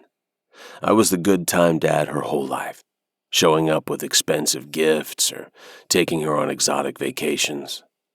While I intend to be much more than that from now on, I can still be the good time dad too, right? We set sail shortly after meeting the crew, and the kids all claim loungers at the bow. Thankfully, they leave the 2 best chairs for Olivia and me. Smart kids. Did you put on sunblock? Olivia asks all 4 kids. Chugger proudly points to the stripe of white zinc on his nose, while the other kids all groan. Olivia tosses them a bottle of sunblock she bought, always the mom. I didn't even think of sunblock. Then again, they're practically adults. They should know they need sun protection. Clearly, my parenting style is more like my own mother's and less like Olivia's. Did you eat breakfast? Olivia asks, once they're all lubed up and relaxing back in the mid-morning sun. Yes, Mother. That was from Holly. Olivia frowns. I could use a second breakfast, not gonna lie, Dylan says, sitting up. Chugger fist bumps him in agreement. There's food inside. Help yourselves. Thankfully, I know what being a growing man feels like and ordered catering accordingly. Olivia hops up too, following the boys as they nearly run to the food. I'm going to supervise. They could eat you out of house and home. I watch her go, smiling at her concern. I've never met a woman like her. Most people start to annoy me after a while, but not so with Olivia. It's interesting. It's discombobulating. I've never seen my mom blush so often, Holly drawls, looking at me pointedly. And I've never seen my dad so obsessed with a woman, Hannah says, right on cue, as if this was a coordinated attack. I hold up my hands. Ladies, this is just an extended fake date. While I very much like your mom, Holly, this whole thing has an expiration date. It doesn't have to. I sigh, knowing they're just echoing the same thoughts I've been having. Well, her job is in North Carolina and mine is in Florida. Long-distance relationships don't normally work out.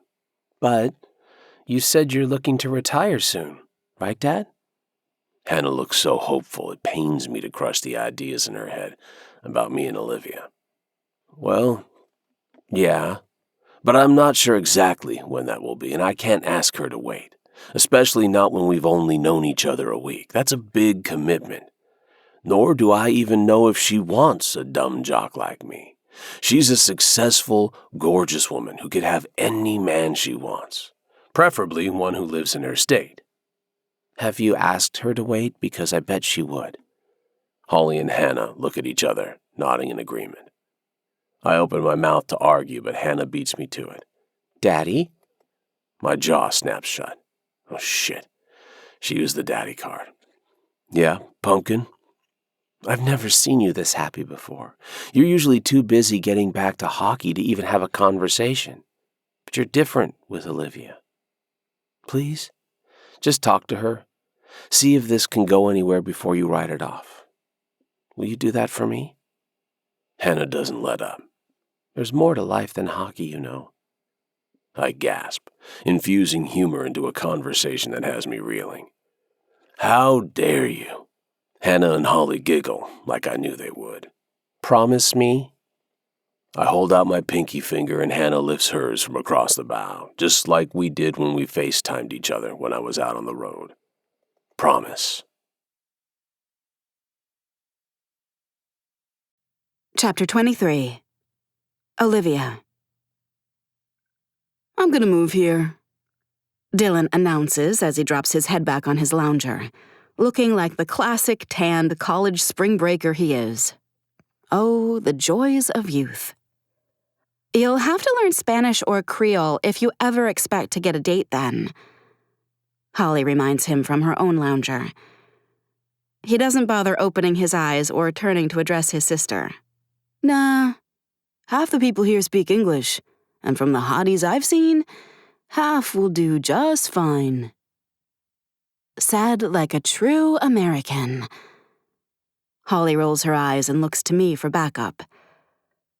I'm happily sipping some iced tea while we sunbathe at the bow of the ship, watching the water slide by and enjoying the gorgeous views.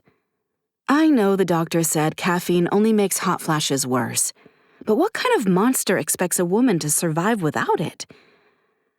A glance to my right reveals Roman and Hannah talking to the captain in the enclosed bridge, the two of them listening with identical expressions. It's adorable. I know Roman said he and Hannah have struggled with their relationship, but from what I've seen this week, they certainly appear to be on the right path. I look away to pin both of my kiddos with a mock glare. No moving anywhere outside the Southeast.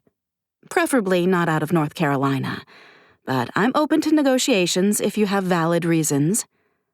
Then you're not going to like my plans to become a marine biologist and study tortoises in the Galapagos Islands. I know Holly is teasing, but the day will come when she well and truly flies the nest, and I'm not at all prepared. I consider all bets to be off, Dylan says, finally looking at us. I've got a feeling a relocation might be in your future, Mom. At my confused expression, he clarifies. I hear Tampa's not as bad as people say. My mouth drops open, and I freeze with my bottle of iced tea halfway to my mouth. Holly laughs. Oh, come on. Don't look so scandalized. Or surprised that we can see right through you and Roman. Dylan winces like he just tasted something foul. I've become an expert at averting my eyes whenever you two are close. You're like Dad and Taylor, only worse. It's strange to feel like the prude in the room, isn't it, Dill? Our parents are all grown up. Where did the time go? She wipes a fake tear from her cheek. Tear. I grip my tea with both hands now and straighten in my chair as the breeze whips away at my hat.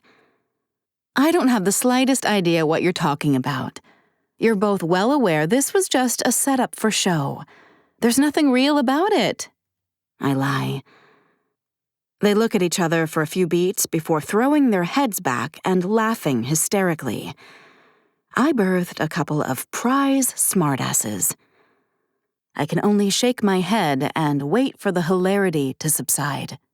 Nice try, Mom. Dylan settles back into sun worshipper pose with his eyes closed again, like he didn't just upend my day. You guys aren't fooling anyone. You're totally into each other. Holly gushes as she strikes a similar pose in her white bikini, her long, lithe body perfectly relaxed. I'm not sure what to say, so I don't say anything. If I admit to my feelings, the kids will only feel sorry for me when I get on that plane tomorrow. They're not supposed to be a shoulder for me to cry on, ever. That's my job. I think it's great. Holly doubles down at my speechlessness. Ditto. Dylan seconds. My eyes flash back to the bridge where Roman and Hannah remain, thank God. I'm happy you approve, I guess. Roman is a very nice person, but don't read anything into this. The only time we plan to see one another in the future is maybe at Blue Ridge U's parents' weekends, or possibly graduation. Are you serious? Holly straightens in her lounger, propping her sunglasses on her head so she can spear me with a proper glare. I meet her hazel eyes. Perfectly. But that's crazy! She throws her hands to the sides. You guys are so great together. I've never seen you this happy. My eyebrows spike because this is news to me. Did Scott and I really do such a horrible job at hiding our issues? I suppose I knew we did near the end, but before that? Ugh. Parent of the Year award accepted. He's cool, and he's obviously a better fit for you than Dad. No offense. Dylan interjects. None taken. I mutter absently as this new information tries to sink in. You'd be crazy not to see where this could go, Mom. You're still young and hot, and you never date. This from Holly, of course. I mean, you're not that young. Dylan smirks. But I hope I'm not hanging it up at 43. Just saying. Holly snaps her gaze to him, settling her sunglasses back in place. No, you'll be one of those disgusting 90-year-old men who marry a 20-year-old and have an end-of-life crisis baby. You think? Thanks. Dylan visibly cheers at that, making Holly groan. I shake my head at both of my kids. Thanks for the compliments, I think. But you're forgetting Roman and I both have busy careers states apart. We have lives. We can't just ride off into the sunset and ignore all of that, even if we wanted to, which we don't. I end on a firm tone. It doesn't work. Why not? Holly's eyes hold way too much determination for my comfort. Which part? Why can't you ride off into the sunset? She throws her hand up between us. And before you even try to object, I'm ignoring the part about neither of you wanting to because that's a total lie. I set my drink on the tiny table beside my chair and lean in. Because we're not teenagers, Holly. We're practical, level-headed adults. All the getting-to-know-you butterflies fade eventually, and then you're left with the everyday practical parts of life, which means me in North Carolina, Roman in Tampa, and each of us moving on. So you won't even try? Oh no. Are those tears welling behind her glasses? My voice gentles. It's not about that. She proceeds to twist the knife. You've always told us that failing is okay as long as we give it our best shot. But you're not willing to even give it a try? Well, shit. I knew my parenting lessons would someday bite me in the ass. Dylan rejoins forces with his sister. You should at least talk about the possibility with Roman, right? What do you have to lose? Like you said, you may not even see him again. I wouldn't bet on it, Holly murmurs. Not if Hannah and I have anything to say about it. Oh, God. Holly, listen to me. I know you and Hannah have good intentions, but interfering in this will only make a mess. We're adults who need to make our own decisions. She raises an index finger. Informed decisions. Again with my awesome parenting. Damn it. Meaning, you have to promise to talk to Roman first. Her tears are gone, and it's all smiles now. I sigh, knowing I've been beaten at my own game. If I agree, can we move on to another topic? Like why Chugger has his face plastered to the bridge window? They both turn to follow my gaze and start laughing. Dylan picks up an empty soda can and hurls it at his friend, hitting him on the back of the head. It seems I'm off the hook for now, but my belly is still flipping at the prospect of broaching any part of this with Roman. We agreed to vacation fun and no regrets. So why does that sound like the biggest regret of my life? By the time we get back to the bungalow, the sun is long gone and utter exhaustion has set in. The day was perfection, our two families melding with ease as we toured the waters surrounding the various keys and enjoyed decadent food and drinks throughout the day. Apart from the conversation with my kids, it was lazy, simple, and beautiful. Roman was playful and affectionate all day, and I adored watching him interact with the kids, Hannah especially. He was entirely in his element, and I found it hard to stray from his side as I fed off his energy and basked in his attention. The day on the water was a perfect memory to take with me. Neither one of us mentions this being our last night together, and I'm not ready to bring it up. My flight is at noon tomorrow since I need to get back to work, but the kids and Roman are staying an extra day to squeeze the last bits of fun out of spring break. I can't help but wonder if Roman will miss me. I hope he does, which is both irrational and selfish, but there it is. Because I know I'll miss him like crazy.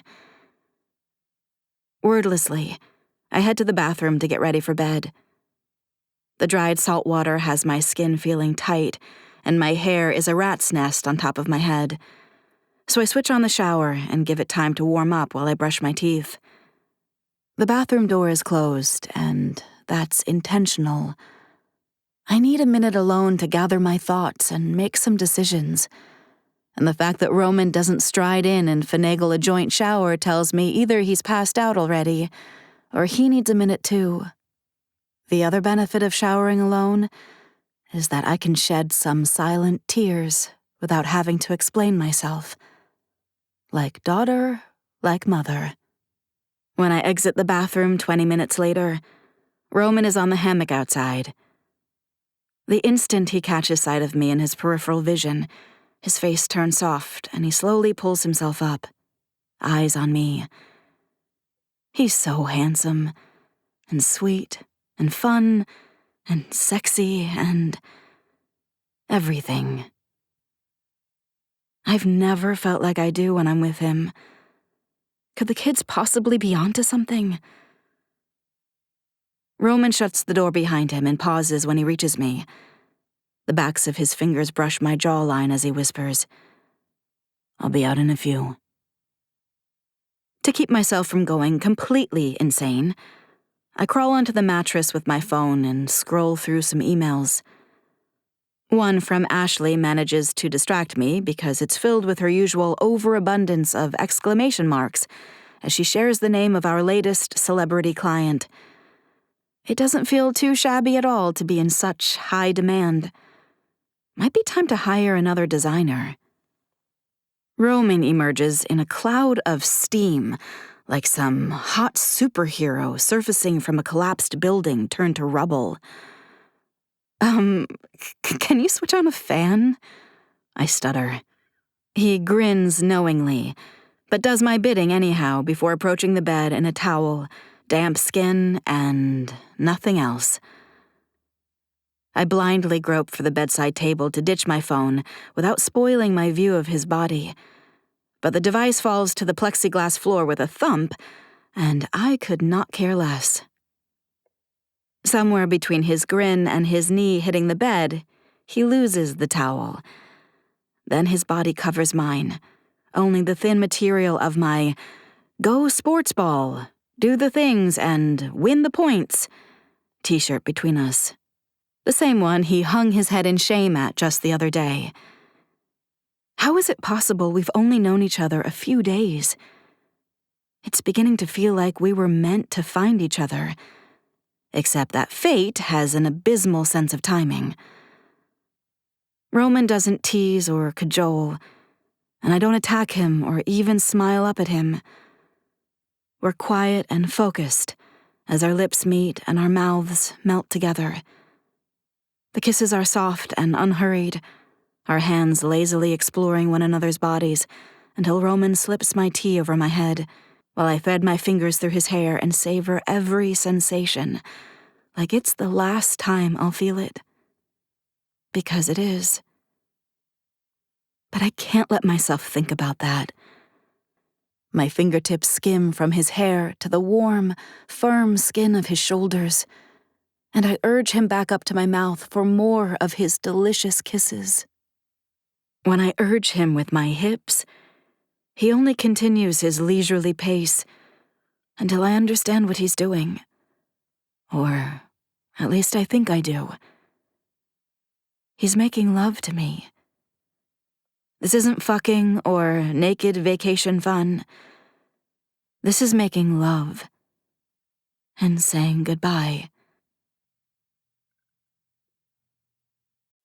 Chapter 24. Roman. Yesterday was, well, it was amazing. and intense.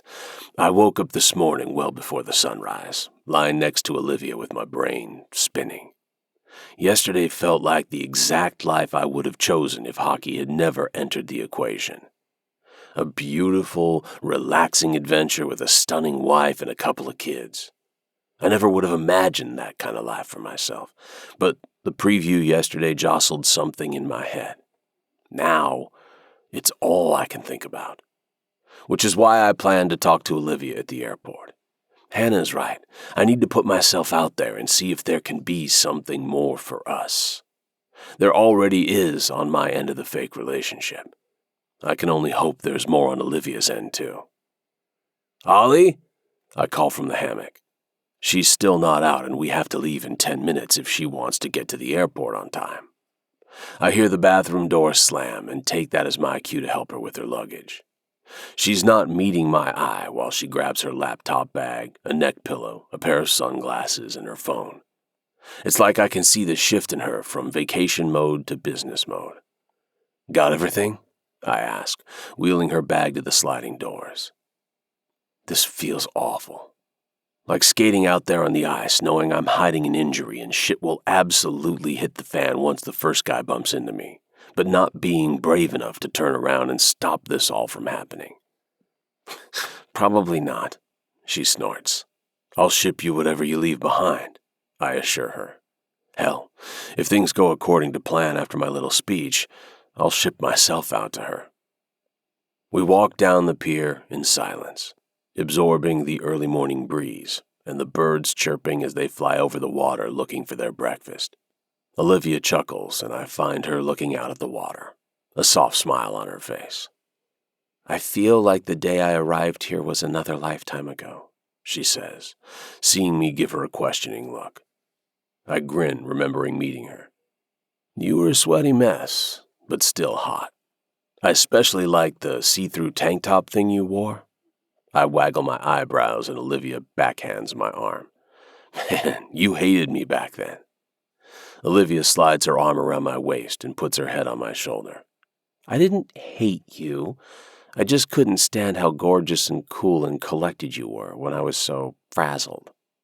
I squeeze her tighter. You think I'm gorgeous?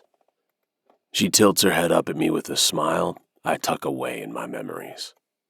The sun is coming up behind her and bathing her in golden tones. You know I do, especially with that gray beard. I kiss her, forgetting all about the suitcase I'm supposed to be pulling or the time ticking away before her flight. She melts in my arms and I realize with sudden clarity that one last night together, one last kiss, absolutely none of that will ever be enough. I want all the nights, all the kisses, all the hot flashes. I pull back just enough to look her in the eyes. Olivia, Oh, look, the lovebirds are at it again, Holly calls from behind Olivia. Olivia spins in my arms, the spell broken. The kids are all there, still in pajamas, but awake early to hug their mother goodbye. Hannah comes to my side and I pull her close as Olivia says her goodbyes, promising to send care packages as soon as she can. Even Chugger gets in on the hugs and Olivia treats him just like one of her own kids. Tell her, Hannah whispers urgently. I was trying to, I whisper back. Raising my voice, I step away from Hannah. All right, kids, I gotta get your mom to the airport or they'll leave without her. Frankly, that sounds amazing, but I know Olivia has a ton of work to get back to.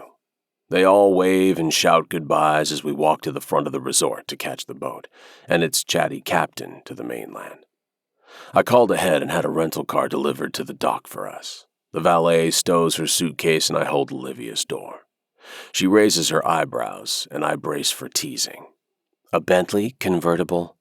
Really? I shrug and help her inside the luxury vehicle. Again, what's the point of making all this money if I don't get to spend it? I hurry around the hood and slide behind the wheel, making sure to tip the valet well. I don't know, maybe give it to charity or to Hannah or her mom? I pull out of the parking lot and onto the street. Though I do all of that, believe me. I make most of my money from brand endorsements, and 100% of that goes to charity. My hockey money is for me and my family. I give her a pointed look. Which includes Hannah's mom, even now that Hannah is an adult. I'm not an asshole celebrity athlete, I promise. Olivia reaches over to squeeze my thigh. I know. I guess the single mom in me gets her panties in a twist sometimes because not all baby daddies are like that.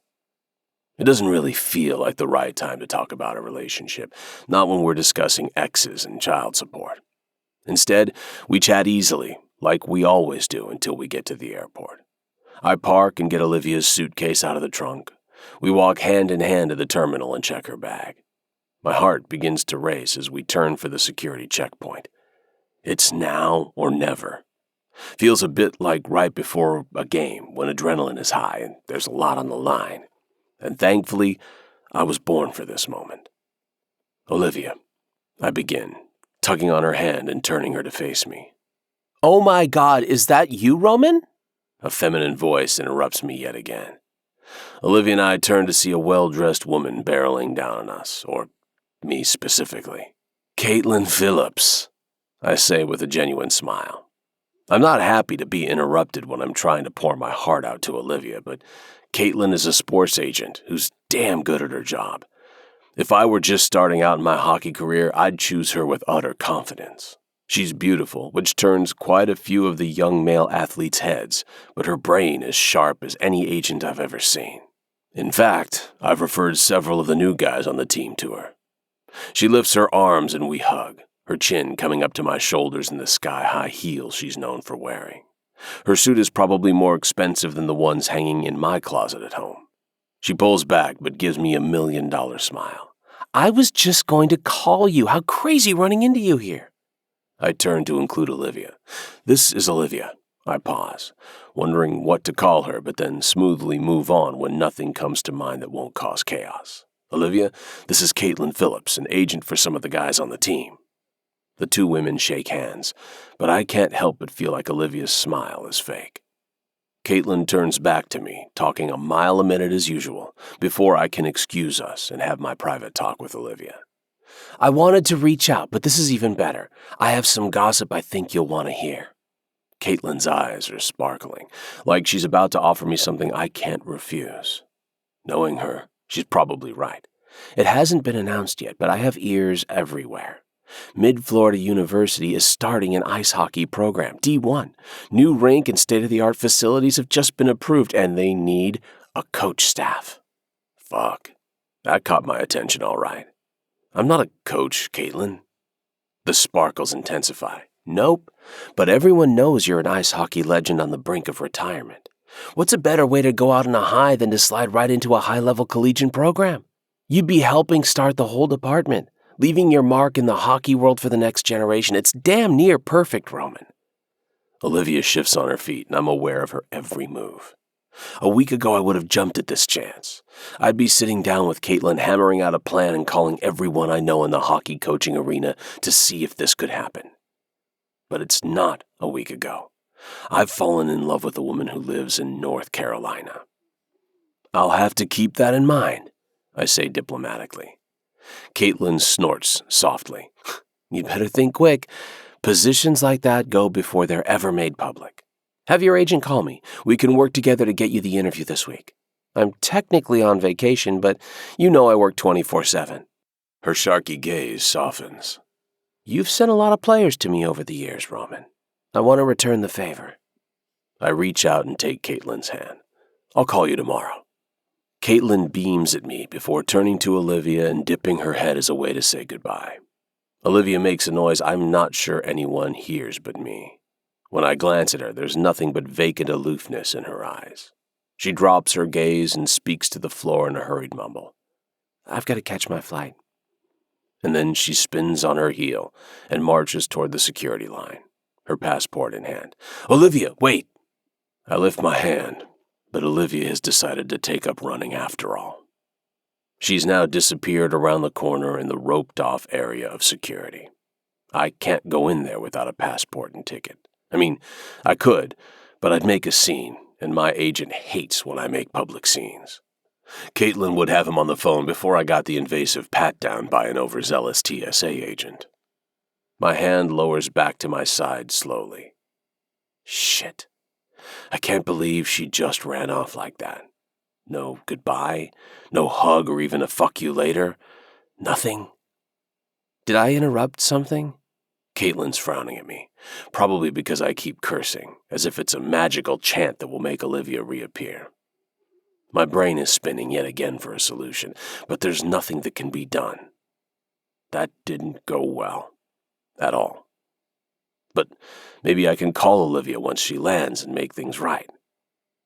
Then again, maybe they did end just right. Olivia didn't exactly seem heartbroken to part with me. In fact, I'm pretty sure she flat out hustled to get away from me.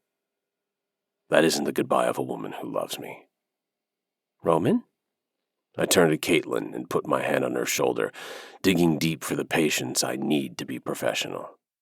You just watched me crash and burn. It takes her a second, but then understanding dawns. Her hand comes up to cover mine with a friendly squeeze. I understand all too well. Why do you think I'm taking an exotic vacation all by myself? Sometimes we all crash and burn. We stand there companionably for a few minutes, quietly watching people walk by, eagerly on their way to vacation or going home with healthy tans and souvenirs. When I feel like I can speak, I turn to Caitlin again. I'm sorry. I hope your vacation gives you the peace you need. Mine just complicated things. She smiles, but it's laced with a sadness I also feel. If you love her, you should go after her. Do whatever it takes to put it all out there. All she can say is no. And quite frankly, no is better than wondering if you missed an opportunity. Speaking of missed opportunities, call me tomorrow so we can discuss that coaching position. And with that, she's back to Caitlin the agent, fishing her ringing phone out of her pocket and moving off to baggage claim. I stride quickly through the airport, angry, for sure, but also hurt. I really did believe Olivia would be open to my suggestion about dating long distance until I'm officially retired. I thought I had a decent shot, but then she walked away without a backward glance, like this whole week meant nothing to her. It says a lot that I'm more concerned over the missed conversation with Olivia than the chance to take a prestigious coaching job. The drive back to the dock is dead silent. I don't enjoy the luxury vehicle. I don't like the wind in my hair, and I certainly don't take in the gorgeous coastline. All I think about is why, at the age of 41, have I finally fallen for the one woman who doesn't even care about me enough to say goodbye? When I reach the resort, I toss my head back and laugh, because it's either that or cry. And Roman LaFontaine doesn't fucking cry, especially over a woman. Chapter 25. Olivia. My childhood best friend, Tammy, and I used to spend sleepovers in her parents' basement watching reruns of The Love Boat and Fantasy Island. We both wanted to be Captain Stubing's daughter, Vicky, and live on a cruise ship or, at the very least, disembark from a private plane to be warmly greeted by a dashingly white-suited Ricardo Montalban on a private island. While we suspected neither was likely to happen to two middle-class girls from Greensboro, there was one thing we were certain was within our grasp. It was a rule of thumb, after all. People who go on fancy vacations always fall in love and live happily ever after. As I stare out the airplane window into white nothingness, I can confirm part of that is true. To my horror, I did fall in love with Roman. But the happily ever after? That's just for cheesy 80s TV shows and storybooks. Because seeing Roman engaging with the glamorous Caitlin brought everything into sharp relief once and for all. Our relationship is never going to be more than a holiday fling, no matter the tiny sparks of hope I'd been harboring. Would you like something to drink? The flight attendant startles me from my stupor. I shake my head. No, thank you. Caffeine will only make me hot and keep me awake when the only thing I want right now is to sleep for a week. I dutifully dig my water bottle from my purse and take a few swallows. Though I can't possibly be upset with Holly and Dylan for encouraging my hopes, I wish they hadn't let their own minds go there. It's normal to want both your parents settled and happy, but I'll just need to continue showing them there's nothing wrong with being on your own. I'll work, take up yoga, join a book club, and maybe even get a cat. And I'll watch White Lotus again, to remind myself that my vacation could have ended a whole lot worse than getting my heart broken. I close my eyes and lean my temple against the cool plastic of the window shade. An image of Roman and Caitlin projecting itself on the backs of my eyelids. It's not that I suspect an attraction there, although they did look like they belonged together on the society pages, so who knows? The entire encounter impressed upon me how far apart our worlds are. I'm a wardrobe-challenged engineer, owner of a fashion brand, whose favorite workdays are spent sitting behind a laptop on my quiet back porch. The only lunges I've done in the last year, besides my Roman-instructed ones earlier this week, are toward an out-of-reach bag of tortilla chips in the pantry. My hockey knowledge could safely fit inside a Ziploc bag, the snack size. And the last time I was interviewed in person for a press piece, I asked the reporter to hold my purse because I had to pee so badly I thought I might have an accident. Not to mention all my recent struggles with my body and hormones. I'll forever be grateful to Roman for making me feel sexy and desirable, and not like a dried-out old hag. But we're not meant to end up as anything more than a memory to one another. He's got a life in Florida. Whether he retires and gets that coaching job or sticks it out a few more years. His life is filled with famous people, glamorous women, relentless press, a grueling schedule, and a daughter he's just vowed to give his focus. Not to mention, he could have any woman he wants with a simple crook of his long index finger. Gah, I can't think about that finger and all the things it can do. I straighten in my seat and take a few chugs of my water. Thankfully, the middle seat next to me is open, so I'm not disturbing anyone with my fretting. With the cap back on my bottle and a full breath in my lungs, I exhale and force myself to begin thinking about the next chapter. But I can't help the tears in my eyes as I close the one on Roman and me. Call for you on line 2. Ashley pokes her head into my office with her signature dazzling smile. It's Saturday morning, so it's a ghost town in here, but I wanted to come check on some test models and production designs I'd had to abandon last week for the wedding. We've got a software consulting team coming in on Monday, and I need to be up to speed and ready to hit the ground running. I told you didn't have to come in, Ash. I remind her. Go enjoy your weekend. Are you kidding? She shakes her short pink pixie cut at me. Xander is all up in my business, and I need my piece to edit photos for my gram. I'm somewhat proud of myself for not immediately responding with an inquiry into her grandmother's health. Instead, I ask, how many subscribers are you up to now? Followers?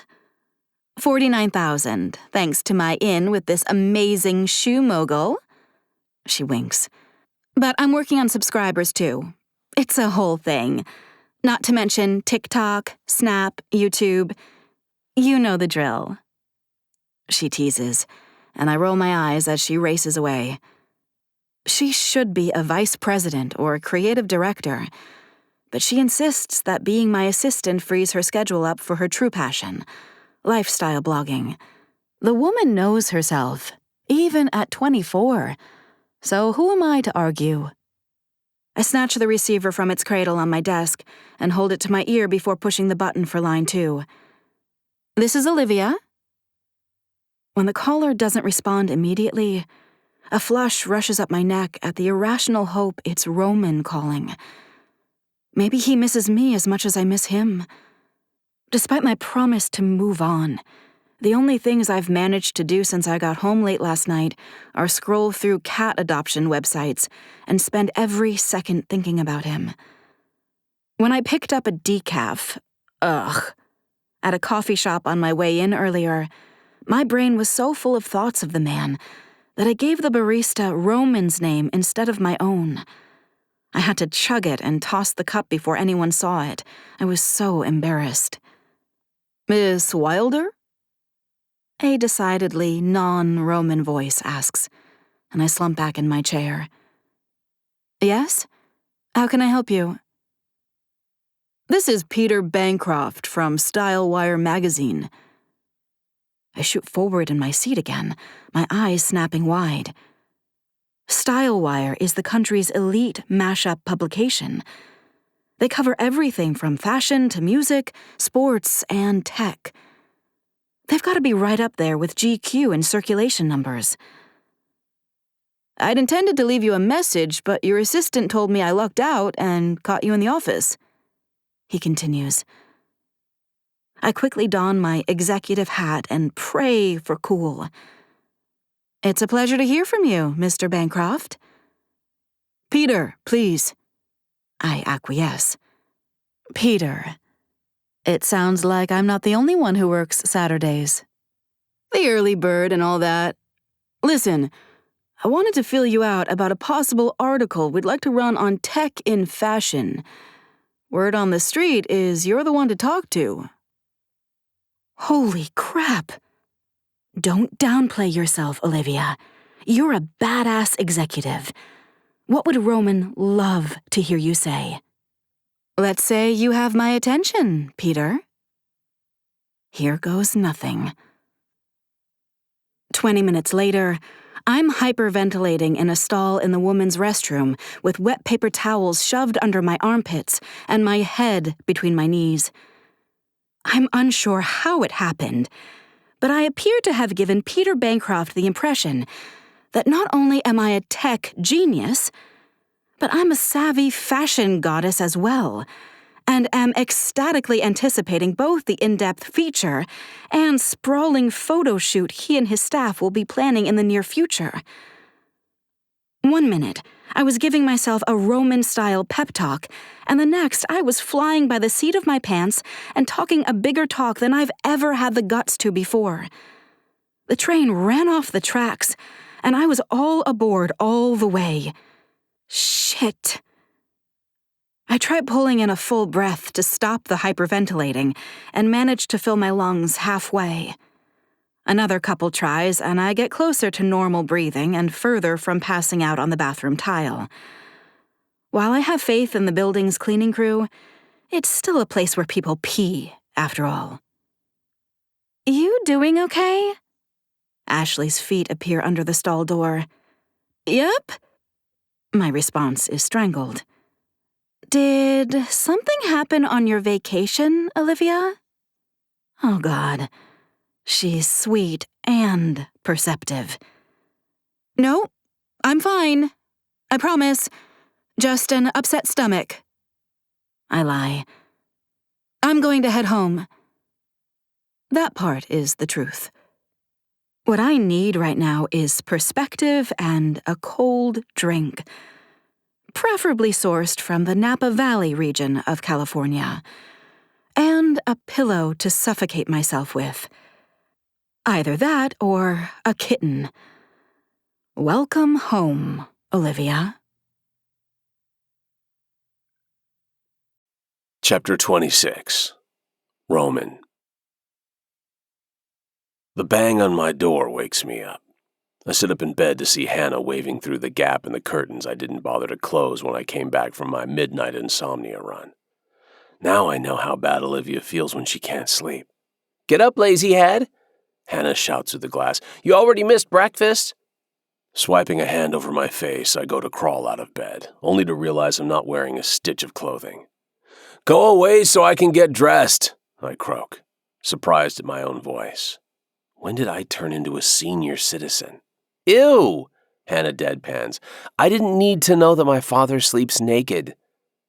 I roll my eyes, and even that doesn't feel good. "Go away, then." "Okay," she shouts, giving me her back and leaning against the glass. Guess she isn't actually leaving. I creep out of bed and pull on the first outfit I can find. I give the shirt a whiff and smell the whiskey I was drinking like water last night after I said goodbye to the kids.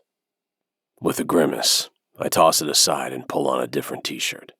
The only clean shorts I have left don't match, but I almost feel closer to Olivia by wearing an uncoordinated outfit.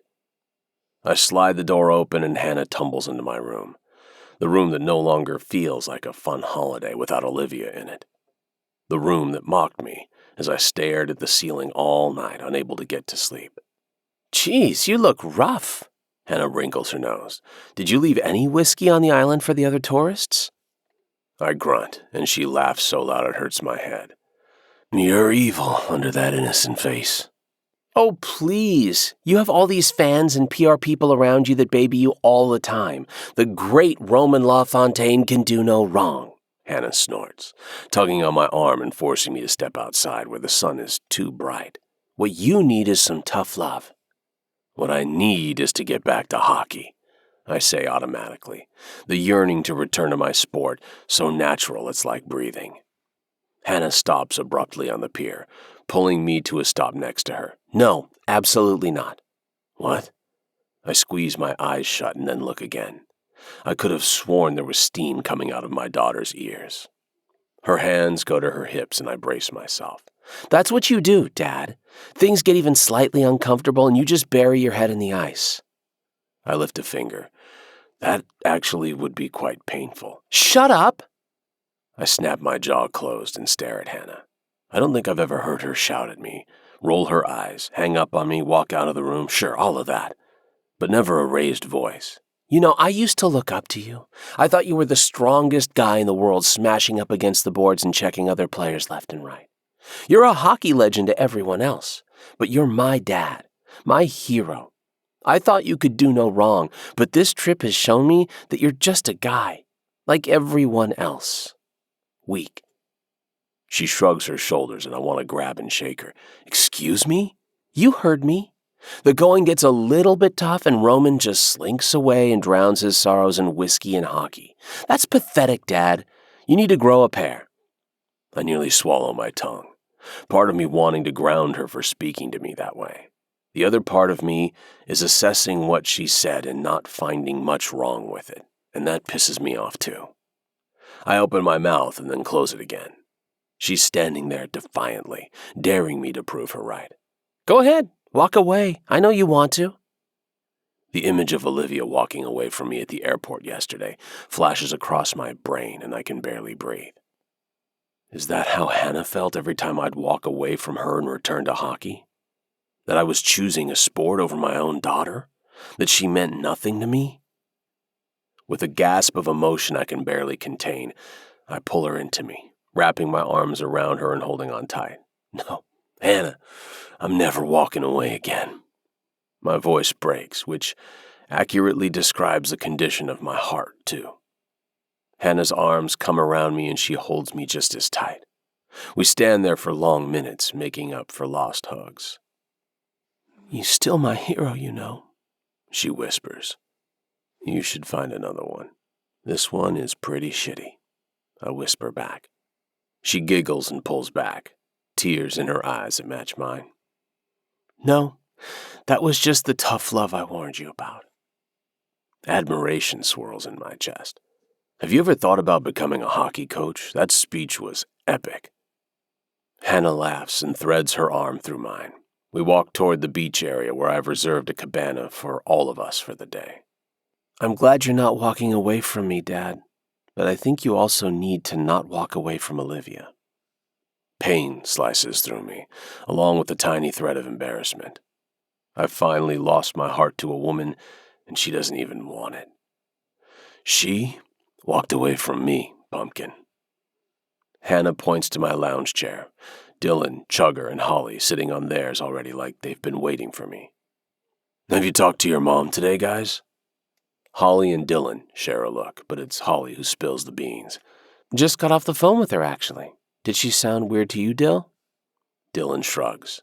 Chugger nods his head. Dude, she was way weird.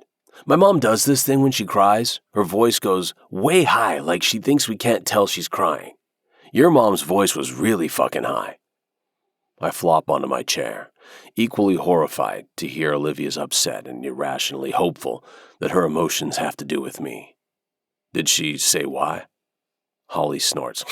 No, of course not. Mom never shares that stuff. When she and Dad divorced, she put on this elaborate happy face all the time. Super annoying and so obvious. Holly swings her legs over her chair and leans toward me. Can you please call her? She really likes you. I don't know, guys. Maybe she was just emotional over returning to work.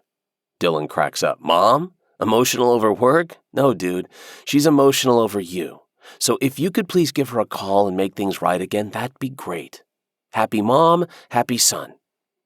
I think the phrase is happy wife, happy life, Hannah interjects. Dylan throws an ice cube at her from his drink. I know the phrase, okay? I was trying to make it apply to our situation. Mom was happy with Roman this week. She deserves to be happy forever. All four heads turn in my direction, the unspoken question hanging there. I think about what Hannah said about running away. Maybe I do bury myself in hockey because it's easy. Maybe there's a whole life out there I haven't built because I've been so wrapped up in a sport that's about to spit me out due to my advanced age. Maybe my most meaningful work is yet to come. Maybe Hannah was right, and I need to grow a pair. I still can't believe my own daughter said that to my face. I spread my hands wide. I'd like to make her happy forever if she'll let me. So, help me come up with a plan. Their victory shouts draw the attention of everyone on the beach, but I welcome it. For the first time since I drove Olivia to the airport, I'm happy, hopeful, and more than any of that, I feel like I did when I picked up a hockey stick for the first time when I was 6 years old. I feel like I'm on the cusp of something great, something life-changing. By the time we have to leave for the airport that evening, we've formulated a loose plan that involves a phone call and begging. I have a whole speech written down that sounds like each of the kids and maybe a little like me. I have the largest bouquet of flowers ordered to be delivered to her house in the morning, and yet something just isn't quite right. I hope a bit of a nap on the flight back to Florida will somehow gift me with the missing puzzle piece to this gesture. I want to put it all on the line so that even if Olivia says no, I'll know that I did everything I could. I can live with zero regrets. I send Caitlin's multiple phone calls throughout the day to voicemail, figuring I need to solve one problem at a time. It's on the drive home from the airport in Tampa that another idea hits me. I pull out my phone and call my buddy Damian Whitley. We grew up down the street from each other and played on quite a few hockey teams together in school. We lost touch once I went pro and he stayed behind in North Carolina. Amazingly, he answers, Roman LaFontaine, I'll be damned. To what do I owe this pleasure of your call, man? Damon, I grin as I watch the lights of Tampa flash by my window. I'm not going to bury my head in the ice, like Hannah accused me of. I'm going to shoot the most important shot of my life, and it's going to be epic. You got a minute? Chapter 27. Olivia. I knew it! Liar, liar, panties on fire! At the loud and entirely uncharacteristic greeting from Ashley, I pull my phone from my ear and stare at it for a full 5 seconds. Then I realize what's happened and bring it flush with my ear again as I resume transferring my laundry from washer to dryer. Ashley, it's Olivia. I inform her. You hit the wrong contact. Instead of apologizing or being embarrassed, though, she laughs. Loud. And long. When she's expended herself, she bizarrely says, It's all over social media. The PR people already called me to schedule a meeting. They wanted first thing in the morning, but I told them you were booked solid with the consulting team, so they're bringing lunch at 1 to discuss strategy. I stand frozen, a pair of wet cotton underwear hanging limply from my hand. What on earth are you talking about? Like you don't know. She tuts like she's scolding a child. Sneaking away for a tryst in the tropics with Roman LaFontaine? Here, I thought you were languishing miserably through Scott's wedding, and you were dirty dancing with a hot hockey player the whole time. I mean, he's too old for me, but I can still appreciate him, objectively speaking. Oh my God. I drop the underwear and brace against the washing machine. It's Sunday morning, and I've managed to put off my nervous breakdown over the Style Wire interview to get in a walk, some decaf, and my piles of vacation laundry. But this news from Ashley threatens to obliterate any calm I've achieved. Oh my God is right, she chirps. The PR team is salivating over this. Everyone loves a celebrity romance. Swoon. Ashley? I begin, but she cuts me off, oblivious to my dismay, as her excitement carries her away. I'm forwarding all the links to you since I know this stuff isn't your forte. But if you feel like scrolling on your own, search #LaLive. You guys have your own portmanteau. I so want to be you when I grow up, Olivia. Lasai. Okay, gotta run. My phone is blowing up. She hangs up without another word. I blink a few times, attempting to absorb everything my assistant just threw at me.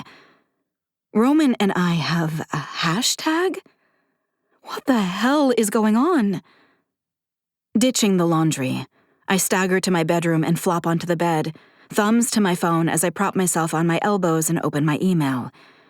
Sure enough, there's a message from Ashley filled with half a dozen links. I click the first one and gasp. The photo is clearly from the wedding reception and shows Roman and me on the dance floor, his hips grinding into my pelvis as my arms circle his neck, my smile wide and open and directed right at him. His expression broadcasts to anyone within a 5-mile radius that he's thinking about fucking me and might consider doing it right on the crowded dance floor. If I weren't so freaked out, I might stop to consider we look hot together. But I'm too busy having a mini heart attack and sweating through my shirt in panic. My eyes flash to the post wording to see a celebrity rag has shared an original post from a user named @ccmarkham88 and tagged Roman as well as my professional Livy's account, the one that Ashley mans. The text reads, "Is Star Storm Chasers Forward officially off the market? Roman LaFontaine, pictured here getting down on the dance floor with Olivia Wilder. You may not know her face, but unless you've been living under a rock these last 2 years, you undoubtedly know her shoes. The creator of the much-coveted Livy's has clearly caught the handsome hockey star's eye." Shit. I quickly scanned the original post. Had a blast at my little sis's wedding, and even got to party with celebrities. These two make another perfect couple. When I look closer at the poster's avatar, or whatever it's called, I recognize Cassandra, Taylor's sister. Her post tagged Roman, but not me. I click to investigate further, though, and see Holly has commented, "My mom sure can cut a rug. Go, Mom," and tagged me. My groan gets caught in my throat when I see the post has been shared 50 times and viewed by over 10,000 people. How could this happen? And more to the point, why do people care? Roman is even more famous than I realized. That's obvious as I continue clicking on the links Ashley sent in her original email and the 3 others following it. People are going crazy, reposting and sharing this supposedly earth-shattering news about Roman's love life. I've worked myself into a damn good fluster by the time I toss the phone down and drag my ass to the kitchen for a cold drink. My PR team thinks I've bagged a hotshot. This is so humiliating. What in the world am I going to tell them tomorrow? That this is all just a big misunderstanding? That I was only getting my rocks off on vacation while fake dating my daughter's friend's dad to make it through my ex's wedding? I'll look like a complete and utter fool. The truth can absolutely not come out. This is the kind of thing that can destroy a niche business like mine. I chug a glass of ice water, my heart thumping so loud in my chest I feel like I can hear it. Think, Olivia. Think. The entire thing was supposed to be simple. Save face in front of Scott and hang out with my kids. How in the world did that turn into such a gargantuan mess? And what must Roman be thinking? Oh, God. Would he think I orchestrated this for publicity for my company? No, he wouldn't think that. Would he? Crap.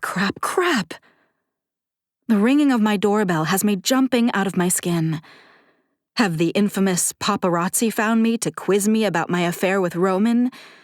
Do they know the truth already? How does Roman live like this?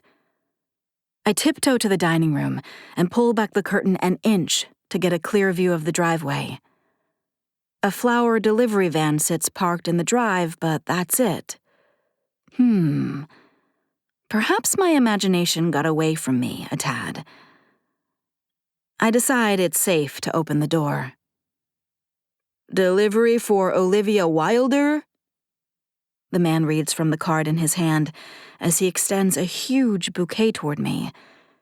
It's bursting with coral roses, delicate pink plumerias, and the most perfect coral charm peonies all tied in a wide pale pink velvet ribbon.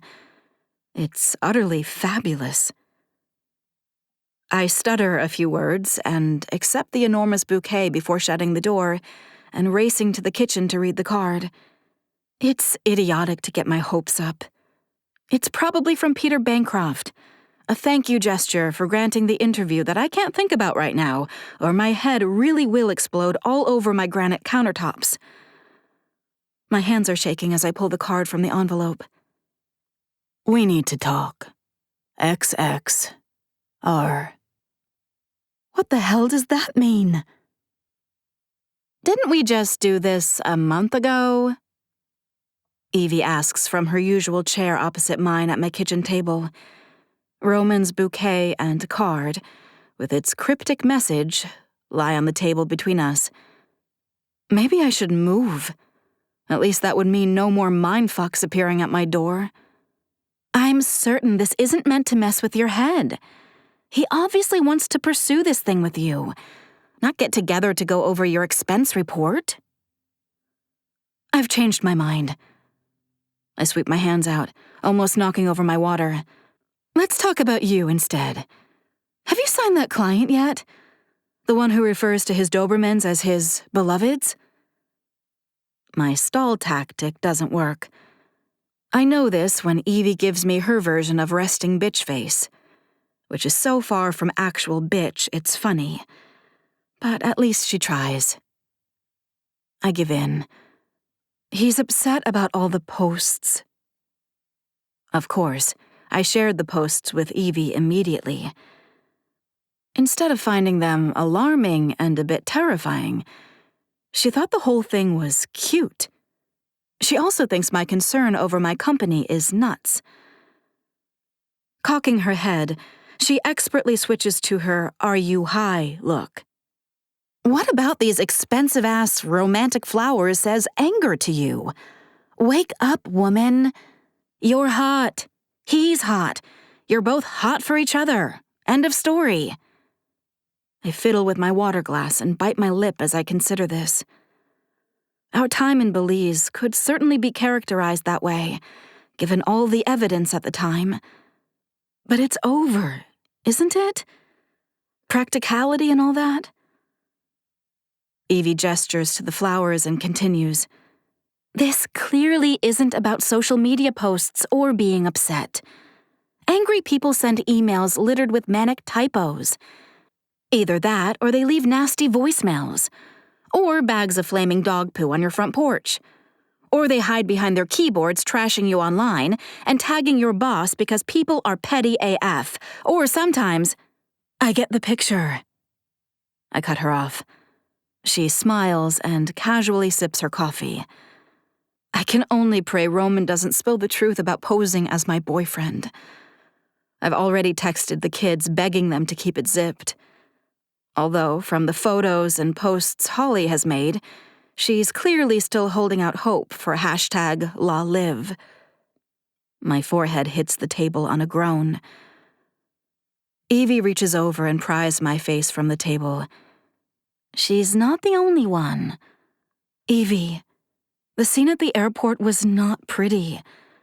I can't believe I was even considering asking if he wanted to pursue something more. For one, he's either retiring and taking a hotshot coaching job or playing a few more years. Either way, he's in Florida, and his schedule is packed.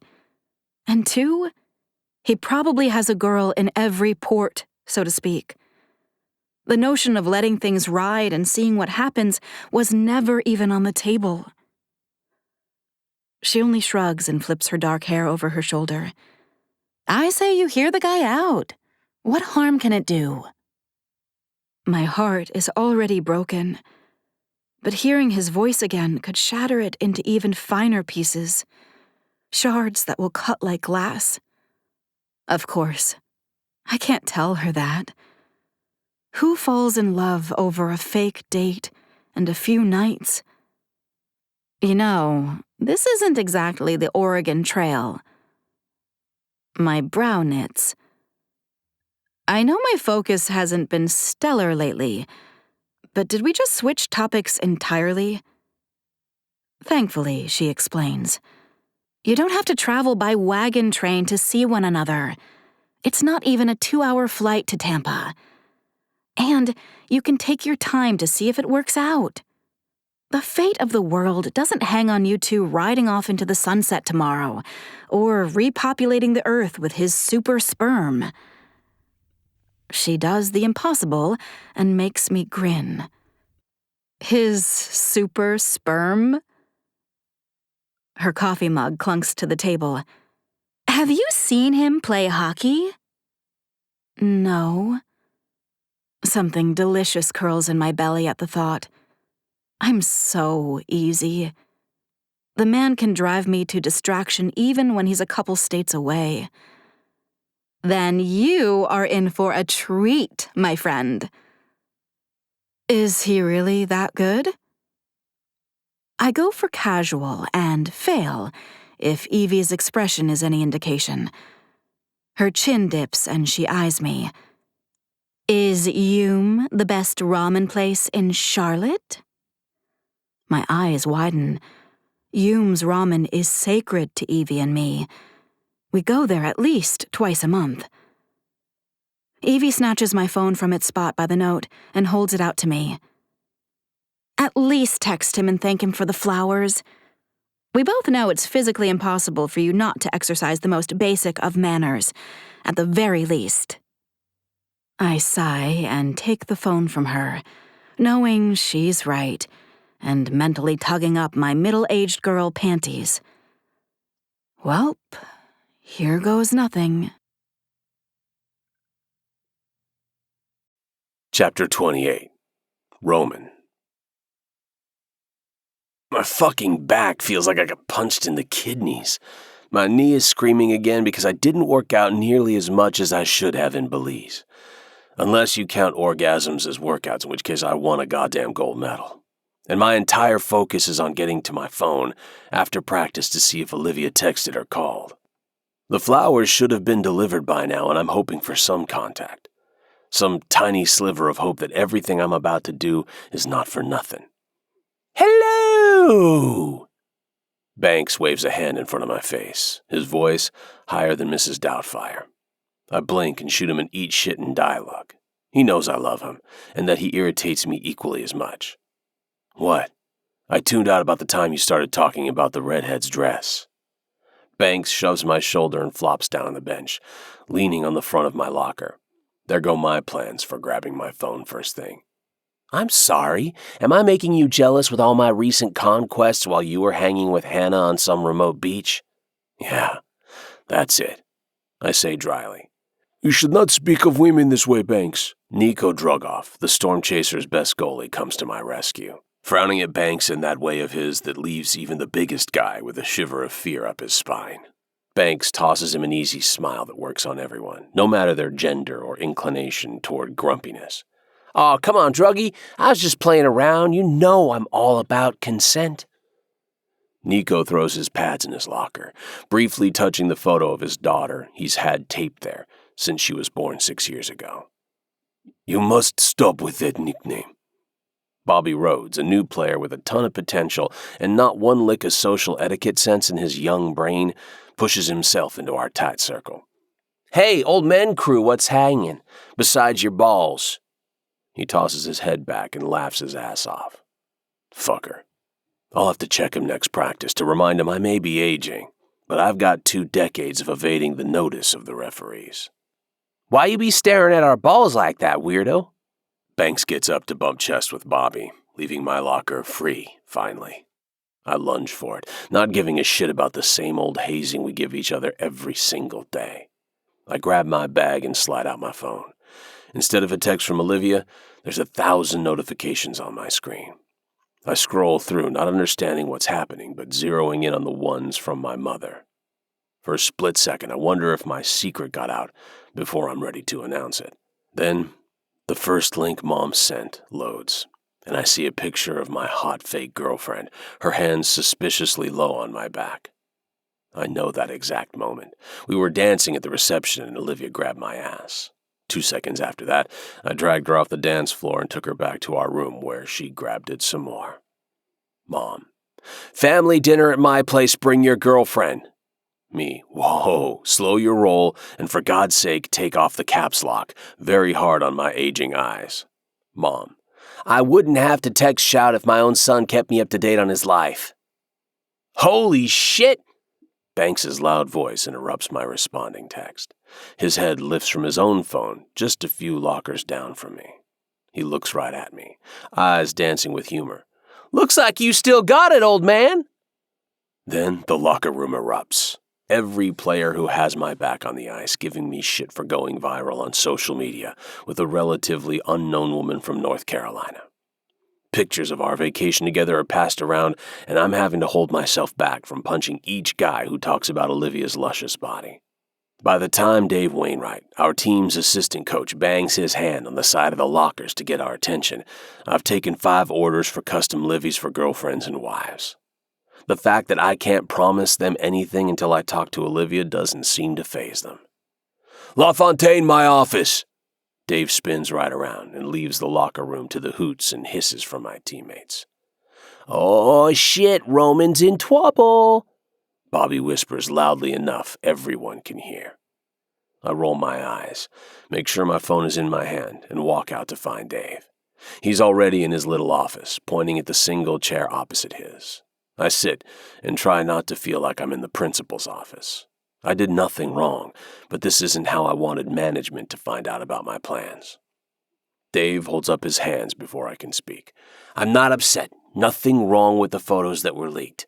But Olivia Wilder is not some puck bunny. Damn right she isn't. I don't even want her name in the same sentence. Dave gives me a look that says to settle down. Whatever this is, a relationship or a fling, will this affect your play? I shake my head. Hell no. I force my mouth to close before I spill how I really feel. If this thing with Olivia is reciprocated, it'll not only affect my play, it'll trigger some big changes. But that's a conversation I need to have with management altogether. I decided the last few days that no matter what happens with Olivia, I have some big changes in front of me. Feeling like every joint was on fire during practice today confirmed it. Dave dips his head and I'm free to go. He trusts me to do the best thing for the team and I respect that. I don't even make it back to the locker room to shower and slide into my ice bath before my agent, Jim Slovak, whacks me on the back and pulls me aside. "What the hell are you doing here, Jimmy?" He's dressed impeccably, like always, a neat little pocket square matching his socks. Man must sleep in a fucking suit. "My best athlete is in the news? Where do you think I'd be?" I frown. Is it really that big of a deal? I've been photographed with women before. I don't see why everyone is getting excited over this. Jim shakes his head, smiling like I'm a naive little kid. "It's Olivia Wilder, the relatively unknown face behind a super trendy brand, and she's your age." I roll my eyes and run a hand through my sweat-damp hair. "I date women my age all the time." Jim lifts an eyebrow, but lets that comment go, dipping his voice like he's handing off state secrets. "Fans are eating this up, Roman. You need to renegotiate your contract after this season. As the oldest guy in the league, what's more youthful than falling in love?" I don't bother to whisper my reply. "I won't use Olivia." Jim steps back. "Who said anything about using? You at least like the woman, I assume?"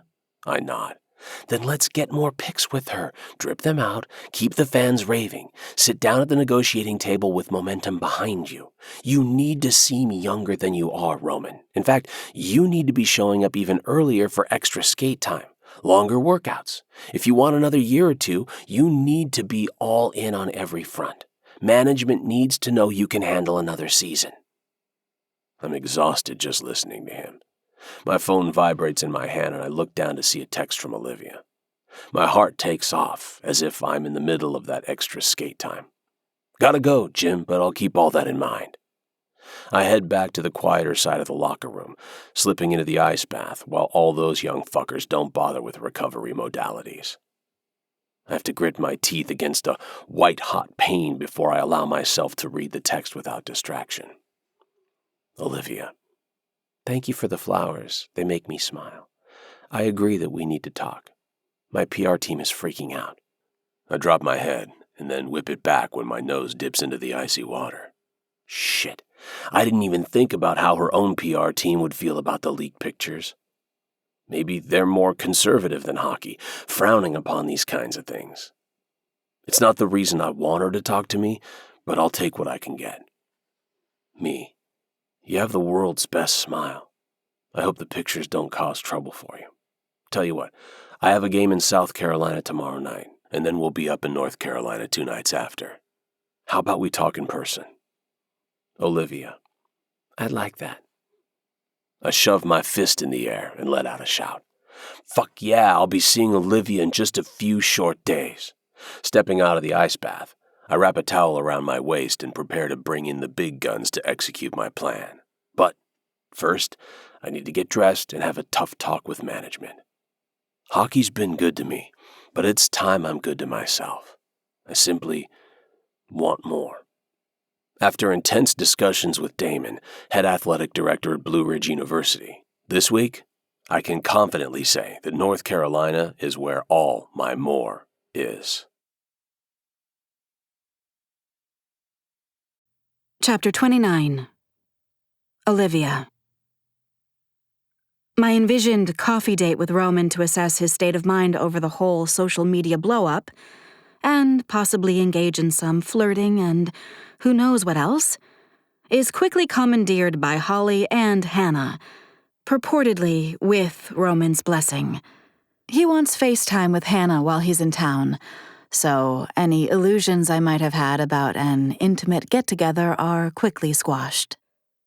His text about my smile had me hoping, but a crowded hockey arena is not the setting anyone would pick for some alone time. This means the kids are coming to Charlotte for Roman's game, and we're all to be treated to gratis tickets to the Storm Chasers versus Silver Kings matchup, after which I assume I'll get a few minutes with Roman. It's not much, but I'll take it. Any way it goes down, it obviously requires a shopping trip with Evie to outfit myself appropriately. And since I've never been to a hockey game in my life, I need all the help I can get. I'm informed by my best friend that jeans are the only way to go, which presents a problem since no woman on earth enjoys the nightmare that is jeans shopping. On approximately the 49th pair, we hit a winner. A pair of slim-fit dark wash Stella McCartneys that cost half my paycheck, but hug my hips and lift my ass in a way that makes them worth every cent. We pair this with a fitted cashmere sweater in Storm Chaser's gold that dips low in a V that's just this side of decent. I have no idea how Evie talks me into it, but at least I have the option of a scarf for modesty, assuming the arena is cold.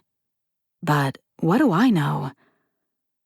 Hannah and Holly show up at the house early with Dylan in tow. Dylan in a big gold hoodie, and the girls wearing oversized Storm Chasers jerseys with La Fontaine and the number 37 on the back. The girls take more than a passing interest in helping me get ready for the game. And it doesn't occur to me to suspect anything might be up, because my nerves are already jangled at the prospect of seeing Roman for the first time in almost a week. I miss him. I miss his scent and his smile and the deep timbre of his voice. I even miss him teasing me and calling me Ollie.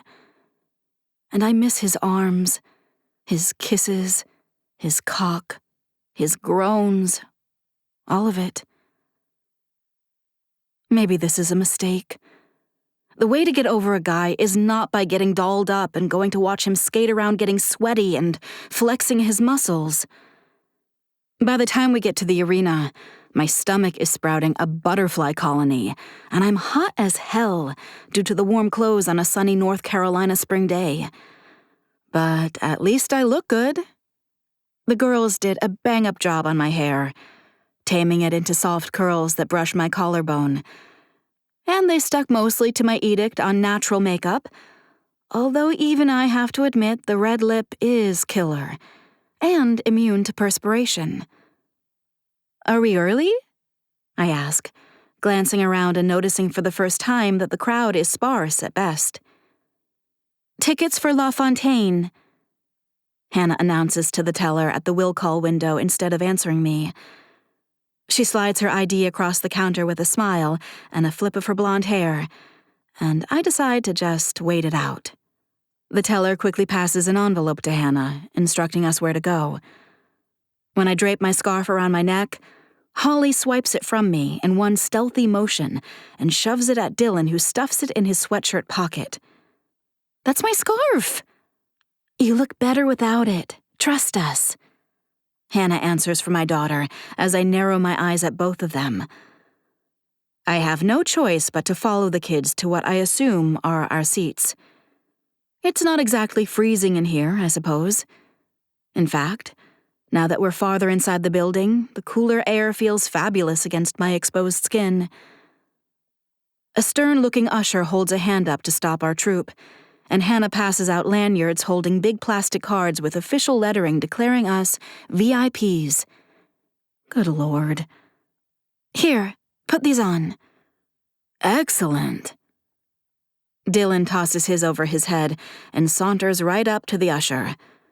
We all follow suit, Holly only pausing to roll her eyes at her brother, and Hannah to show our tickets to the usher. My heartbeat thrums in my ears as we pass through another set of ushers, and are led right down to the rink and into a row of seats behind what I'm assuming is Roman's team bench. Holy shit! These seats are tight! Dylan exclaims, shifting down the row to grab his seat in the middle. Fans are trickling in, but the arena is only a third full. I take my seat next to Holly and lean over her to ask Hannah, "Why are we here so early?" Her grin is a little more evil than I'd like when she points to the ice and says, "That's why." When I follow the direction of her finger, my breathing stops for several seconds as a crowd of storm chasers and silver kings decked out in full uniform, sticks in hand, take the ice. And by take the ice, I mean take it. They're not only fast and agile, passing pucks around with ease, but they're graceful. These big guys defy physics. It's almost like dancing the way they glide and pivot, working their sticks like they're an extension of their bodies, and leading the pucks as if invisible strings tether them to their sticks. It's incredibly masculine, but also beautiful. That is, until they all start slapping the pucks and pummeling the poor goalie. Pucks are flying everywhere, and snow showers of ice spray left and right. My heart rate continues to climb. "There he is!" Holly shouts, bouncing in her seat. "Go, Roman!" she shouts just as Hannah cries, "Go, Dad!"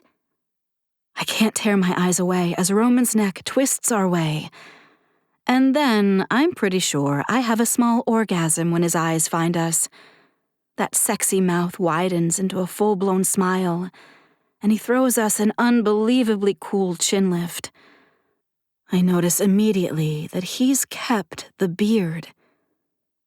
Oh my ovaries. Both girls are shouting as Dylan snaps pictures with his phone and the team warms up. But it's over almost before it begins, and both teams skate off the ice and disappear through the same tunnel from which they emerged only minutes before. "This is so exciting!" Holly grips my arm and shakes it. "Aren't you excited?" Absolutely. She doesn't need to know the direction of my particular excitement, however. I can't believe it took me 43 years to realize that professional sports can be such a freaking turn-on. By the time the arena fills and both teams are back on the ice, I'm riveted. When Roman doesn't single us out again, Hannah leans over Holly for some reason to say, "He's in the zone now. He needs to focus on the game. We'll get to talk to him after." All I can do is nod. Why she thinks I need reassuring is beyond me, but I won't lie. It feels good to know. We spend most of the first period on our feet cheering the storm chasers on. Our goalie, Nico Drugov. And I say our because I decided to become a lifelong fan of the Florida Storm Chasers the minute Roman's eyes caught us behind his team's bench, is pretty much a magician, twisting this way and that, throwing himself on the ice, and intercepting pucks flying at lightning speed. But, of course, nobody catches my eye like number 37. Roman skates like the devil is chasing him, and his stick handling is so dizzying, I have trouble following the puck half the time. Despite his obvious talent, as well as that of all the other players, the game is scoreless going into the third period. Dylan and the girls have made 2 concession trips so far, but my eyes haven't left the game once. Every time Roman gets on the ice, shivers of desire thrill down my spine and my breath catches. I even caught myself panting during a particularly tense moment where he dueled for the puck and came out the winner, deftly outmaneuvering his opponent and racing down the ice toward the goal. And it's not much better when he's on the bench directly in front of us. His attention remains on the ice at all times, but the frisson of awareness on my end is like a giant zap of lightning whenever my eyes catch on the revealed skin of his neck or the way his hair curls at the ends with sweat. I'm pretty much the definition of a hot mess. I also really need to pee, and have had to do so since the middle of the second period. And because this is the last break, I have to make a run for it and just hope I don't miss a second of play. However, I'm not the only one with that idea because the line at the ladies' room is never ending. After 10 minutes, I reach a point of desperation and decide the hell with it. I march my butt into the mostly empty men's room, eyes cast down until I'm safe in a stall. Business done, I race back to our section, but as I'm shuffling down the stairs to our row, I see the game is already in progress, and Roman is racing down the ice toward the other team's goal. He passes it to a player named Bennett on the opposite side of the ice, and skates around a defender just as Bennett sends it back. Roman wastes no time, drawing back his stick and slicing the puck directly through the minuscule space between the goalie's knees. The arena erupts with groans and cheers alike just as I reach our row. The girls are jumping up and down, screaming their heads off. Dylan is hooting through cupped hands, and all our eyes go straight to Roman as he glides back toward center ice, hands raised in victory, and his teammates attacking him from all sides. I feel like my smile might break my face as I throw an arm around Holly and scream, "That's how it's done!" in his direction like some lunatic fan who's been following the team for a lifetime. As if in slow motion, Roman twists to face us, and then 2 fingers of his gloved hand extend to us, and I swear his eyes lock on mine. I freeze in place, my world narrowing to only this moment and only this man as my heart threatens to explode in my chest. "Look! Oh my God, look!" Hannah shouts just as Holly gasps, "You're on the Jumbotron!" And they both crowd around me. But my eyes stay on Roman until he finally has to drop his hand before his teammates knock him on his ass. I realize then that I've learned 3 things today. 1, hockey is hot. 2, I should never again underestimate our children, especially when it comes to meddling. And 3, Roman LaFontaine doesn't appear to be done with me after all. Chapter 30. Roman. We won 2-1, which is one hell of a way to go into this public announcement. I'm more nervous about Olivia's reaction than the damn game I just played, which tells me something about where my head is these days. The guys are celebrating our win while I throw my pads and helmet on the bench in the locker room.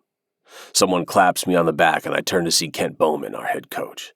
His tie is askew like it always is after he's yanked on it 1,000 times in a game. Kent's always believed in me as a player who could contribute to the team, but I saw a flash of relief on his face earlier this week when I told him I'd be officially announcing my retirement after tonight's game. "Sure this is what you want?" he asks quietly. The fact that he's giving me a chance to forget all about my retirement plans makes me respect him more. He could use my salary next year to get 2 young kids in here, maybe with slightly less talent and experience, but faster skates and fewer injuries that would keep them in more games than me. I shoot him a smile that doesn't show any of the nerves that are buzzing around in my gut. "The game schedule's really hampering my social life, Kent." He snores. "Yeah, like you boys need more of a social life." It's true. We somehow always find time for closing down a bar on the road or meeting women at every hotel we stay at. The difference is now that sounds like a terrible time. I want lazy Sundays poolside with Olivia, nights making dinner together, holidays with all the kids. I want to hear about her day making celebrity shoes, not Banks's latest conquest. I shake Kent's hand and he steps out of the way for me to get back out there. I run a hand through my sweaty hair, and I hope I'm presentable enough for this. Without delaying further, I walk back to rinkside to join Damon Whitley, standing in front of a microphone and a handful of reporters that Jim vetted ahead of time. Olivia and the kids are still in their seats. The stands usually clear out right after a game, with only the die-hard fans staying to watch the Zamboni do its thing. I grab the microphone and take a deep breath before addressing the reporters. "Thank you for staying a bit longer. I'll get right to the point as I'm sure you have dinner plans that don't include my ugly mug." The reporters laugh, which I knew they would. You don't make it this long in a professional sport without learning how to work a crowd, but the reporters aren't the ones I'm hoping to impress tonight. "I'm officially announcing my retirement from professional hockey." My voice echoes through the arena. The reporters start to shout questions, but I ignore them all. "I will continue through the end of the season, and you can bet your ass I intend for the Storm Chasers to win the cup this year." A cheer goes up behind me, and I look over my shoulder to see at least half of my team, piling up in the tunnel for my announcement instead of doing their own post-game interviews like they should. A warm glow that has nothing to do with skating for an hour fills my chest. I love those fuckers, believe it or not. I swallow hard over the emotion that somehow snuck up on me. I've accepted a head coaching position at Blue Ridge University in North Carolina. I look forward to building and developing that program into the best in the nation. When I called Hannah last night with the news I'd be joining her university, she was ecstatic rather than horrified, the reaction I'd been hoping for. Looking up at the seats, I tried like hell to ignore while I played. I lock eyes with Olivia. She has her hand over her mouth, so apparently Hannah kept the secret like I asked. I've decided that there are other mountains to climb in hockey, and I'm ready for a new challenge. In fact, I'm sure you've heard some rumors about my love life this week, too. Olivia's eyes go wide and I grin, knowing she's going to smack my arm for bringing all this attention to her, but I can't help it. A guy only professes his love for the first time once, so I have to do it right. Olivia Wilder, can you come down here? The reporters spin, excitement buzzing through the small crowd. Two of the cameramen try to get a shot of Olivia, knowing that love stories sell like hotcakes. Holly, Hannah, and Dylan tag team, getting Olivia out of her seat and taking the stairs down to this level. The security guys give me a subtle head nod. I told them before the game what would happen and even showed them pictures of Olivia like a lovesick fool, so they'd know who to allow through security.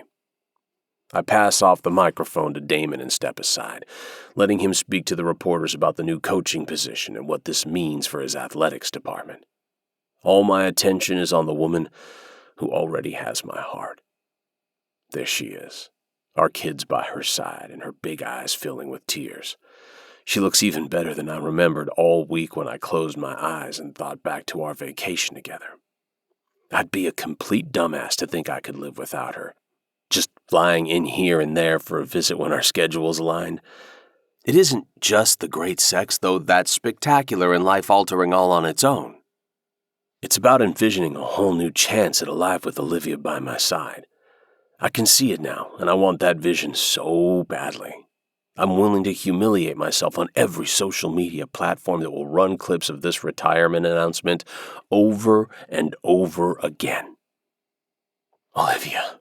I didn't intend to breathe her name out loud like that, but it's like my whole body is relaxing for the first time since she walked away from me at the airport. Holy shit, is that her? I love a hot cougar. I hear Bobby behind me and have to grit my teeth when he moves up next to me. The guy has never been particularly good at reading the room. He takes one step in Olivia's direction and I react, reaching for the microphone stand and whipping it out in front of his shins. Bobby stops on a dime, slowly turning his head to gape at me. Damon shakes his head at my antics and several of the reporters chuckle. Get the fuck out of here, I growl, hoping the microphone didn't pick up that part. He raises his hands and eyebrows equally, backing up and letting me do my thing without him stealing my spotlight. Total slashing penalty, I hear him grumble. The boys all give him shit, but I don't have time to waste. Olivia, I say again, handing the microphone stand back to Damon and stepping closer. We didn't get a chance to say goodbye at the airport, and now I can see why. You and I aren't meant to say goodbye, and if you'll let me, I believe we're just getting started. Olivia lets out a whimper. I take her hand and step so close all she can see is me because the reporters and my fellow players don't matter. I was going to beg to date you long distance, but I can't do it. I need to see you every day. I want to play cards at 1 a.m. and rip more sleeves off your dresses. I need to hear your awful singing in the shower to start my mornings. I want holiday dinners with our kids and lazy workouts and dancing in the kitchen. I want a whole life with you, Ollie. I love you. Olivia sucks in a breath, the tears in her eyes spilling over onto her cheeks. With my free hand, I reach up and swipe them away. She leans into my hand, closing her eyes briefly like she's memorizing my touch. I love you too, Roman, she says softly, her gaze now burning into mine. I didn't intend to, but I definitely do. I smirk, more relieved than I've ever been that she feels the same way. I'm kind of irresistible like that. Ollie snorts while Hannah whispers something about sticking to the speech. I'll be moving to North Carolina after the season. Will you date me? In-state and all the time? Olivia goes up on her tiptoes and puts her arms around my neck. My hands settle on her hips and everything about our bodies touching feels right. I will, but only if you win that Stanford Cup first. I frown, even as I'm smiling. Stanley Cup? Olivia grins. Sure, whatever. I dip my head and whisper against her lips. You gotta come to some more games if you're gonna date a hockey legend, honey. You got it, my ice bath king, she whispers back. I lean in that extra inch, letting our lips collide and bodies press together. Everything else fades, and all I feel is Olivia, my other half, my future. Her tongue is in my mouth when the kids break us apart with their excited squeals and whistles. I blink and realize we're not alone. Olivia's cheeks heat to a rosy pink, and I almost need to pinch myself to know that she agreed to date for real. She reaches up and swipes at my lips. I'm sure her cherry red lipstick is all over me, and I couldn't give a single fuck. I'm usually into older women, but for you, baby, I'd make an exception. Bobby is leering at my baby girl behind my back. My hand is already forming a fist when Banks steps in, making his long, lanky body like a wall between Bobby and Hannah. Back the fuck up before Roman rearranges your ugly face. Olivia's eyes go wide and she puts her arm around Holly protectively. I grab Olivia's hand and reach for Hannah. Let's get the hell out of here. As a group, we make it down the tunnel without further interruption from the press or my teammates. Damon already said he'd meet us at the restaurant when he was done with the press announcement. Jim waits at the end, his hands in his trouser pockets. Never thought I'd see the day, but love looks good on you, Roman. I shake his hand and fasten my other arm around Olivia's waist. Thanks to Banks, you won't have to clean up a fistfight rumor with my own teammate. Jim rolls his eyes. Let me guess, Bobby? Can we go back and get some autographs? Dylan asks, unable to keep quiet any longer. Chugger would shit his pants if I got Nikolai Drugov's autograph. Well, we definitely don't want Chugger to shit his pants, Olivia says wryly. Think Banks will sign my boob? Holly asks, earning her a death glare from Olivia. You are way too young, young lady. Holly throws up her hands. I know, but he's still hot. I take control of the situation. Ollie, you get the girls to the car. I'll take Dylan into the locker room so he can get autographs and I can get dressed. Then we have dinner reservations at 8. We do? Olivia asks, forgetting about Holly and her misplaced attraction. I lean down and kiss her quick. Get ready. You're about to get the Roman LaFontaine full press. Her eyes go hazy, and I intend to keep putting that look on her face for years to come. I can't wait. Chapter 31. Olivia. This place feels like you, Roman says as he scans my kitchen and open-plan living space, squeezing my hand. The same one he hasn't stopped holding all night. I'm glad you think so. I must confess I had a little help, but I've added my own touches. The place isn't exactly feminine, but it's homey and warm. Just the vibe I was going for. The last thing I want is for people to walk into my house and feel like they can't touch anything or make themselves at home. Let me guess. The plants and the geode collection are all you. He winks, and I respond with a smile because, of course, he's right. And don't forget the dish towels. I gesture to my oven door where 2 matching flour sack towels hang, one declaring, if cauliflower can be pizza, you can be anything. And the second, cupcakes are muffins that believed in miracles. He yanks on my hand to pull me in for a kiss, and I murmur against his lips, Thanks for tonight, Ice Bath King. I feel his lips curve up before he lays a hot and heavy one on me.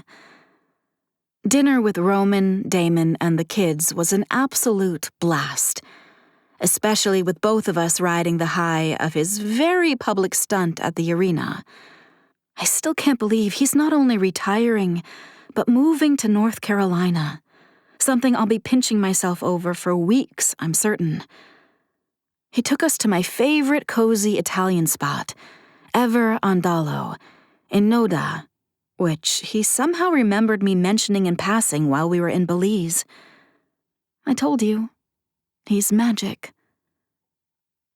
Afterwards, we bid farewell to Damon, who I immediately liked, and Dylan drove the girls back to BRU, once they promised to keep him from nodding off at the wheel after that big meal, that is. Honestly, I didn't try too hard to keep them with us overnight when Roman informed me he was staying over at my place. Cue whole body shiver. "Why don't you show me your underwear collection next?" Roman asks. My body shakes with laughter at his poorly hidden agenda, but he doesn't need to ask me twice before I lead him up the stairs. He gets the abbreviated tour along the way, but I don't know why I bother since his eyes never leave my backside the whole way to my bedroom.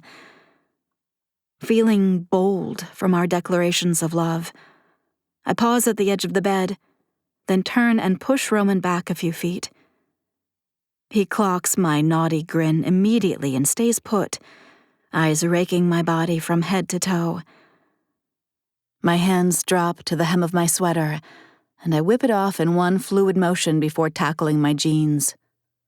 My eyes never leave his, so I spot the exact moment they go from lazy to fiery, and it just happens to coincide with the very second I lose my bra. His eyes devour me, and my usual flush spreads over my entire body. I don't know if it's lust or a hot flash, but what I know it's not is self-consciousness, because Roman's eyes hold nothing but lust and affection. He loves me, and I love him, and that's all there is to it. I feel beautiful and feminine and worshipped. It's a heady sensation, and one I know he'll keep giving me as we build a life together. When he finally lifts his eyes to mine again, his voice is a hoarse whisper. "You are so goddamn beautiful, Olivia." Then he takes my mouth again, and we get down to business for real. We're a frenetic tumble of limbs and mouths, each of us exploring every square inch of each other's body. At one point, I nearly fall off the bed, but Roman catches me at the last second with a move that has him groaning, in pain this time. However, my expressed concern over his condition is only met with a cocky, "Even with one good arm, I can still fuck you hard like you needed," as only my man could deliver. Suffice it to say, I shut my mouth and let him get on with it. And when my orgasm takes me higher than I've ever gone before, I have my proof that Roman LaFontaine is indeed an MVP both on and off the ice.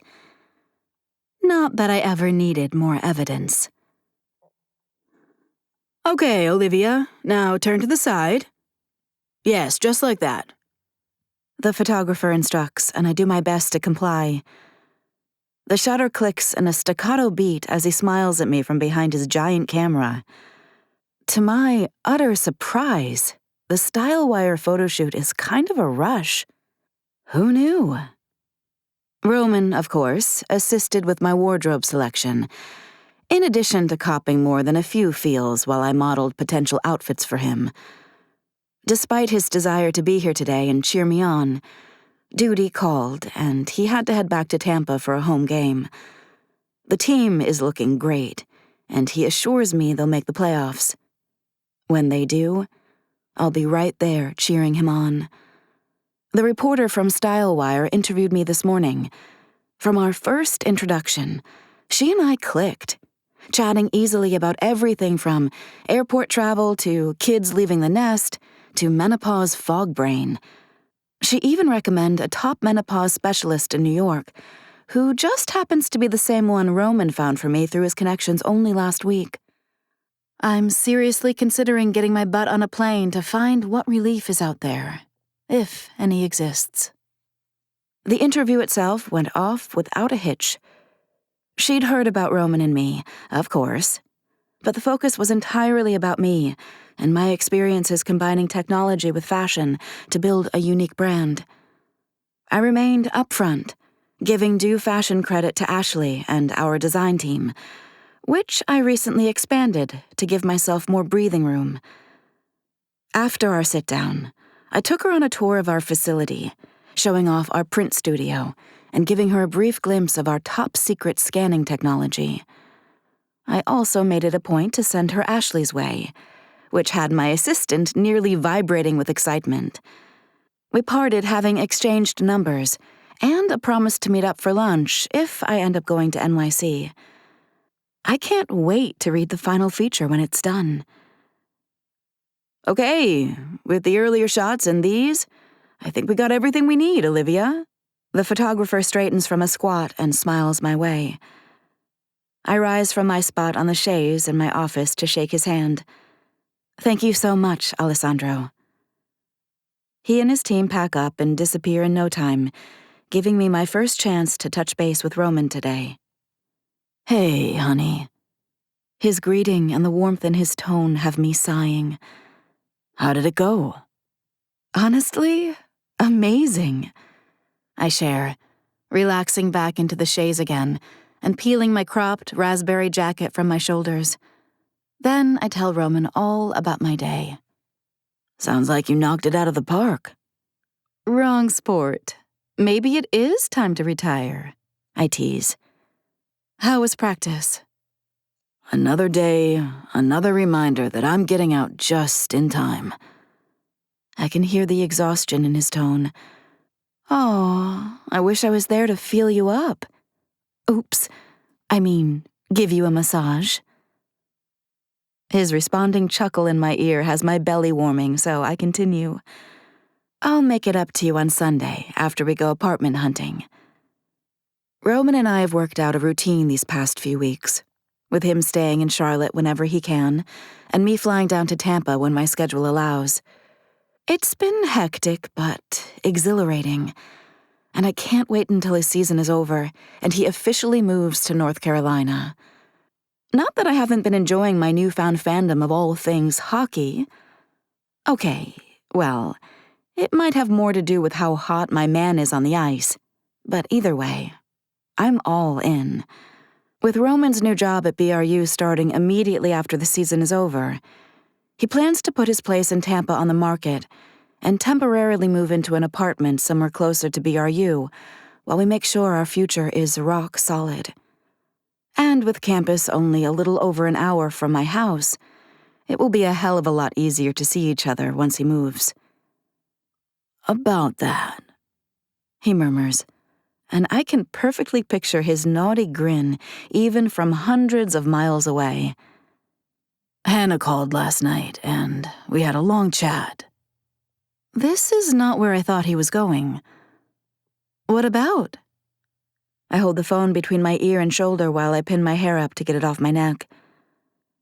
It was really more of a lecture than a talk, now that I think about it. I snort and wait for him to continue. She thinks we should skip the apartment and dive straight in, and I'm thinking she's right. Why waste time when we both already know where we're going? My back straightens at his words, and a liquid warmth spreads through my chest. You want to move in with me? I ask on a breathy exhale, gripping the phone firmly to my ear now. Yeah, Ollie, I want to move in with you. I feel my face get soft before my lips widen into a smile. Well, that's awfully convenient since I want that too. But I still have to ask, Are you sure the drive won't be too much? Honestly, I'd move to a halfway spot in a heartbeat if it meant having you sleeping next to me every night. My confession is honest and immediate because this is Roman, and there's no reason to hide my feelings. I can hack it, he responds, especially if it means having your sweet ass in my hands at the end of the day. You really are the king of romance, aren't you, LaFontaine? I tease.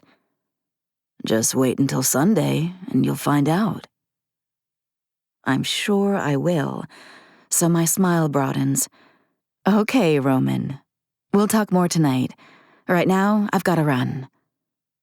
Got a meeting, boss lady? Nope, I reply. I've got to buy my guy some blankets before he moves in. The last thing I hear before hanging up is Roman's deep, rumbling laughter, and it cuts right through me to settle in the center of my heart. Epilogue. Roman. Olivia thinks we opened all the gifts last night with the kids, but while she sings an off-key rendition of Rudolph the Red-Nosed Reindeer in the shower, I slide one last present under the Christmas tree. The last few months have been better than I could have ever dreamed. Living together, sharing our daily lives, surrounded by our families. Only one more thing would make it perfect, and I intend to take care of that this morning. When Olivia comes into the living room with her wet hair piled on top of her head and sporting the Wilcox Wombat hockey pajamas I got her for Christmas, not because I have any affiliation with the team, but because I knew Olivia would love them. Little wombats holding hockey sticks, you can't beat it. I motion her to join me on the couch. I hand her the cup of coffee I poured for her, decaf, and she sends me an appreciative look. I can't get over how many presents we opened last night. The kids already have everything they need. I shrug and open my mouth, but she beats me to it. I know. What's the point of making all this money if you can't spend it on the people you love? I may have retired from playing, but this old man's still got plenty of endorsements, even if they're for painkillers and muscle creams instead of sports drinks now. I wave away that direction of thought. But speaking of the people I love, I drawl, standing up. My knee doesn't even scream at me, thanks to less skating and more yoga since retirement from the league. I have one last gift for you. Roman! She clinks her coffee cup down on the table beside the couch. You already got me season tickets to the Silver Kings and a new car. I really don't need anything. That sensible white Volvo most certainly needed replacing with a Porsche SUV, but I'll leave that argument for another day. I shoot her a wink and head over to the Christmas tree. Having set this up ahead of time, I already have my battered high school hockey stick leaning against the wall. I grab it, assuming an exaggerated stance. You are mistaken, milady. We may have won the Stanley Cup this year, and I may have scored my share of the points that got us there. But this is my most important shot yet. With a deft flick of the wrist, I send the black velvet box sailing across the wooden floors. Olivia's bare feet catch the box with reflexes that rival Nico's. She swoops down and picks it up, her eyebrows winging up on her forehead. What is this? When I get down on my good knee in front of her, Olivia finally catches up. Her eyes instantly fill with tears, but her mouth is grinning ear to ear. Joy looks good on her. I put my hands over hers to crack open the box and show off the ridiculously huge diamond I got for her, because literally nothing smaller would have been adequate to be a representation of my love. And because I want her to know she deserves all the best things in life. Olivia, you came into my life like a dozen slashes straight to the chest. I start, earning myself a snort. Disrupting everything I thought I wanted for my future. Everything came to a screeching halt, and you gave me the space to examine my choices. The first half of my life was great, but it took meeting you to realize that I was clinging to something that was no longer serving me. Being here with you, the kids, this life together in North Carolina, it's brought me to my knees. Literally. Olivia hiccups back a sob. Roman? Shh, not done yet. I didn't even have the kids help me with this speech. I squeeze her hands. I want to be all that and more for you. I want to be the man you lean on, the one who will lift you up and encourage you to see yourself as you truly are.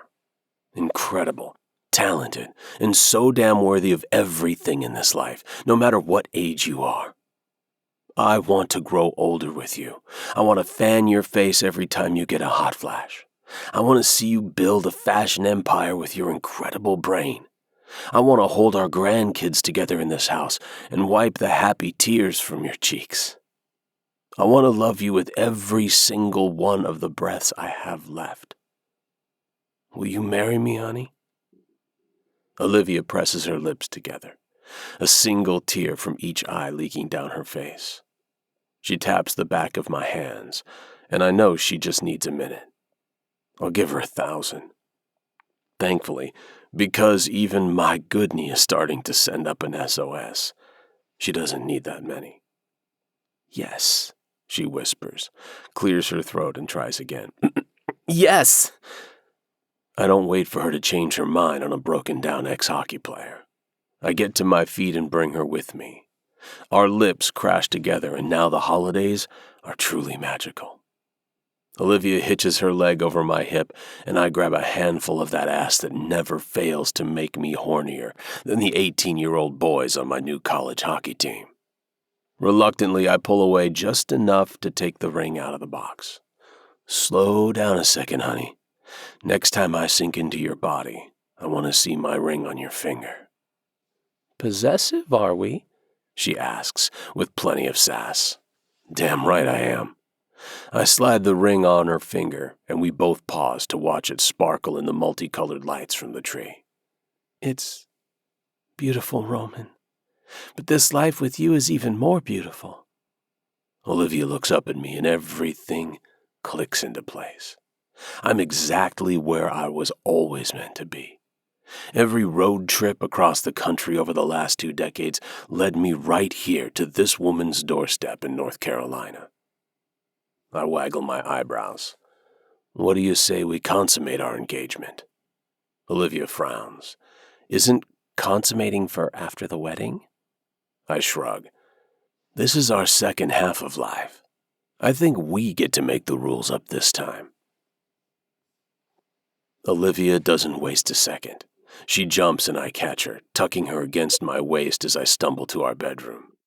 The trek is perhaps a little slower than it would have been in my younger days, but we make it, and the lovemaking is better than ever. I can't believe you answered the door with a hickey on your neck, Banks drawls, swirling the whiskey in his glass as he pounds the appetizers Olivia spent all day making, even when I tried to distract her with coming back to bed. It had been my idea to have Christmas dinner with some of my hockey friends, considering our kids were all with their other parents for Christmas Day. I'm already reconsidering this plan. You should try a monogamous relationship for once in your life. It has all kinds of side benefits. Banks shivers. No thanks.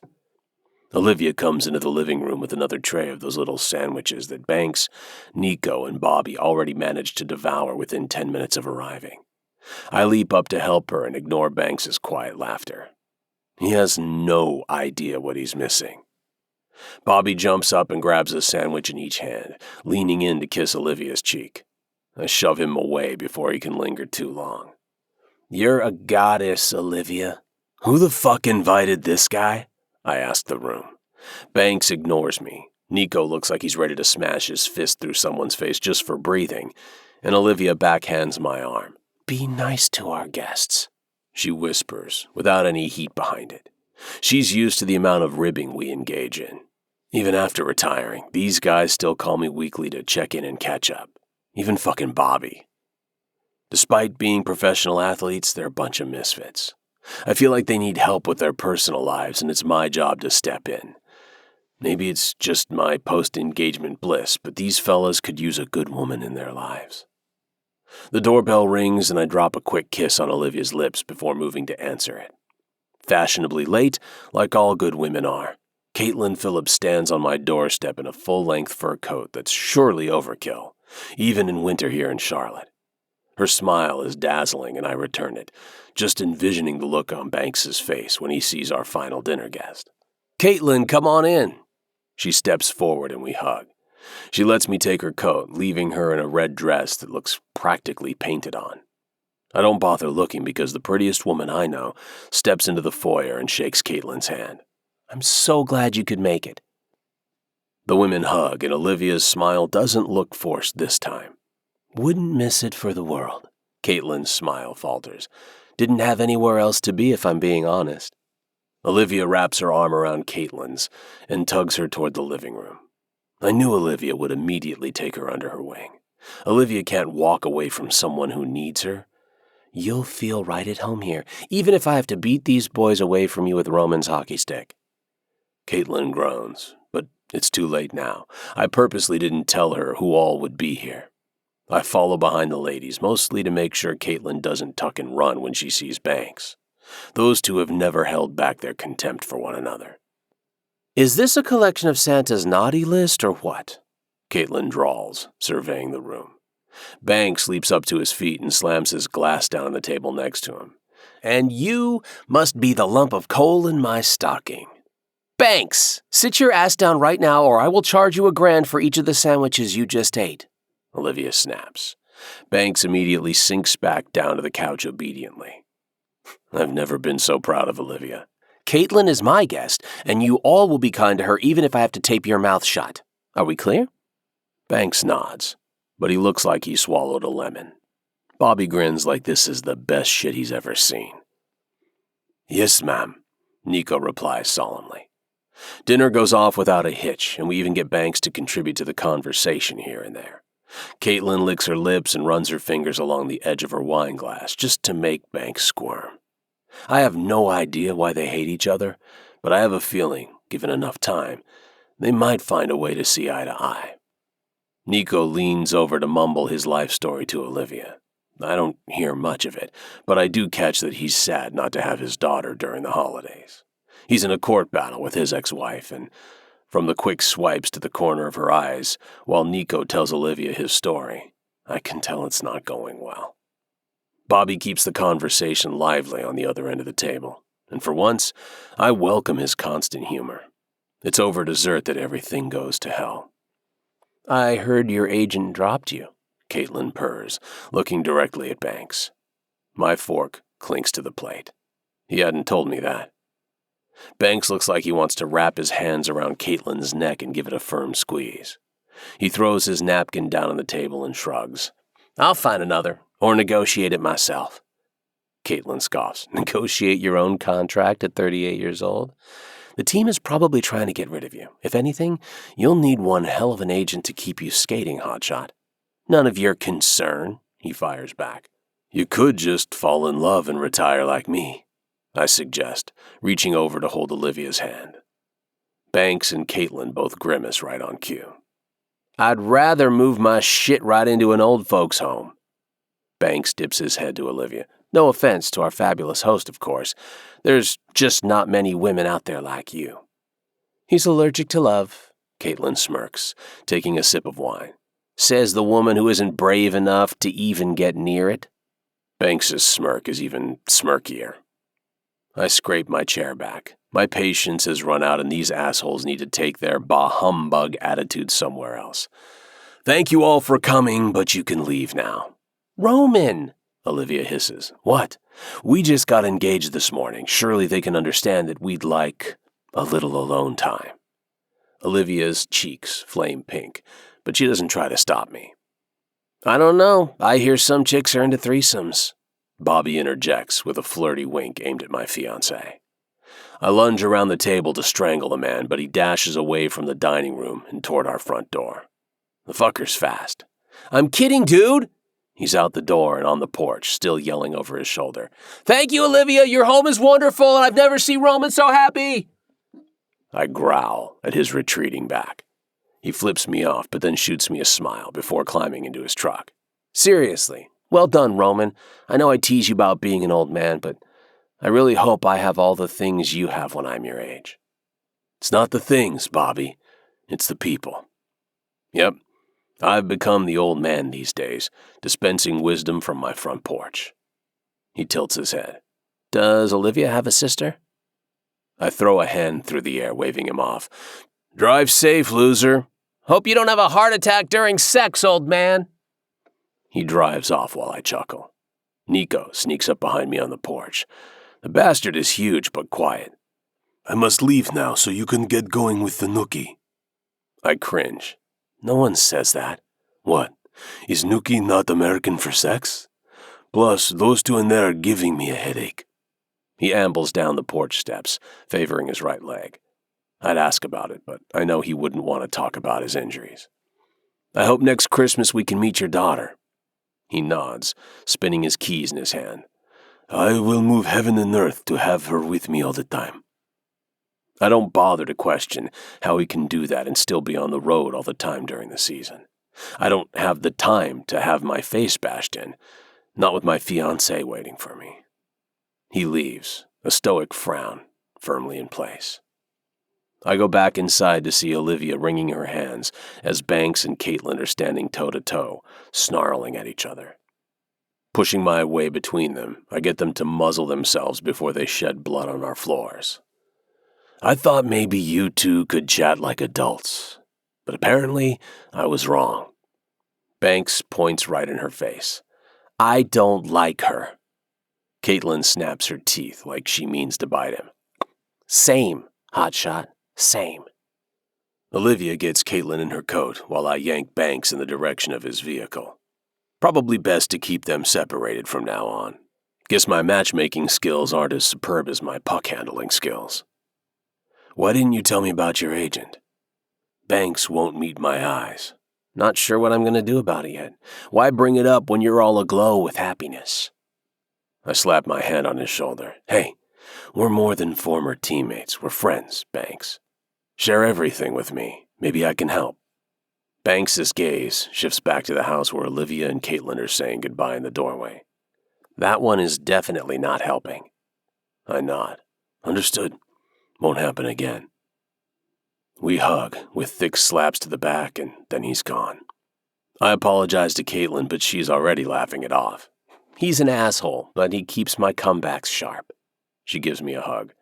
I'm so glad I got to see the great Roman LaFontaine in his natural habitat. She glides away to the last remaining car in our driveway, while I stare up at Olivia's silhouette in the doorway. The Christmas lights all around her cast her in a festive glow. The grin is as natural as breathing.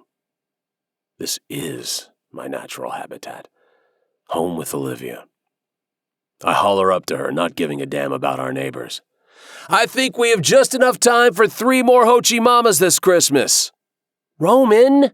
Her mouth drops open, but then she spins on her heel and runs into the house, stripping off her blouse. I follow, running faster than I've ever skated in the league. This has been Hot Flashes and Hockey Slashes. Hot Flash Hookups Book 1. Written by Marika Ray and Sylvie Stewart. Narrated by Willa Jaymes and Lucas Dixon. Copyright 2023-2024 by Marika Ray and Sylvie Stewart. Production copyright by Sylvie Stewart and Marika Ray.